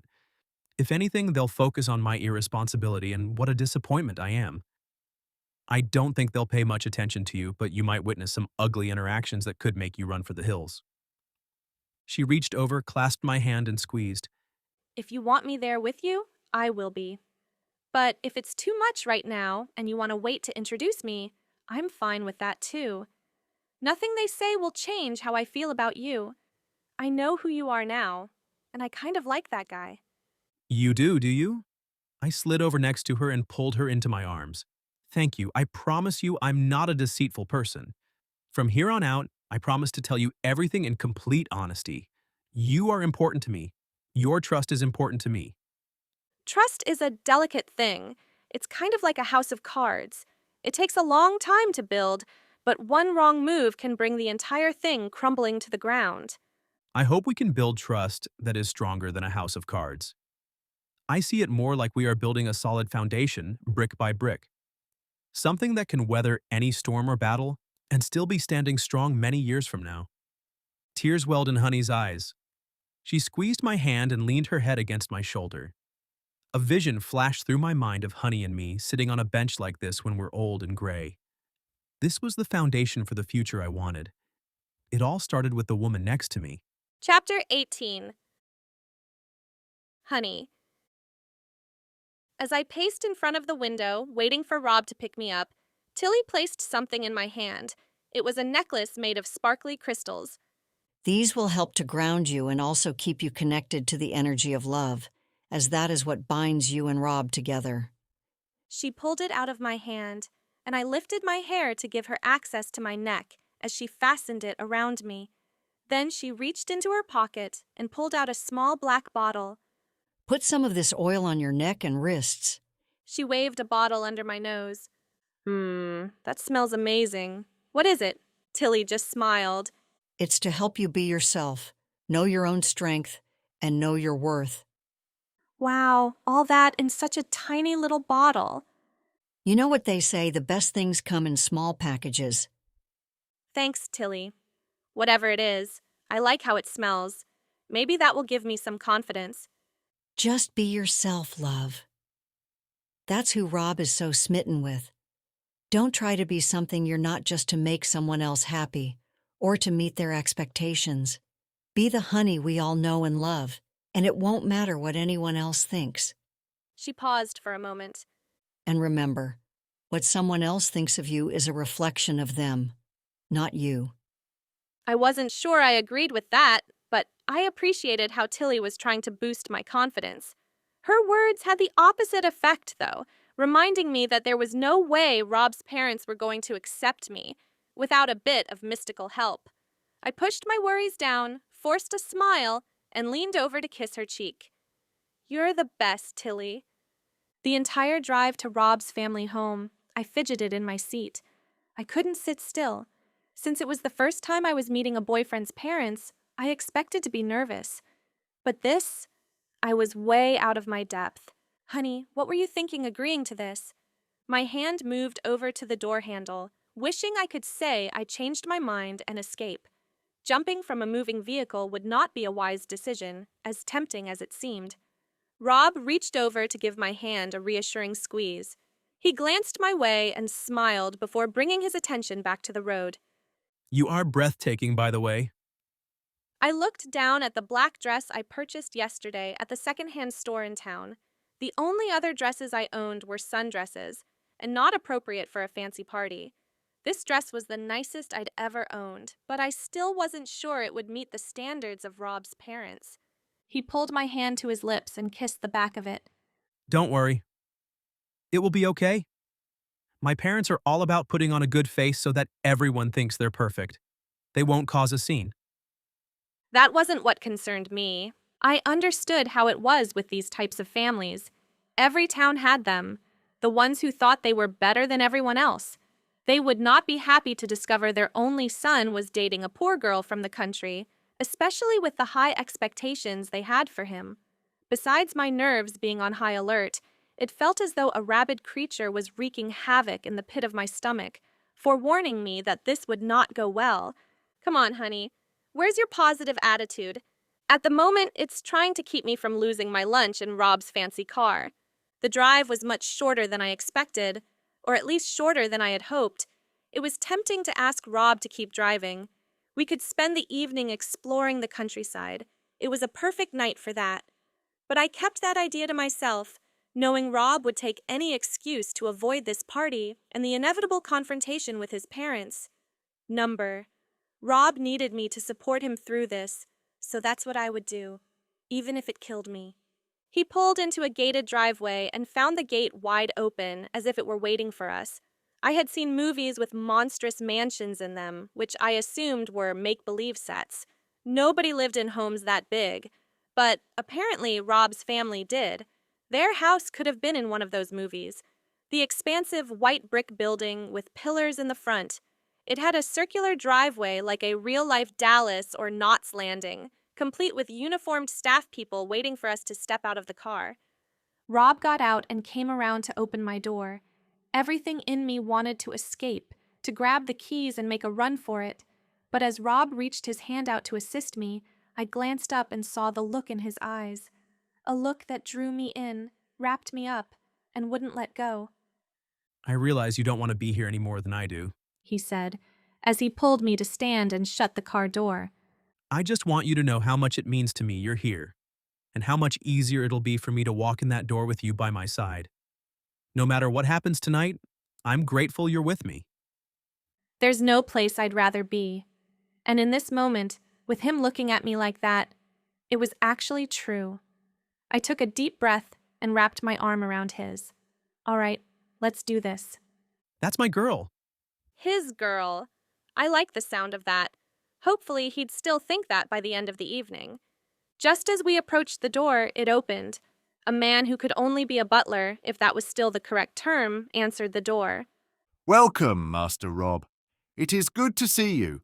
Who do you have with you tonight? This is my girlfriend, Honey Bosworth, Rob said, placing a hand over mine on his arm. Unexpected warmth moved through me at his introduction. I'm Rob's girlfriend. I stood a little straighter and smiled at the butler. Findlay gave her a slight bow. It is very nice to meet you, Miss Bosworth. He turned his attention back to Rob. Your family is waiting for you in the gallery. Thank you, Findlay. It's good to see you. Rob leaned in and whispered to him. Hey, can you clue me in on what the mood is in there? Findlay gave nothing away. His poker face was impenetrable. Enjoy your evening, Master Rob. Miss Bosworth. Rob chuckled. I knew he'd never say a word against my parents. He's pretty old school, but I enjoy messing with him when I can. He's a good guy. As we walked, the sound of voices echoed through the corridor. Rob squeezed my hand. I touched the beads of the necklace and braced myself for whatever was to come. We entered the room, if you could call it a room. Tilly's entire house could fit inside this space. I whispered to Rob, "This looks like a ballroom. You have a ballroom in your house?" Yeah, but we don't have too many balls, so we refer to it as the gallery. We use it for parties mostly. The far wall was all glass doors, open to a patio outside. My eyes must have bugged out of my head as I looked around. Crystal chandeliers hung from the ceiling. Waiters in black tuxedos walked around carrying serving trays of champagne and hors d'oeuvres. I could hardly see across the room through the crowd. There were at least 100 people there already. I leaned over and whispered to Rob, "I thought this was going to be a family party. And where were all the cars for all these people?" Well, this is how my family does it. I told you this was not a typical family party. They hired valets to park the cars in a parking lot down the street. He chuckled. It's actually better for us that there is a crowd. Less chance of confrontation. And I timed it so we arrived after it started for that same reason. It'll be fine, and I won't leave your side. A brunette with beautiful long hair and blue eyes like Rob's rushed over and practically leapt into his arms. Her shimmery pink dress looked like it belonged at a red carpet event rather than a birthday party. Yay, you're finally here. Rob stumbled and laughed, somehow keeping them from falling over. Of course. I wouldn't miss my baby sister's birthday. Happy birthday, sis. He set her on her feet. And this is Honey. Brielle surprised me by pulling me in for a big hug as well. Happy birthday, I managed to squeak out before she released me. I'm so happy you came to my party, she said, bouncing with enthusiasm. She leaned in and lowered her voice. You're a brave one. I like you already. We're going to be good friends. I can tell already. She turned back to Rob. Just a heads up. Mom's been looking for you. I'm not sure what she wants, but she was insistent that I find you. That's all I'll say. Grab some champagne and hors d'oeuvres. I need to mingle. Then she disappeared into the crowd. Next, a tall, more serious woman with darker hair cut in a severe bob came over and gave Rob a polite hug and air kiss to his cheek. Glad you made it, little brother. I was beginning to wonder if you were going to show. Of course, Daria. I wouldn't stand Bree up on her birthday. She huffed, then shook my hand, her wrist limp. Nice to meet you. Before I had a chance to respond, she moved on. I looked up at Rob, wondering what I did wrong. Rob leaned over and said in a low voice, That was my older sister, Daria. Don't take her rudeness personally. She's always prickly and cold. It's not you. Somehow that didn't make me feel any better. As I looked around the room, it didn't take long to notice all the men in suits, and the women wore fancy designer dresses and jewels. I recognized some politicians and public figures that I'd seen on TV. What was I doing here? This was way out of my league. I turned to scan for the nearest exit, wondering if I could slip back out the door with no one noticing. Rob pulled me closer to his side, his hand on my hip. Don't even think about abandoning me here. We're a team, and we'll get through this together. Okay? I looked up at him to see if he was serious. His eyes pleaded with me to stay. How could I refuse? You owe me big time. I know. I really do, and I promise I'll make it up to you. You better. I didn't belong here, but Rob did, so if I wanted to be with him, I needed to put on my big girl panties and show them what I was made of. Tilly's magic oil had better work. Chapter 19. Honey. A server walked by with a tray of champagne glasses. Rob snagged 2 and handed one to me. Now that we have fortification, let's find my parents. You could just leave me in the corner and pretend you don't know me, like I snuck in off the street. Not a chance. I want everyone to know we're here together and that you're my girlfriend. Rob squeezed me to his side and kissed my cheek, then with his hand on my low back, led me across the room. As we made our way through the crowd, people kept stopping him to shake his hand and say hello. He was always friendly, but he never lingered. He seemed to be on a mission and wanted to get it over with, as did I. When we finally made it to an opening in the crowd, he stood near a group of women to get their attention, which thankfully didn't take long. A beautiful middle-aged woman with perfectly coiffed dark hair and a gorgeous ivory dress rushed over and air-kissed his cheek. Rob, I'm so happy to see you. I was worried when you were so late. Hello, Mother. He looked at his watch. I'm only fashionably late. You always told me how important it was to make an entrance, isn't that right? She playfully swatted him on the shoulder. That might be true for other events, but not for your own family's parties. She looked around him, not seeing me at all. Are the Crichtons coming? We never got an RSVP. Rob almost choked on his champagne. No, unfortunately. Cole and his parents had other plans. A waiter came by with a tray of puff pastries. I grabbed one and popped it into my mouth. Mother, I'd like you to meet my girlfriend, Honey Bosworth. He said, motioning between his mom and me. Honey, my mother, Sylvia Rhodes. My mouth was still full of the pastry, which was filled with something spicy that made my eyes water.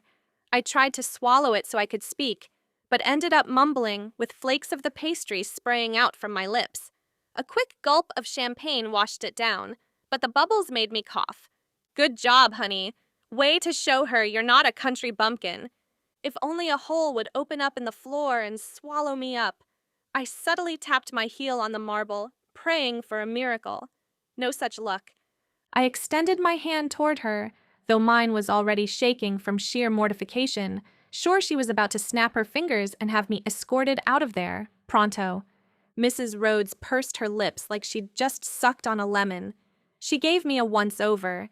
The expression on her face made her disapproval clear. Of course, she exhibited proper decorum and shook my hand like it was a dirty dish rag she didn't want to touch. Nice to meet you, honey.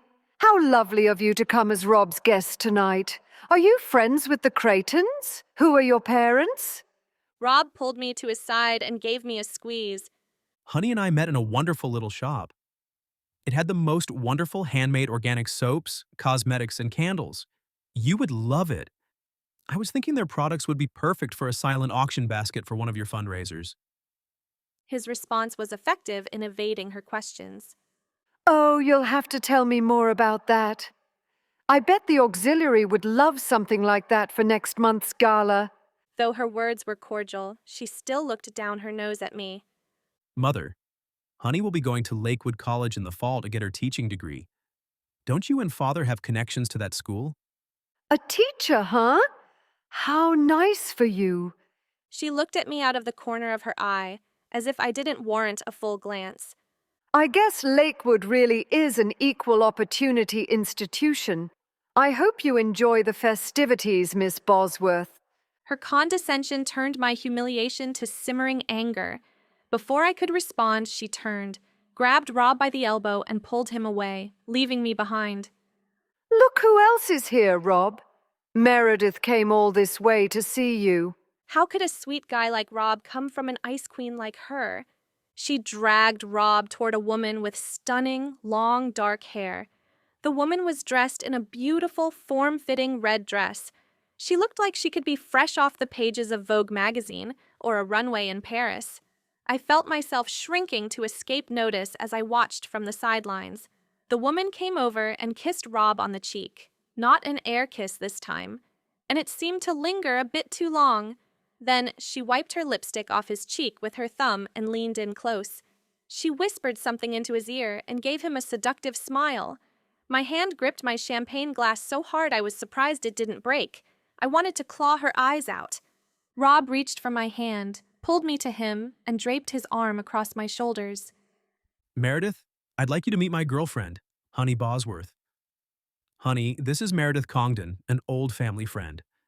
I politely shook Meredith's hand, meeting her death glare with as much sweetness as I could conjure, while trying not to grit my teeth. It's lovely to meet you. Meredith turned toward Rob. Well, isn't this a surprise? Quite a departure from your usual dates. Time for a little rebellion, I see. Once you've had your fun, you know where to find me. She gave him a simmering smile and trailed a finger from his cheek, down his neck and chest. I cleared my throat. Excuse me, Mary, but Rob won't be needing any more meaningless trysts. Believe me, he told me all about you when he confessed to me about his past mistakes. But don't worry, he's found the real thing now. So you can run along and find someone else to play with. I gave her a shooing motion, like I would a child being told to go out to recess. Run along now. Meredith gasped and stomped off like a petulant teenager who didn't get what she wanted. Though I doubt this girl had ever been told no in her life. My tiny little triumph was doused by the murmur of people gossiping around us. I only hoped his mom hadn't witnessed that little display, but no such luck. If I thought Meredith shot daggers at me with her eyes, it was nothing compared to the death glare I received from Mrs. Rhodes. I'm surprised I didn't turn to dust right there on the marble floor. Afraid to look at Rob, not wanting to see the horror in his eyes, I searched for an exit. But then I felt him raise my hand to his lips. I looked up to see his warm eyes focused on me, and then he smiled. A smile filled with pride, amusement, and affection.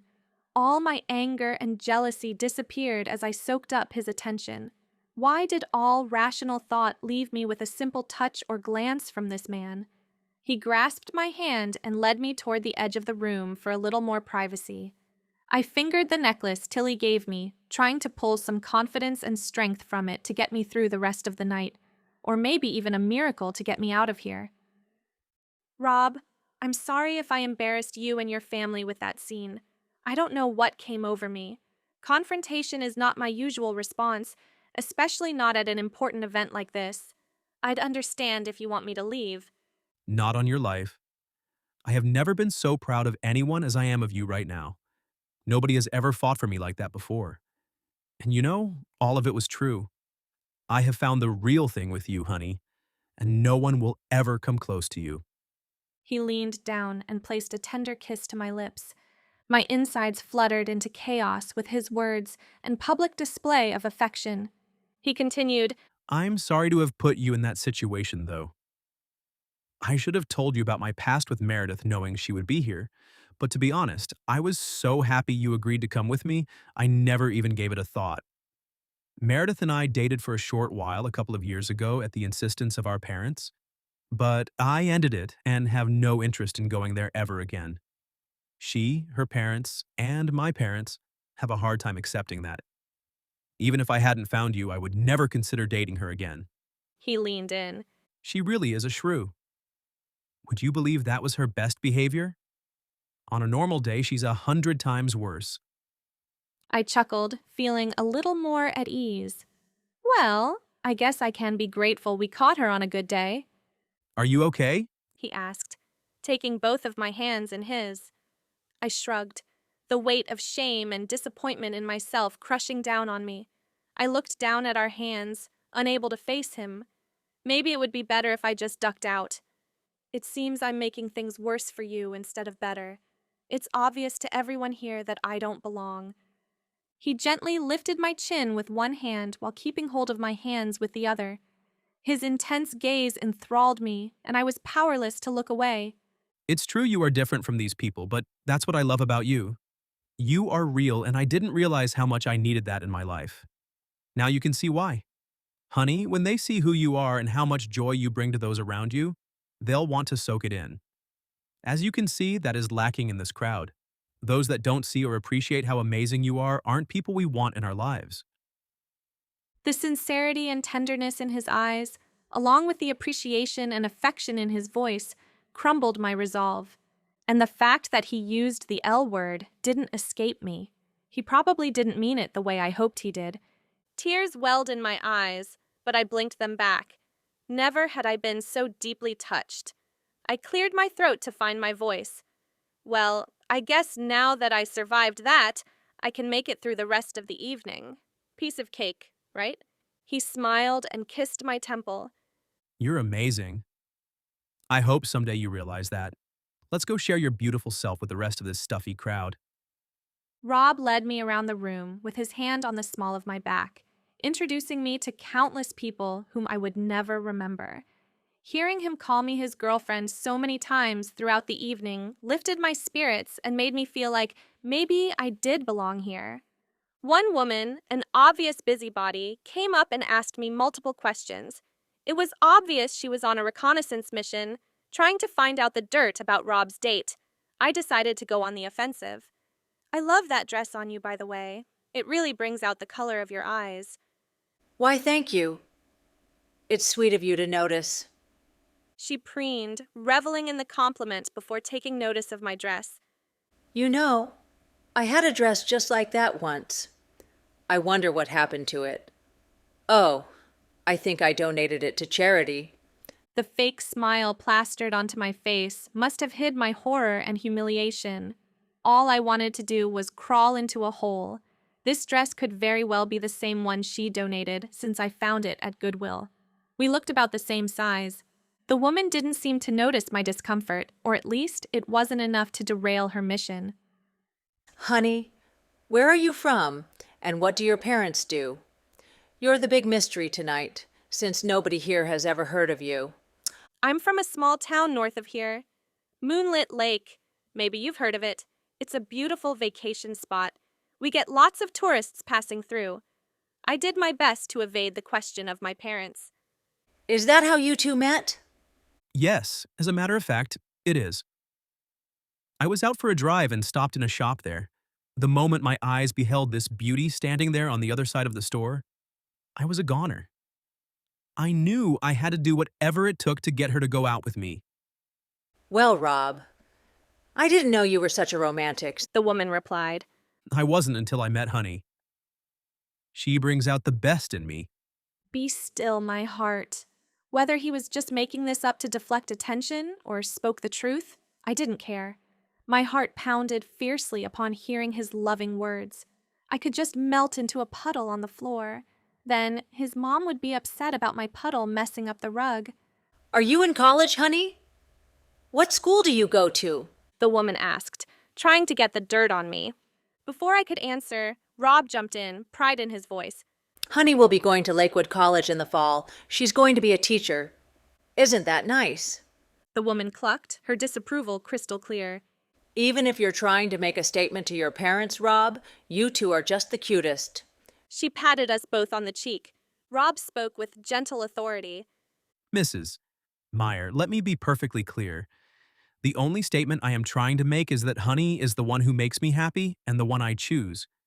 Being with her is not about rebellion or sowing wild oats, or any other rumors going around. It is time for me to live my own life. And that is what I am doing. Her mouth dropped open, and she seemed to be stunned. Would you look at who's here? I haven't seen Evelyn in ages. Yoo-hoo! Evelyn! She waved at the woman and dashing off in that direction. I sighed and leaned against Rob. This was exhausting. Was it time to go home yet? That went well. Now everyone will know all about you and our relationship, so we shouldn't get so many questions. Part of me still wanted to make a hasty retreat, never to be seen again.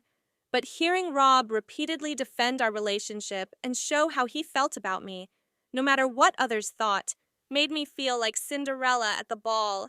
Nothing could dull my sparkle. Chapter 20. Honey. Okay, maybe I can do this. One of Brielle's friends came and talked to me, and she seemed like a genuinely nice person. She even invited me to join her and her friends for girls' night. Not that I had time for that, but it was sweet of her to ask. Things were looking up. I heard some high-pitched giggling and looked over my shoulder to spy two little kids playing in the hallway. One was dancing like a monkey, scratching his armpits and hopping around while the other giggled. I couldn't help but smile. I nudged Rob to point them out to him. But he was in the middle of a conversation, and I didn't want to interrupt. Where had those children come from? This didn't exactly seem like a kid-friendly event. I was tempted to go over and play with them, but this was not a classroom. I forced myself to stay focused on why I was here, supporting Rob. I was trying my best to make a good impression, and that was a tall order as it was. Hopefully, someone was keeping an eye on them. A string ensemble played classical music in the corner, and waiters continued to wade through the ballroom with trays of food and champagne in crystal glasses. Rob was talking with his Aunt Elaine and Uncle George. His aunt's face lit up, and she turned to her husband. Remember that time Rob snuck into the kitchen before dinner and stole all the lobsters and hid them in the swimming pool to save them? Rob chuckled. I didn't want them to die, but I was 6. How was I supposed to know they would die in chlorinated pool water? My hand covered my laugh as I imagined kind-hearted little Rob freeing the lobsters. I've never seen your mother so mad. I thought her head was going to explode, Elaine said, her face flush with laughter. Through the laughing and stories, I had a niggling sensation that something was wrong. I wasn't a teacher yet, but I'd been working with kids for years and possessed a sixth sense for child-induced chaos. As Rob and I continued to nibble on hors d'oeuvres and chat, that sense went on high alert. The hallway behind me was now empty. Where did those little monkeys go?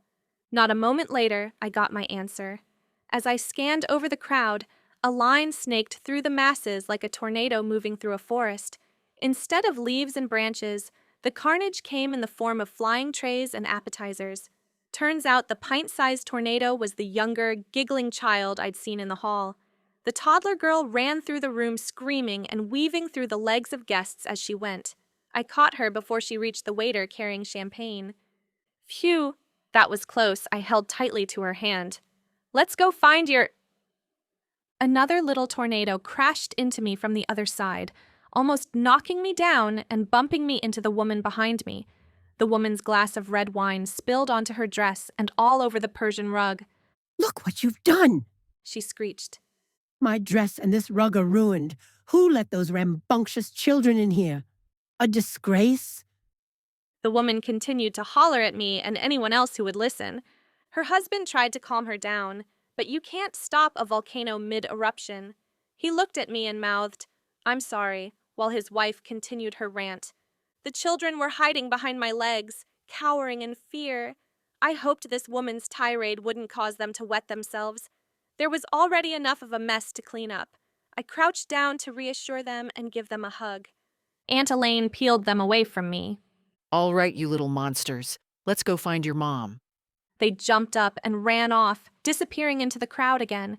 Elaine rushed after them. Rob must have sensed my concern. He squeezed my shoulder. Elaine will catch up to the kids. Don't worry about them. Right. The children were fine and didn't need my help. The wine mess, that was another story. I leaned over to Rob. "Can you get a bottle of gin and a rag? I can fix this." A car bomb isn't the answer. He smirked. I rolled my eyes. "Trust me, I know what I'm doing." He nodded and found a bartender. He returned moments later with a full bottle and a towel. "May I help you with your dress?" I asked the woman. I don't see what you can do. It's ruined. "If it's already ruined, then it won't hurt if I try something. Will it?" I suppose not. Go ahead. I bent down and poured a bit of gin onto the stain at the bottom of her dress and dabbed it with the towel. The stain disappeared and just left a wet spot. There. This should dry in a few minutes. You will still want to take it to the cleaners, but it should be okay. Wow, I'm impressed. This is a brand new dress from a designer in Paris. I can't believe you saved it. She continued to gush about the magic she witnessed. "I'm glad I could help," I said. With the towel in hand, I knelt and poured the gin onto the wine stain on the expensive rug. I dabbed it with the towel. It took most of the bottle, but finally seemed to come clean. A waiter came and took the dirty towel and bottle from me. I turned to Rob. "Could you guide me to the nearest restroom? I need to wash my hands so I don't smell like a distillery." Sure, right this way. Rob led me through the crowd and down the hall. That woman you just helped was Mrs. Jeffries. Her husband, Edmund Jeffries, runs a nonprofit that has something to do with education. I forget exactly what it does, but somehow it supports everyone getting the education they deserve. I always thought he was a nice guy, nothing like his wife. She's a piece of work. He stopped in front of a closed door and turned to look at me. And may I just say how proud I am of you? You never cease to amaze me. He kissed my smelly hand. I felt myself blush, but shrugged off his praise. There was a problem, and I knew how to fix it, so I did. Not a big deal. Well, maybe you didn't notice, but you were the only one doing anything to help. Everyone else stood around and complained in outrage. Go on, I'll wait for you here. I took a few moments in the restroom to compose myself and regather my courage to go back out there. When I stepped back into the hallway, Rob was nowhere to be found. I walked back out toward the party and found the two children huddled in the corner crying. They trembled in fear as I approached. "It's okay. Don't be afraid. My name is Honey. Can I sit by you?" The children looked at me in disbelief. They whispered to each other and looked back at me and nodded. I slid onto the floor next to them. "What are your names?" The boy answered first. I'm Andrew. He looked to be about 4 or 5 years old. And this is my sister, Josie. I guessed her to be 2 or 3. Now that we know each other's names, we're not strangers anymore. "We can be friends. Would you like that?" They both nodded and gave me a hint of a smile. "Wonderful. I don't know many people here, so I'm happy to have a couple of friends. Do you like stories? I'm pretty good at storytelling." Their eyes lit up and they nodded excitedly. "Do you want a story about animals, pirates, or a prince and princess?" I asked. They whispered to each other again. All of them, Andrew said, apparently the spokesperson for the twosome. I chuckled and began making up a story of Prince Andrew and Princess Josie, who were abducted by pirates and rescued by monkeys. They listened with rapt attention, often giggling at the outrageousness of my tale and the silly voices I used. When I said the words "the end," cheering and clapping erupted behind me. I was so engrossed in the story I was telling that I didn't notice people gathering around to hear it. A woman rushed over to the children. "Thank you so much for entertaining these two. I hope they weren't too much of a bother. Not at all. This was the highlight of the party for me. Aunt Sylvia told me not to bring them, but my sitter got the flu and canceled at the last minute. I didn't want to disappoint my cousin by missing her party. I didn't realize how hard it would be to keep track of them here with all these people. Where are my manners? I'm Danielle, and you've obviously met my children. Yes, and they politely introduced themselves. Nice to meet you. I'm Honey. Oh, I know. You're Rob's girlfriend. And all anyone can talk about tonight. It's true. You're not what anyone expected. But I can tell already you're exactly what he needs. I can see why he's so taken with you. She smiled warmly and gathered her children into her arms. Both were almost asleep from the bedtime story they'd just received. I'm Rob's cousin, and am right between Rob and Brielle in age. We've always been close. This is the first time I've seen him genuinely happy since we were kids. Thank you. That means a lot. Do you know where Rob is by any chance? I think I saw him go down the hall and into the library with my aunt and uncle. She pointed to a room with a door open, just a crack. I've got to find my husband and get these two home to bed. Thanks again for spending time with my little darlings. I hope we see you again soon. Following Danielle's direction, I went looking for Rob. I paused in front of the door at the sound of loud voices arguing in that room. My heart stopped when I realized the argument was about me. Chapter 21. ROB. What were you thinking bringing that shop girl here, Rob? Mother screeched, waving her arms in outrage. I understand you're upset with us, but this is ridiculous. She was on the floor cleaning the carpet, for heaven's sake. It's unseemly. We can't have you dating a servant. I'll have you know, Honey saved your precious Persian rug.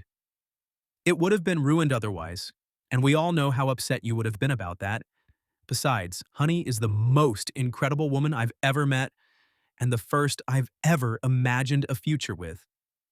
I pressed my hands on the top of my head and groaned in frustration. For once in your life, I wish you'd listen to me. I don't want the life you have planned for me. I want something different for myself. Why is that so hard for you to understand? Dad uncrossed his arms to point at me. Enough messing around, son. It's time for you to take your future seriously. We've indulged you long enough. It's time you come home and get your ducks in a row for law school. Even with our name, there's a lot of competition. Making the right contacts will give you a leg up. I threw my hands up in the air and turned away from him for a moment. Ugh!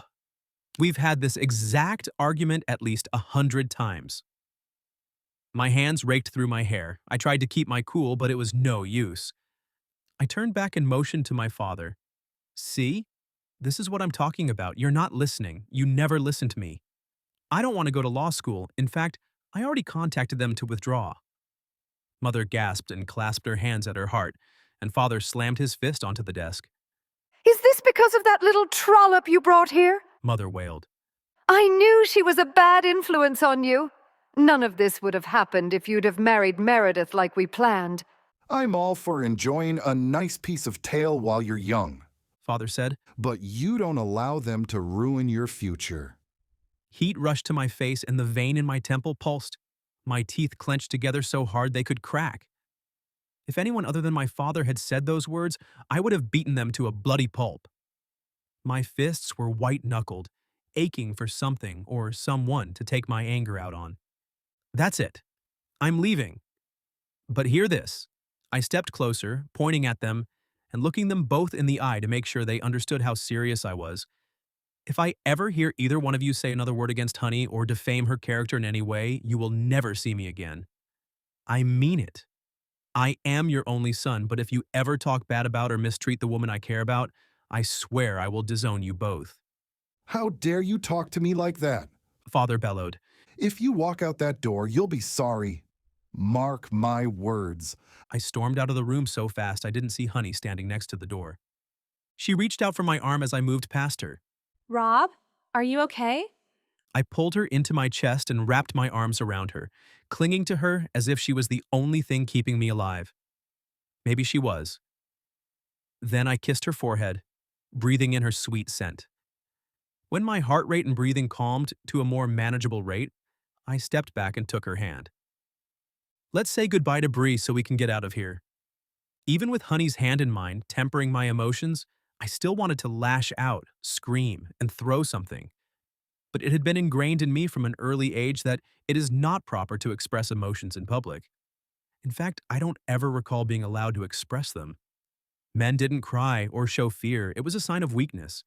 It was impertinent to express anger. I was told I had no reason to be sad because I had everything one could want. So I became a master at holding it in. Most of it was the same old story, me trying to get them to listen, and my words going in one ear and out the other. Hashing out that same tired argument over and over again. I wasn't even upset about that part since it was exactly what I expected. But the things they said about Honey triggered a protectiveness I've never experienced. I won't let anyone hurt the woman I love, not even my parents. Love? Was that really what I felt for Honey? Surely it was too soon for that, wasn't it? That was a question for later. I spotted Brielle on our way toward the door and waved her over.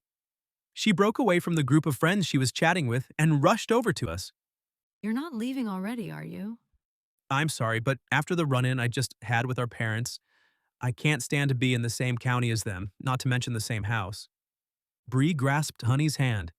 Honey, I've heard so many people singing your praises.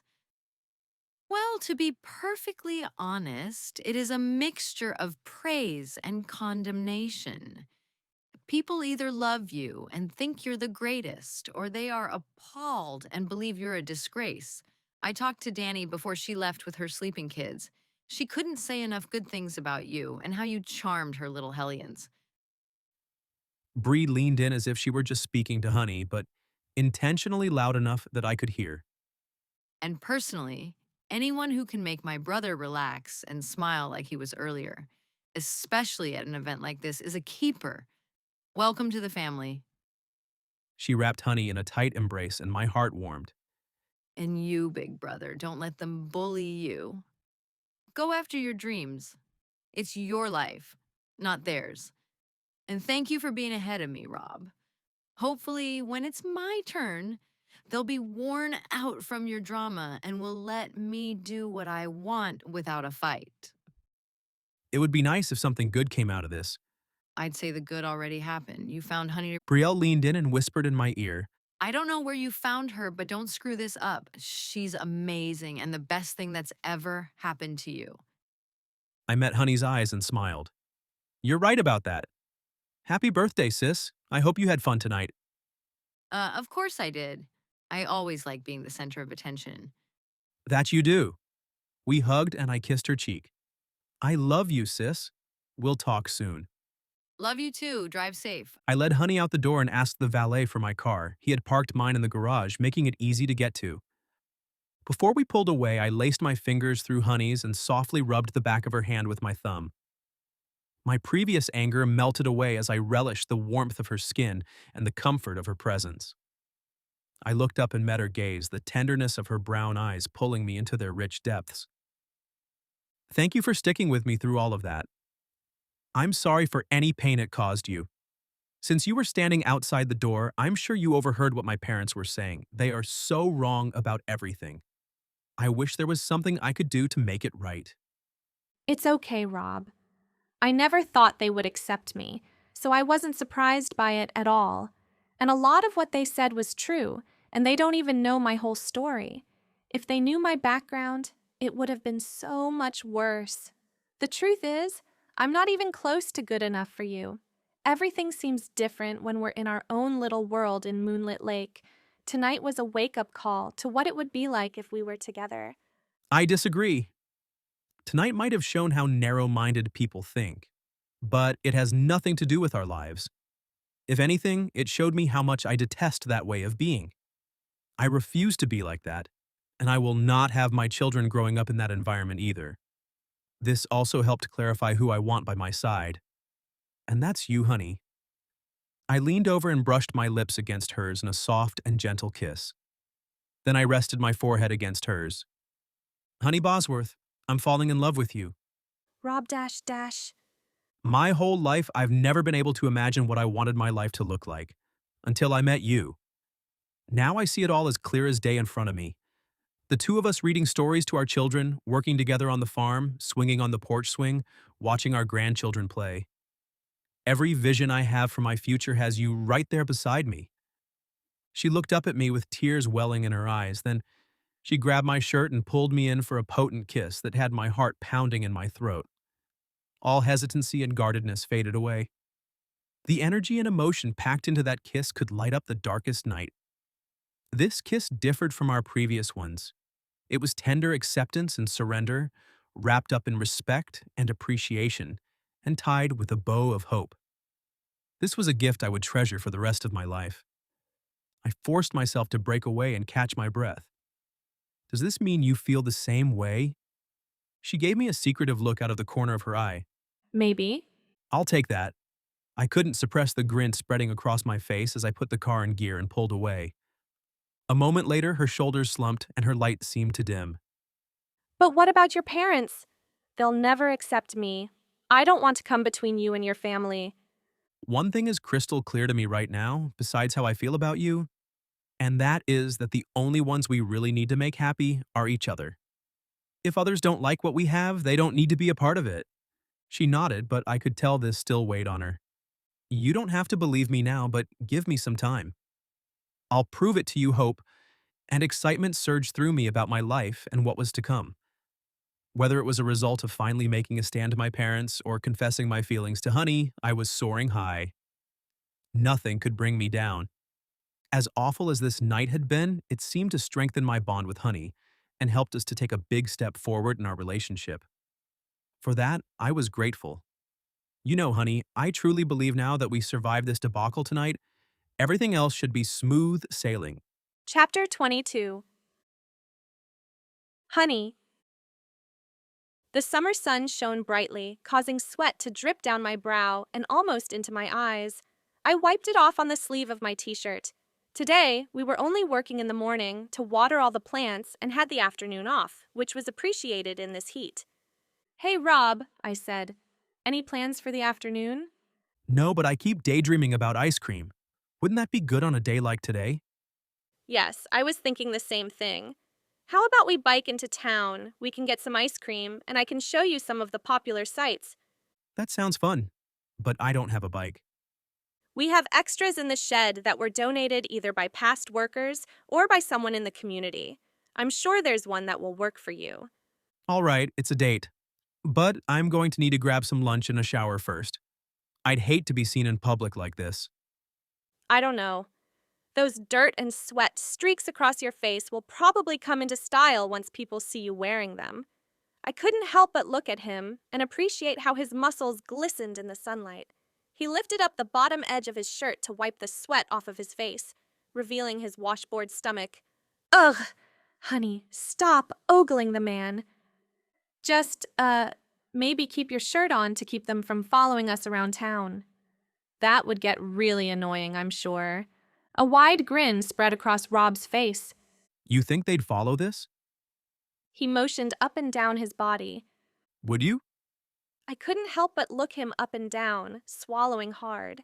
How could any one person be this good-looking? It wasn't right, and no way was I going to answer that question because I'd pretty much follow him anywhere. Okay, I'm just going to head back to eat some shower and take a lunch. As soon as the mixed-up words were out of my mouth, I slapped a hand over my lips to keep myself from saying anything else in my flustered state.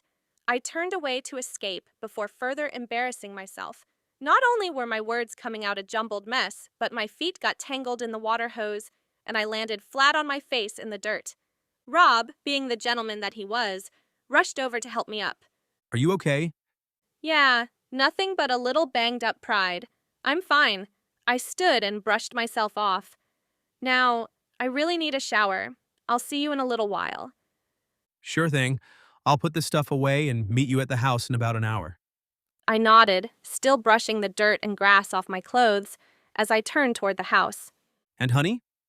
I stopped and looked back at him. I get completely tongue-tied and flustered any time I so much as catch a glimpse of you. It makes me happy to see that I affect you at least a little. As embarrassed as I was, my heart swelled. Not that I believed it. He was as confident as a guy could be. But the fact that he tried to make me feel better about my clumsiness and humiliation scored extra points for him in the good guy column. An hour wasn't nearly long enough for me to get myself together and ready to spend the afternoon with Rob. What was I thinking, suggesting this? My brain didn't do much thinking when Rob was around. My heart seemed to take the lead. And sometimes I questioned the sanity of my heart. Was it really on my side? Rob was waiting in the kitchen with Tilly when I came out. I fixed a bag of goodies for you to take with you, Tilly said, as she stuffed items into a small backpack.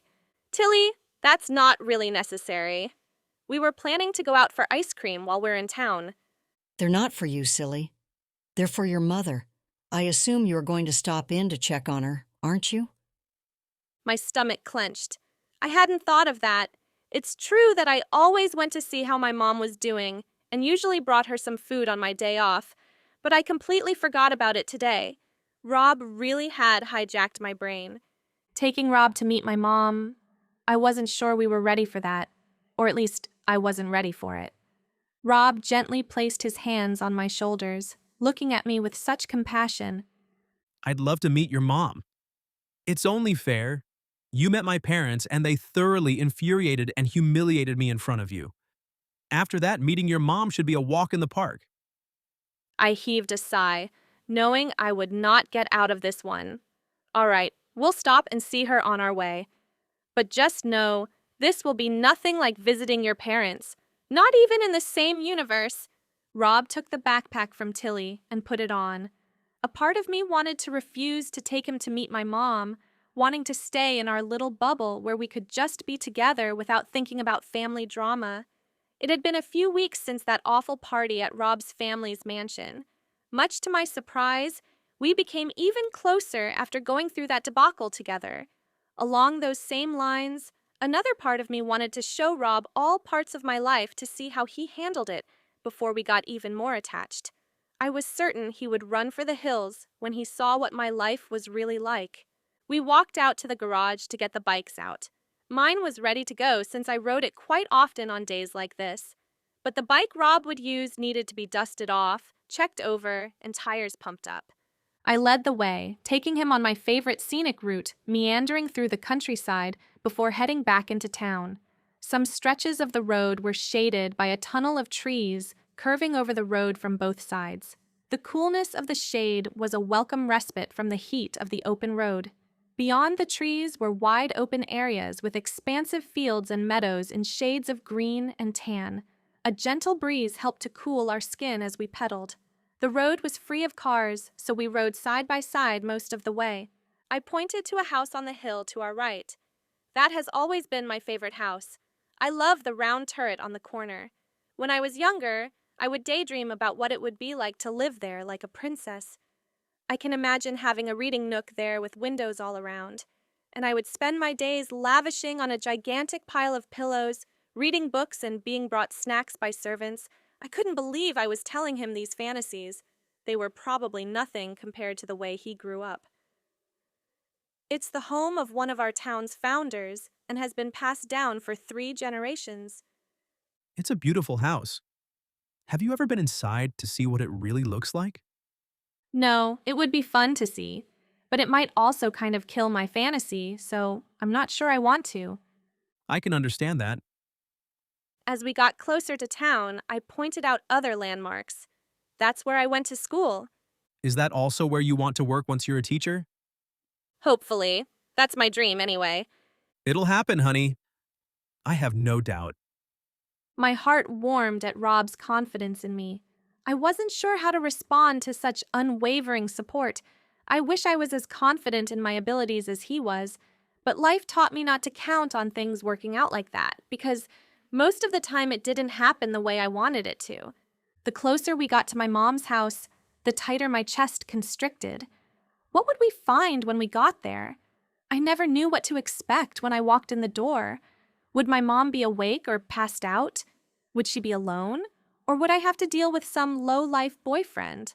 Having Rob with me this time didn't help my anxiety. What would he think? I stopped my bike and Rob pulled up right next to me. Maybe we should go get some ice cream first. No, let's get the hard stuff over with first. After we visit your mom, we'll reward ourselves with the ice cream. Oh, all right. But, Rob, I didn't even know what I wanted to say. This was a part of my life I didn't share with anyone. I'd never felt more vulnerable in my life. So much was riding on this visit. My heart could be crushed in the blink of an eye. Rob looked at me with such tenderness and compassion. Don't worry, honey. Whatever happens, I'm not going anywhere. My appreciation for this man continued to grow. How did he know that was exactly what I needed to hear? I swallowed hard and steeled myself for whatever scene we were about to walk into. We pulled up to the rundown trailer house. The grass stood above my ankles and needed mowing. Paint peeled off the front step, revealing gray-weathered boards that were warped and uneven with age. Trash blew across the street and into Mom's yard from the neighbor's tipped-over trash can. Rob didn't say anything, but he grasped my hand in support. Embarrassment and shame weighed heavily on me. I wanted to run and hide. I didn't want him to see this part of my life. Couldn't I just pretend my life was at Tilly's? It was such a stark difference from the way Rob grew up, making it more apparent how unsuited we were. But his hand continued to hold tightly to mine, not letting go, even as we stood staring at the house. We didn't always live here. When my dad was alive, we lived on the other side of town, closer to the lake. But after he died and Mom fell apart, we couldn't afford that house. A friend of my dad's helped her to sell it and buy this one, and she's lived here ever since. So you lived here from the time you were 5 until you moved in with Tilly? I nodded. Flashes of memory, of times I wish I could forget, washed through me. I pushed them aside as I always did, not letting the past keep me from doing what I needed to do. Let's get this over with, I said, walking toward the steps with Rob's hand still glued to mine. I cracked the door open, nervous about what I would find. To my astonishment, the scent of cinnamon and apples wafted out the door. Had we stepped into some alternative universe, or had I opened the wrong door? This could not be my mom's house. Mom? I walked into the kitchen, and there my mom was cleaning up the kitchen after baking. What's going on here? Oh, hi, honey. I'm so glad you came by today. I'm baking an apple coffee cake, hoping to share it with you. It should be done in a few minutes. Are you going to introduce me to your friend? I stood there with my mouth open, stunned and speechless. I hadn't seen my mom anywhere but on the couch or in bed for years, and I don't recall her ever baking anything. If she did before Dad died, I don't remember it. Rob stepped forward and offered his hand. Nice to meet you, Mrs. Bosworth. I'm Rob Rhodes, Honey's boyfriend. Please call me Nora. Mom looked Rob up and down with a sparkle in her eyes that I'd never seen. Very nice to meet you. I'm so happy you came today. Is there anything I can help you with while I'm here? Rob offered. I'm at your service. Oh, how gallant. I normally wouldn't ask a guest to help, but I really do need the storm windows to be taken off these windows so I can get some air moving through. It's stifling in here, especially with the oven going. She pointed to the living room windows. They come off from the outside, and I can't quite reach them from the ground. Do you think you could do that for me while we wait for the coffee cake? It gets like a sauna in here in the summer. Certainly. I'll do that right now. Where should I put them once they're removed? There's a small shed on the side of the house. You can stack them up against the wall in there. Consider it done. Rob whisked off to tackle the task. Once he was out the door and out of earshot, Mom turned to me and said, I'm so happy for you, honey. He seems like a wonderful boy. I crossed my arms and studied her, not knowing what to make of this woman in front of me. She couldn't be my mom, could she? I blinked to see if I was hallucinating, and I was tempted to touch her to see if this mirage would pop like a bubble and the mom I was used to seeing would be there. To be honest, I was kind of afraid to do that. I wanted this illusion to last as long as possible. What in the world could have brought this on? Don't get too excited, Mom. I'm sure once the summer is over, we'll go our separate ways. I don't know about that. He's obviously smitten with you. He reminds me a lot of your father, especially the way he looks at you. Oh no. Reminders of Dad would surely send her back over the edge. I better stop this right now. Maybe Rob should stay outside to minimize the damage. I'm sorry for that.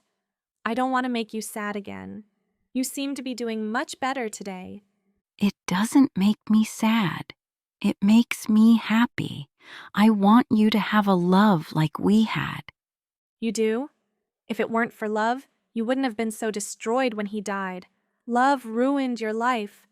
Oh, now, my sweet girl, I'm so sorry for all the pain I've caused you. It's true, I've been stuck in grief for a long, long time. Too long. But last night, I had a dream, a very vivid dream. Your father came to me. He sat right on the edge of my bed and told me it was time for me to live again. He said that you needed me to show you that love was the best part of life, not the worst. Love is what makes it all worthwhile. She reached out and took my hands and looked into my eyes. Her own eyes glistened with unshed tears. He's right, honey. Even with all the pain I was in for so long, I wouldn't trade a minute I had with your father. When I lost him, I didn't want to live, and really I didn't. A big part of me died that day. But not all of me. I'm sorry I wasn't the mom you needed me to be and that I lost sight of what a gift I had in you. It's time for me to make a change and do better. I'm not saying I'm cured, but I am trying. I woke up this morning feeling better than I have in years. Even cleaned the house and threw away every bottle in this place. Was this for real? For years, I had prayed for this kind of miracle, but it had never happened. Was it possible that a dream visit from my dead father was what she needed all along? I'd seen a lot of far-out things with Tilly, but this, I didn't know what to believe. Maybe it didn't matter if I thought it was real or not, as long as Mom did. And when it inspired such a wonderful change in her, how could I refute that? The real question was whether this miraculous transformation would last. I hoped so, but I wasn't ready to trust it and didn't want to get my hopes up. Again. Time would tell. I wiped a tear from my eye. So what took him so long? Mom just shrugged and peeked into the oven to see how her coffee cake was doing. I leaned against the counter with my arms across my chest. As much as I wanted to embrace this new version of my mother, I couldn't help but feel skeptical. This won't be as easy as taking out the trash, you know. You've been drinking for so long that your body will react to not having it. You'll go into withdrawal. Have you thought about checking into a rehab facility where you would have the help and support you need to get through this and make it last? Mom sank into her chair with a sigh. You're right. That's probably a good idea. I am willing to do it and feel like I'm ready now. Will they accept me if I don't have money to pay for it? I don't know, but there's only one way to find out. Let's call and ask. Where is your phone book? Mom pulled out the big, fat yellow pages phone book from the cupboard and handed it to me. I found the number for the closest treatment center and made the call. A pleasant woman answered and told me that Mom could check herself in at any time, but she would need to pay for it out of pocket. Insurance did not cover this type of care. My shoulders slumped, and I dropped my head into my hands. She was finally willing to get help, but we didn't have the money to do it. A familiar sense of hopelessness had me rubbing my temples. Rob returned from his work on the windows. What's wrong? I explained the situation to him. From the look in his eye, I could tell he was itching to fix this. I put a hand up. We will handle this. It would be easy to accept his help and take his money, but then I would be just like everyone else who used him for his wealth. I didn't want that to hang over our relationship. I turned to Mom. I have some money I've been saving, Mom. You can use it for your treatment. Isn't that what you've been saving for college? No, no, no. You've given up enough over the years because of me. You lost your childhood. I won't allow you to give up your future, too. It touched me to hear her recognize how I'd been affected by her addiction. This was a first. Even so, she needed support to make this stick. Have you ever tried going to an addiction support group? Maybe having someone to talk to who has done this and understands will be helpful. I looked into it, but was never really committed to following through, so I never made the call. I'll find that number for you. That's at least one thing you can do now. Those meetings are free. I flipped through the phone book to find the number for a support group for alcoholics. I'd like that. Reaching across the table, I placed my hand over Mom's and gave it an encouraging squeeze. You can do this, Mom. I know you can. Thanks, sweetie. I really hope that's true, but I can't make any promises. I understand. Call me anytime you need me. I'm here for you. I know you are. That's what gets me through each day. I found the number for the nearest support group and made the call. I shuffled some papers around on the counter until I found a piece of paper and a pen to jot down the information. Hey, Mom. There's a group that meets in the library, only a few blocks away, and there's a meeting today in about an hour. Would you like me to go with you? You can walk with me, but this is something I need to do myself. The three of us ate coffee cake and talked about lighter, more mundane subjects. It was the most enjoyable time I'd had with my mom in a long time. Rob and I walked our bikes alongside Mom to the library. We hugged on the sidewalk. I'm so proud of you for taking this brave step. You can do this. Mom looked at me and simply nodded. The fear and uncertainty showed clearly on her face, and yet there was a glimmer of hope in her eyes that I hadn't seen before. Her steps were tentative as she walked toward the door. She turned and looked at me one last time before disappearing through the doors. I put my arms around Rob, buried my face in his chest, and let the tears fall. All the emotions that had built up around my mom and her drinking over the past 14 years came pouring out. The comforting sensation of his arms around me felt so safe and protective, giving me permission to let it all out. I really hope she can do it, but I'm afraid to get my hopes up. I wish there was a way she could get more help. Not to be pessimistic, but I don't believe support groups are going to be enough. We'll be here to help and encourage her. He kissed the top of my head. You're not in this alone, you know? Not anymore. I want to be here for both you and your mom. Thank you. I wanted to take Rob's comforting words and wrap myself up in them, but no matter how badly I wanted to believe that things were looking up for me and Mom, I had a sinking feeling it wasn't going to be that simple. Chapter 23. R.O.B. Once I reached the bunkhouse, I slammed my fist into the wall and groaned in agony. God, I hate feeling so helpless when I could easily do something about it. If they'd only let me. Standing there in Nora's kitchen and seeing the devastation and hopelessness on Honey's face when she realized her mom wouldn't be able to get the treatment she needed because she didn't have the money, it almost brought me to my knees. I had to bite my tongue, shove my hands into my pockets, and turn away to keep myself from taking care of it for them. I have the money. That would be no big deal, and I'd be happy to do that for them. But they wouldn't want that, and likely wouldn't accept it. They were strong and proud women who didn't want my charity. If I offered to pay for this, it would put Honey in the uncomfortable place of wanting to accept it for her mother's sake, but not wanting to be beholden to me or to feel like she was using me for my money. It also might change things between us. She'd always been self-conscious about our financial disparity. The only way to help them was to find other ways to fund her care. I racked my brain for possibilities, and it occurred to me that Cole's dad was a state senator and might be aware of resources for those with financial need. I picked up the phone to call Cole. Hey, Cole, how's it going? Hey, Rob. I'm glad you called. I was planning on calling you later today. What's up? I took a deep breath.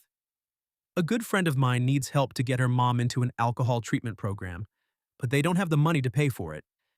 I was wondering if you could talk to your dad to find out if there are programs or resources out there for someone of low income to get the help they need. Is this friend a girlfriend? Yeah, but what difference does it make? None. It just helps to liven up my boring life. Ha, like your life could be boring. You probably can't even count all the girls you've gone out with in the last month. That's just it. Yeah, it's been fun, but It's all become so boring. The same parties, the same girls, the same conversations. I'm beginning to wonder if I need to take a page out of your book and do something different. Shake my life up a bit. I've certainly done that. I appreciate you covering for me, by the way. This was exactly what I needed to do to find my direction. My parents are going to have a coronary when I tell them what I want to do with my life, but I don't even care.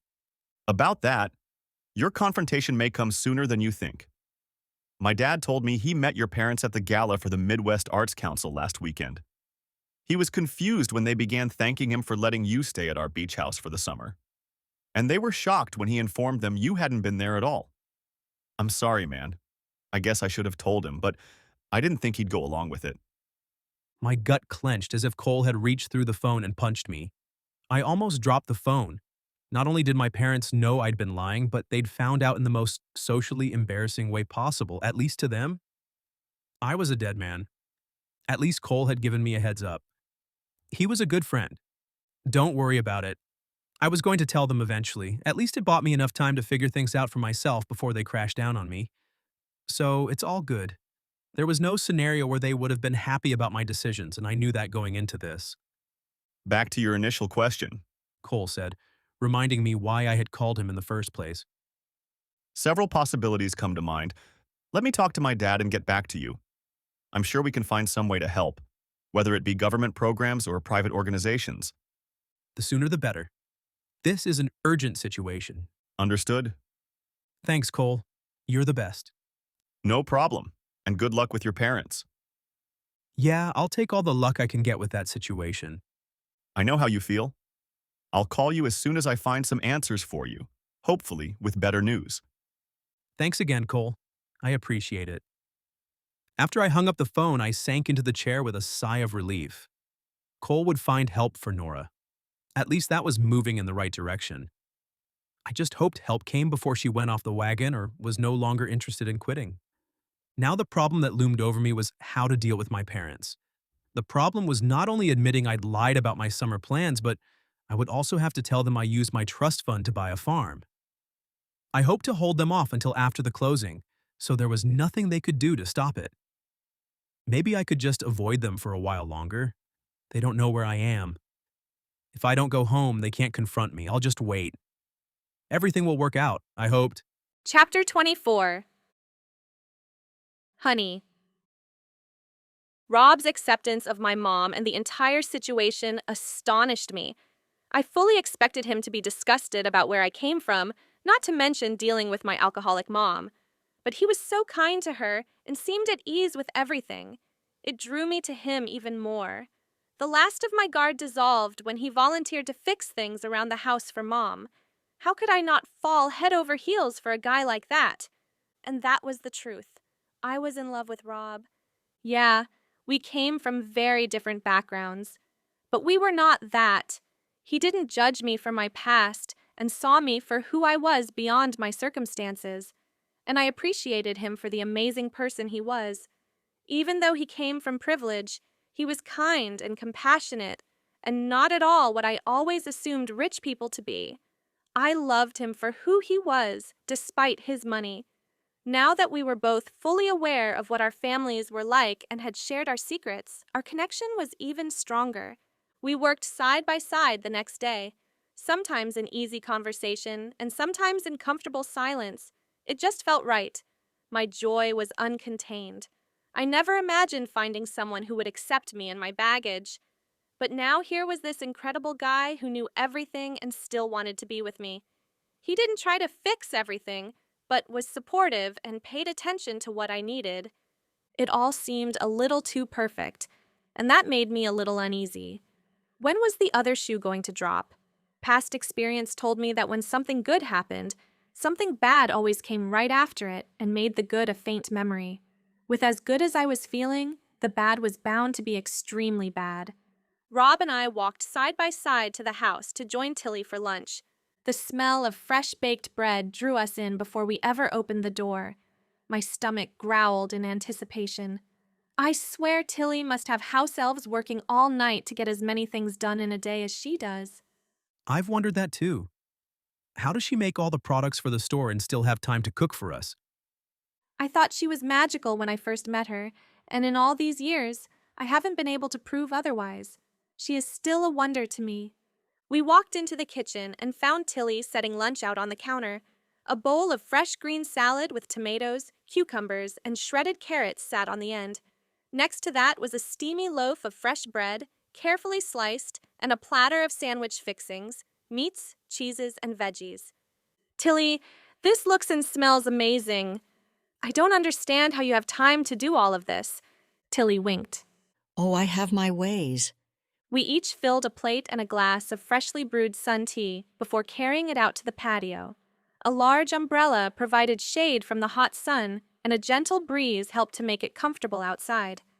Tilly, what magical creations have you been brewing lately? Oh, Rob, you are such a joker. Tilly laughed, playfully swatting Rob on the arm. I suspected Rob wasn't joking. He seemed endlessly amused by Tilly and everything she did. He was never disrespectful, but he wasn't exactly a believer either. Me, I'd been around her enough to know there was something special about Tilly, and all she did, whether it was magic or not, who was to say? Tilly's eyes twinkled as she smiled. I actually created a new scent. I call it Hope in a Bottle. I think it will be a good one. She turned to me. I'd love it if you would try it out, honey. Me? Why me? Even as the words flew out of my mouth, I knew the answer, and now I was afraid of how Tilly would respond. Tilly looked at me with the gentle, compassionate eyes I loved so much. She patted my hand. One can never have too much hope. I don't know if I believe that. Sometimes you can hope for the impossible and be endlessly disappointed. But without hope, what good is living? If you truly believed your life would never be any better, you'd never take a risk or make a change. All the opportunities and blessings would be missed because you'd only be focused on what was wrong. Tilly looked right at me, her gaze boring into my soul. Honey, if you didn't hope for a better life, you'd never have left home. You wouldn't have studied so hard in school or applied for college. You certainly would not be working so hard to create a better life for yourself. Hope is one of your superpowers. Don't forget that. What could I say to that? Maybe she was right. I could have accepted I would never be more than the poor hungry girl stealing food in the middle of the night, perpetually dirty with clothes that were ragged and outgrown. I was dead set on showing the world I was more than that. Was that hope or sheer determination and stubbornness? Rob cleared his throat. Well, I'd be willing to try some of that. I could use a little of your magic hope to get my farm going. Maybe I need to change the formula to focus on believe in yourself. I think you both could use a good dose of that. Rob chuckled. I won't argue with that. Maybe you can call it anti-doubt. That's what seems to trip me up, doubting whether I can do it or not. Other people doubting my decision doesn't help. It just feeds my own self-doubt.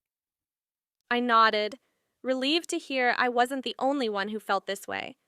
I know exactly what you mean.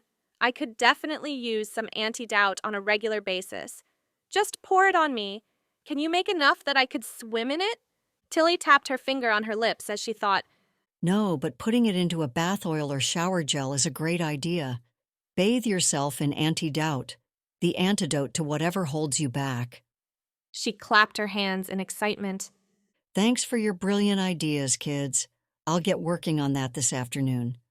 A rumble and squeak of brakes indicated that the mail had arrived. I gathered my empty plate and glass to bring inside. I'll go get the mail while I'm up. Wonderful. Thank you, dear.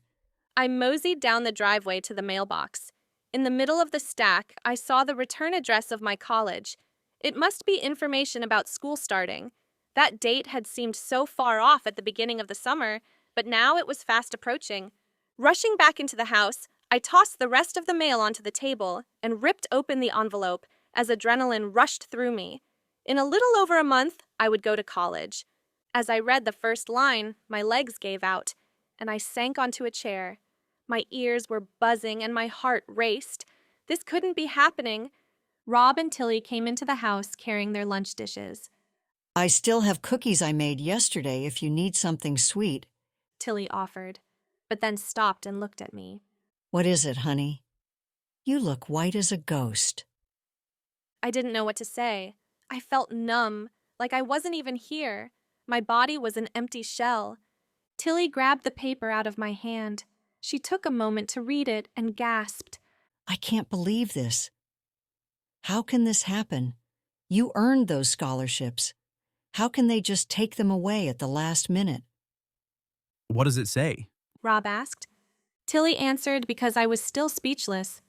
The college says that the scholarship committee needed to reallocate funds, and Honey's scholarship is no longer available. She will need to pay the full tuition or get loans to cover it if she wants to start school in September. How can they do this? Rob's face turned bright red, and he looked like he might erupt at any moment. His jaw clenched and his hands fisted, ready for a fight. What will you do? I shrugged and shook my head. I don't know. There's no way I can come up with the money. All of my savings wouldn't even pay for one class. I'll have to wait until next year and try for another scholarship or apply to another school. But then I'd have to move to another city and pay for lodging. This is hopeless. See, Tilly, this is why hope is a bad thing. It's devastating to lose it. Tilly, is it okay if I take the rest of the day off? Rob asked. I need to make this right. What can you do? Rob took a deep breath and exhaled. His shoulders slumped. I'm so sorry about this, honey.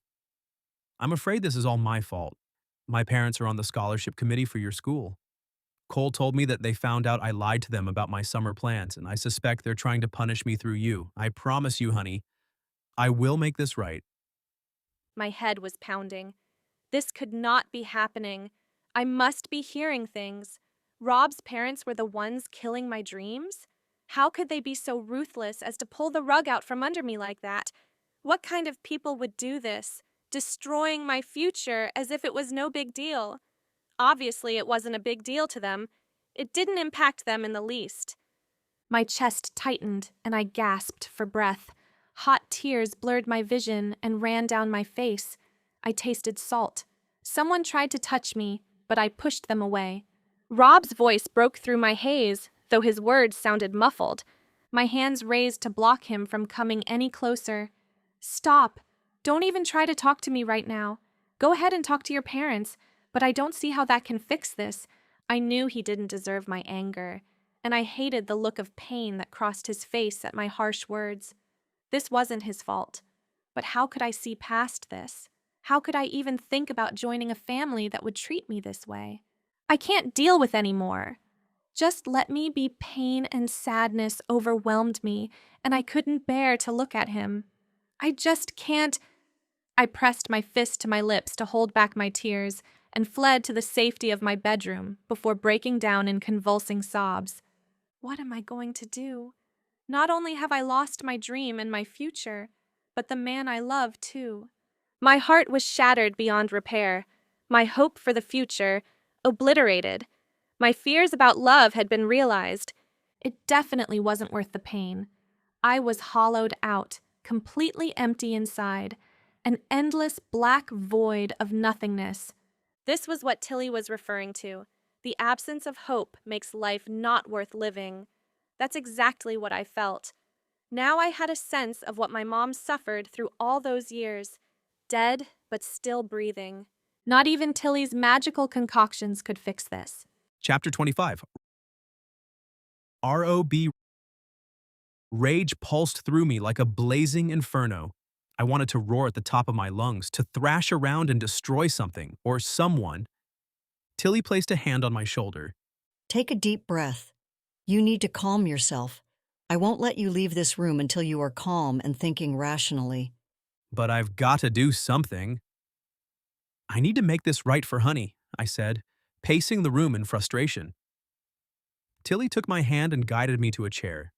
She patted my hand and spoke in her calm, gentle voice. I know you do, dear.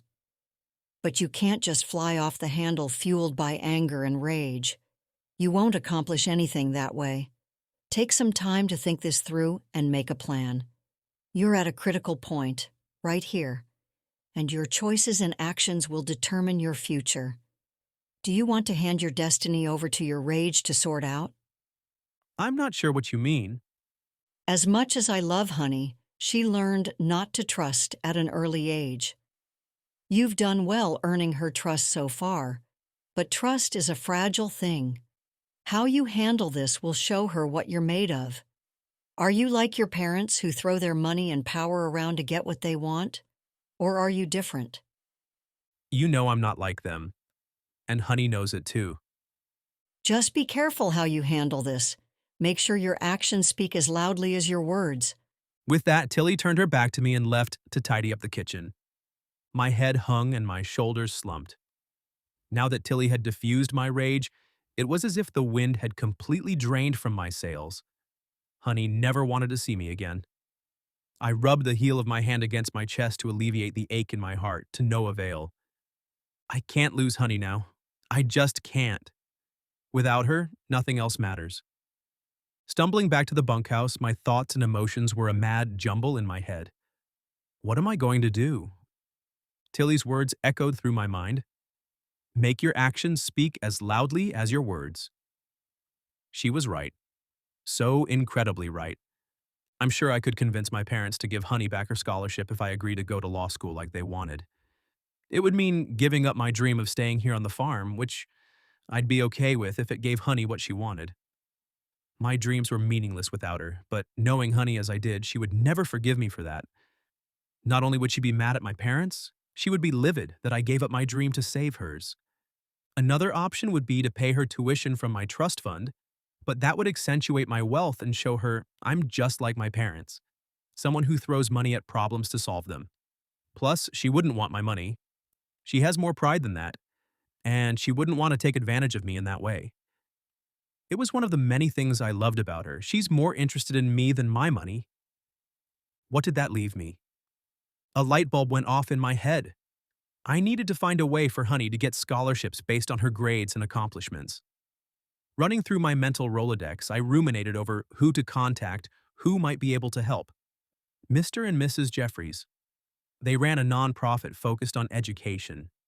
If they couldn't help, they would know who could. A quick flip through the Yellow Pages phone book and I had the number for Mr. Jeffries' organization. Good afternoon, Midwest Education Coalition. How can I help you? A sunshiny voice answered. Yes, I was wondering if I could speak with Mr. Jeffries. I'm sorry. Mr. Jeffries is in meetings all afternoon. Can I ask what this is regarding? It is an urgent matter regarding a scholarship for this fall. It is very important that I talk to him about it.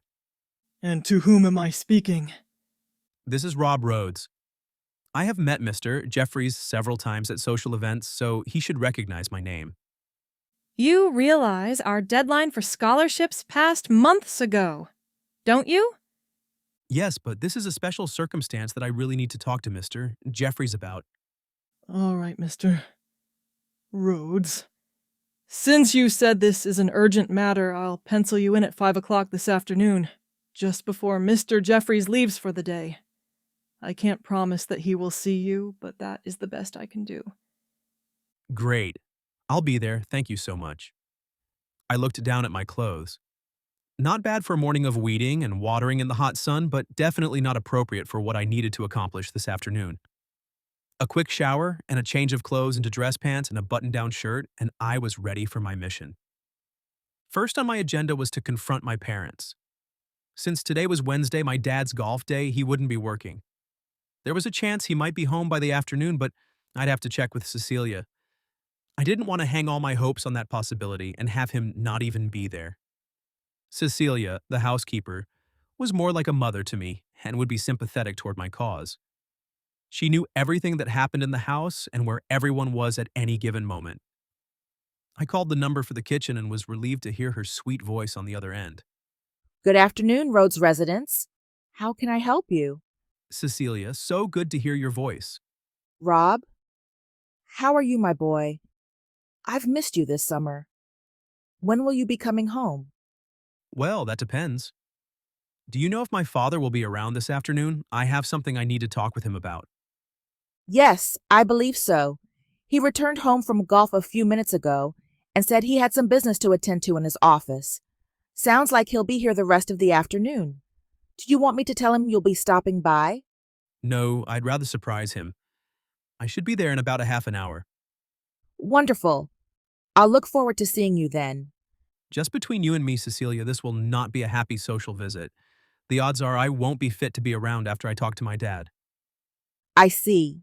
There was a pause on the line. Rob, I want to tell you how proud I am of the man you've become. I hope you find a life that makes you happy. I've always known you were special and destined for great things. Thanks, Cecilia. I believe you had a big hand in making sure I became a man of integrity. My parents certainly didn't teach me that. I'm so grateful I had you in my life. I heard a quiet sniffle through the phone. Oh, I didn't mean to make you sad. I just wish I had told you years ago how important you are to me and how much I appreciate you. You're very welcome. You were always a bright spot for me, the sun I never had. Please keep in touch. Of course. Thank you, Cecilia. I hung up and wiped my eyes. This felt like a goodbye call. Maybe it was. If this confrontation with my dad went the way I expected it would, I wouldn't be back. Cecilia or Bree might have to pack up the rest of my belongings.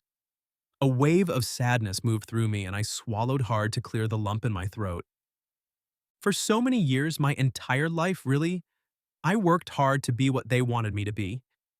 But it was never enough. They never saw me for who I was, and the more I tried to meet their expectations, the more I lost myself. I prayed that once I accomplished this thing, they would look at me with pride. But that never happened. Then I just wished they would see how unhappy I was and give me their blessing to follow my heart. Ha, I can't help but laugh at that. How naive and hopeful I was. Not anymore. I knew this day would come. When the summer began, I knew I couldn't go with their plans any longer. And as the summer progressed, I realized before it was over, we would have words. More than words, actually. By drawing a line in the sand, I was essentially declaring war. But I never expected my actions to affect anyone but me. Never imagined Honey would end up collateral damage. How could they do this to her? How could they do something so mean and callous to the one I love? These questions kept spinning in my mind, fueling my anger all the way to my childhood home. Interestingly, I didn't think of it as my home anymore. This wasn't where I belonged. I walked up to the door.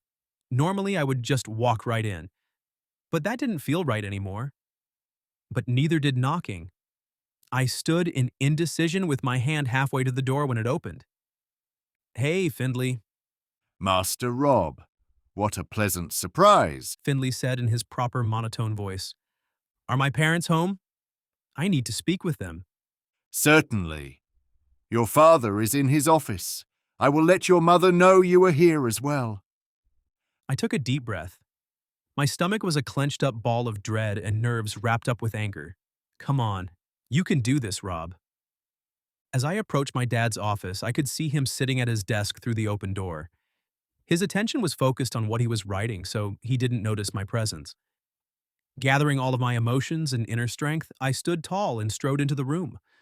I stopped in front of him, but not on the other side of the desk where he would be in the power position. No, I positioned myself next to the desk, towering over him, my eyes glaring and my hands clenched. How could you? My father only gave me a brief glance, then continued shuffling papers on his desk. Rob, I see you finally decided to come home. How could you do such a horrible thing? I repeated, my voice getting louder. I don't know what you are referring to, my father said dismissively as he continued focusing on his paperwork. You're upset with me, I understand that. But how could you take it out on Honey? She's done nothing to you, and yet you destroyed her and her future out of anger for me? Lower your voice, Rob. I will not allow you to speak to me this way. See, that's the problem. I'm not a little boy you can boss around anymore. And you hate that. Even though my father was using his usual intimidation tactics, I drew my shoulders back and stood tall, lifting my chin in defiance. I've realized in the last few months that it's time for me to grow up and be my own man, making my own decisions, and creating the life that I want. Not what you want. You are a foolish, foolish boy. You know nothing about life. I know that I would be miserable following the plan you have for me. Is that what you want for me? To be unhappy and hate my life until the day I die? You don't understand. Everything I've done has been for your own good. Someday you'll thank me. When you are a successful attorney, judge, or politician and have money, power, prestige, and the respect of everyone around you, you'll be glad I stepped in and saved you from yourself.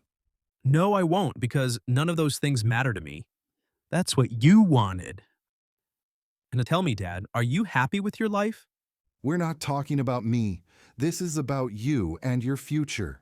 It's about living up to the family legacy that our ancestors worked so hard to create for you. Being a Rhodes man comes with certain expectations. And if you are a man like you say you are, it is time you started acting like one. That means putting these childish dreams aside and living in the real world. Just because I don't want to be a lawyer or politician doesn't mean I don't live in the real world. Really? You think running off to a small town, lying to me about where you are and what you're doing for the summer is living in the real world? Is this how you prove what a responsible grown man you are? I'm sorry for lying to you about that, but you wouldn't listen to me when I tried to tell you I didn't want to do the internship or go to law school. For years, I've tried to tell you that wasn't what I wanted to do with my life. I felt like a prisoner on death row, desperate to find a way out before it was too late. I couldn't think of any other way out but to lie. Okay, if you're so against this life, what do you want to do instead? I inhaled deeply with my nostrils flaring. This was my moment of truth. The final match that would blow everything up, but I had to come clean. I want to be a farmer. I found a farm to buy and have an agreement already in place. A gasp sounded behind me. My mother had been listening from the doorway. That's absurd. A farmer? Have you lost your ever-loving mind? No, that's the thing. For the first time, I feel like I'm exactly where I need to be and doing what I was meant to do. It's because of that poor shop girl, isn't it? My mom shouted as she stepped into the room in outrage. No, she had nothing to do with my decision. But I do intend to marry her and spend the next 70 years with her, along with our children and grandchildren. That is, if she'll take me back after this despicable thing you've done to her. I ground my teeth together and forced myself to take a deep breath and choose my words carefully. The last thing I wanted was to add fuel to the fire, but they needed to know this kind of behavior was intolerable. I couldn't stand by and let them hurt the woman I loved. I can't believe you would deliberately ruin the life of someone I care about just to get me to fall into line. That's low, even for you. That tattered little waif doesn't deserve to shine your shoes. Someone needed to wake you up to the fact that while it may be fun to dally with those beneath you, it can't be more than that. You needed to be reined in before you ruined your life. He returned to his paperwork as if the discussion was over. I slammed my fist on the desk. The coffee cup, pens, and books on the desk jumped at the force. My father looked up, his face flushed with anger. That's enough, he barked. How dare you come in here and disrespect me in my own house? If you care anything about me and my happiness, and if you want to remain a part of my life, you will apologize to Honey and make things right for her to go to Lakewood College this fall with her scholarships reinstated. And if I don't? Then you'll never see me or be a part of my life again. I'm dead serious about this. If you can't accept me and my choices, then you don't deserve to be a part of my life. Rob, you don't mean that. Mom pleaded with tears in her eyes, and I mean every word. I love Honey and want to spend my life with her. As I told you at Bree's party, if you can't treat her with respect, then we won't come to see you. But this is far worse than disrespecting her. You deliberately try to destroy the one I love, and I can't allow that. I stepped back and crossed my arms over my chest, giving them time to process what I was saying and to show them I would not be backing down. I will give you a chance to make amends with her. If you can do that, I'll keep the door open for future connection with you, but if you don't, this will be the last you'll see of me. My parents looked at me and then at each other. My mother's eyes pleaded for my father to make this right, but he had full control of his emotions and was impossible to read. With all the anger and frustration pulsing through me, my patience was running thin. Well, what's it going to be? Chapter 26. honey.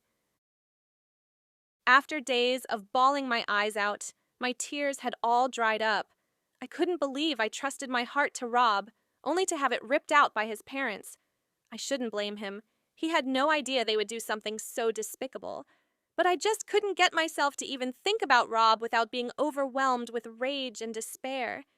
My dreams had been obliterated, and my emotions were raw. I couldn't be around him without the suffocating weight of my reality crushing me like a bug.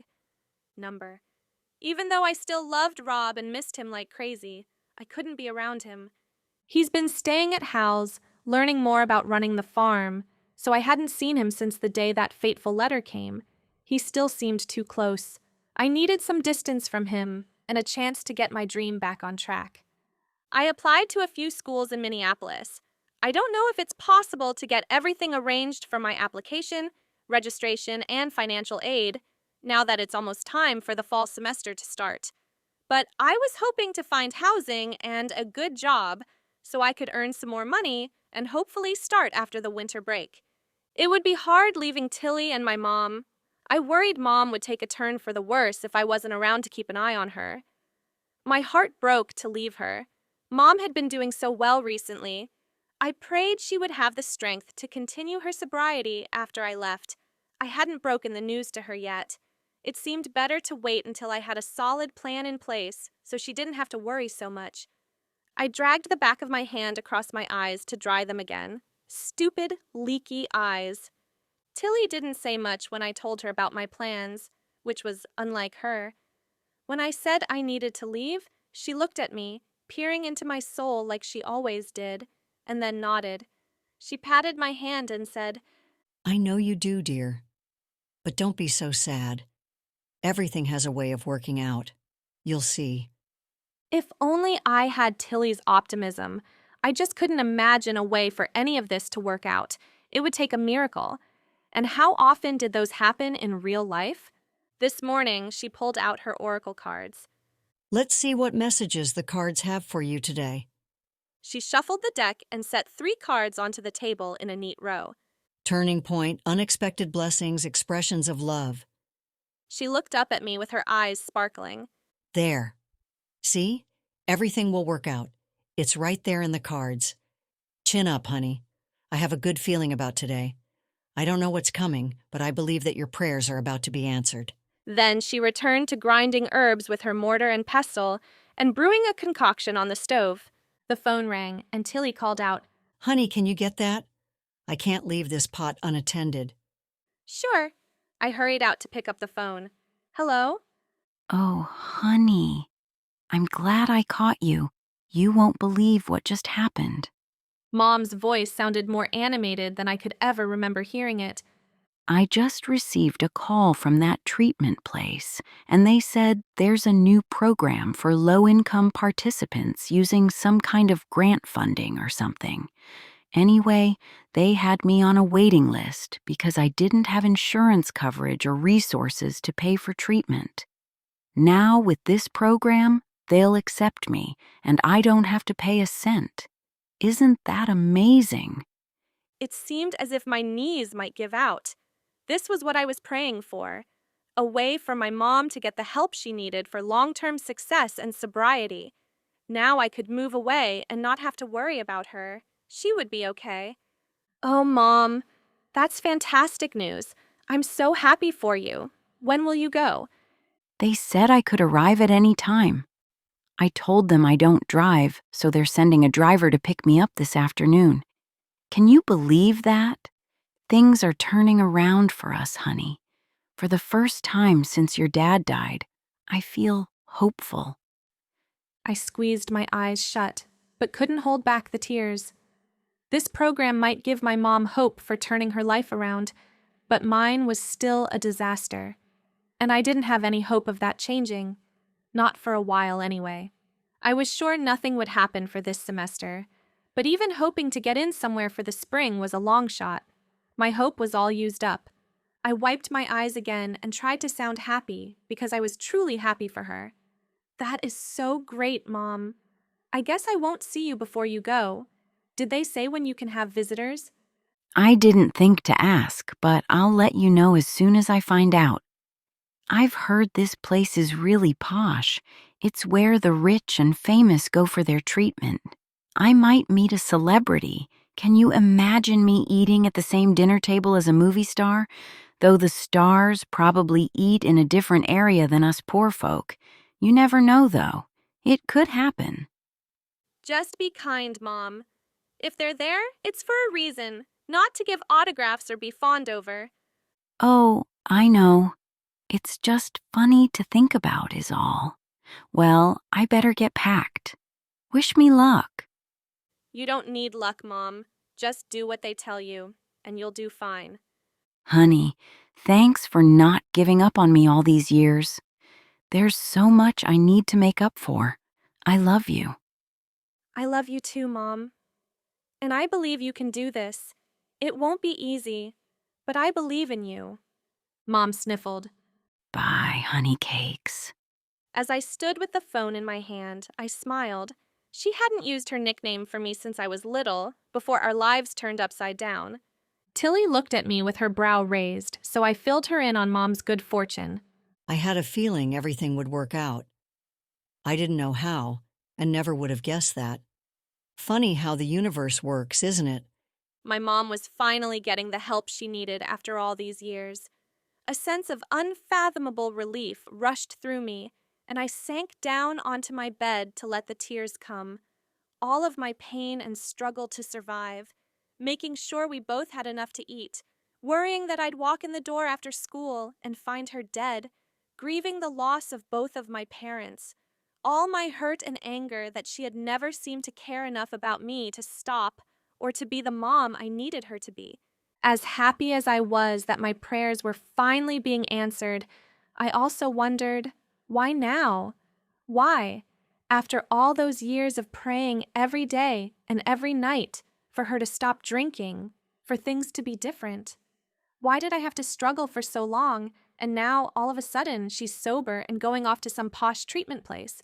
Now what was I supposed to do? Even though I was happy and relieved, I also felt lost. Like I didn't know who I was without the constant worry, fear, and dread. It was like my tether to the world had severed, and I was floating adrift, with nothing to moor me to earth. I was a balloon released from a child's hand, rapidly ascending into the clouds, soon to disappear out of sight. What a complete mess of emotions I was. Rob was lucky to be free of me. Just thinking his name sent a wave of sadness through me, along with a sharp stab to my heart. Stop thinking about him. There are plenty of other things for you to worry about. So much on your to-do list now that you're free to leave town. Focus and get it done, then you can move on. Okay, I can do this. I took a deep breath and squared my shoulders. I walked to my dresser and got out a piece of paper and a pen. A list of all that I needed to do would help me focus, prioritize, and get things done. As I worked on my list, Tilly's voice called to me, Honey, I just heard the mailman. Would you mind going out to get the mail? I'm expecting a package of oils for making lotion and hope it comes today. I checked my face in the mirror. My eyes were red, but there were no other signs I'd been crying. Hopefully, the walk to the mailbox would help my eyes to clear as well. As I set the stack of mail on the table, I noticed an envelope addressed to me. No more bad news, please. My hands shook as I slowly ripped open the flap and pulled out the letter. I gasped and covered my mouth with my hand before steadying myself against the table. My eyes blinked to verify if what I was seeing in the letter was there or just a figment of my imagination. The rush of adrenaline and emotion moving through me made my head woozy. My mind reeled to find an explanation. This couldn't be real. There was no possible way for this to happen. It just didn't make sense. What is it, dear? Is it more bad news? Tilly asked, suddenly at my side with her hand touching my arm, bringing me back to the present. It's a full scholarship to Lakewoods College for this fall. They reinstated your scholarship? No, it looks like this one is completely different. It's from the Midwest Education Coalition. Apparently, this scholarship was based on grades.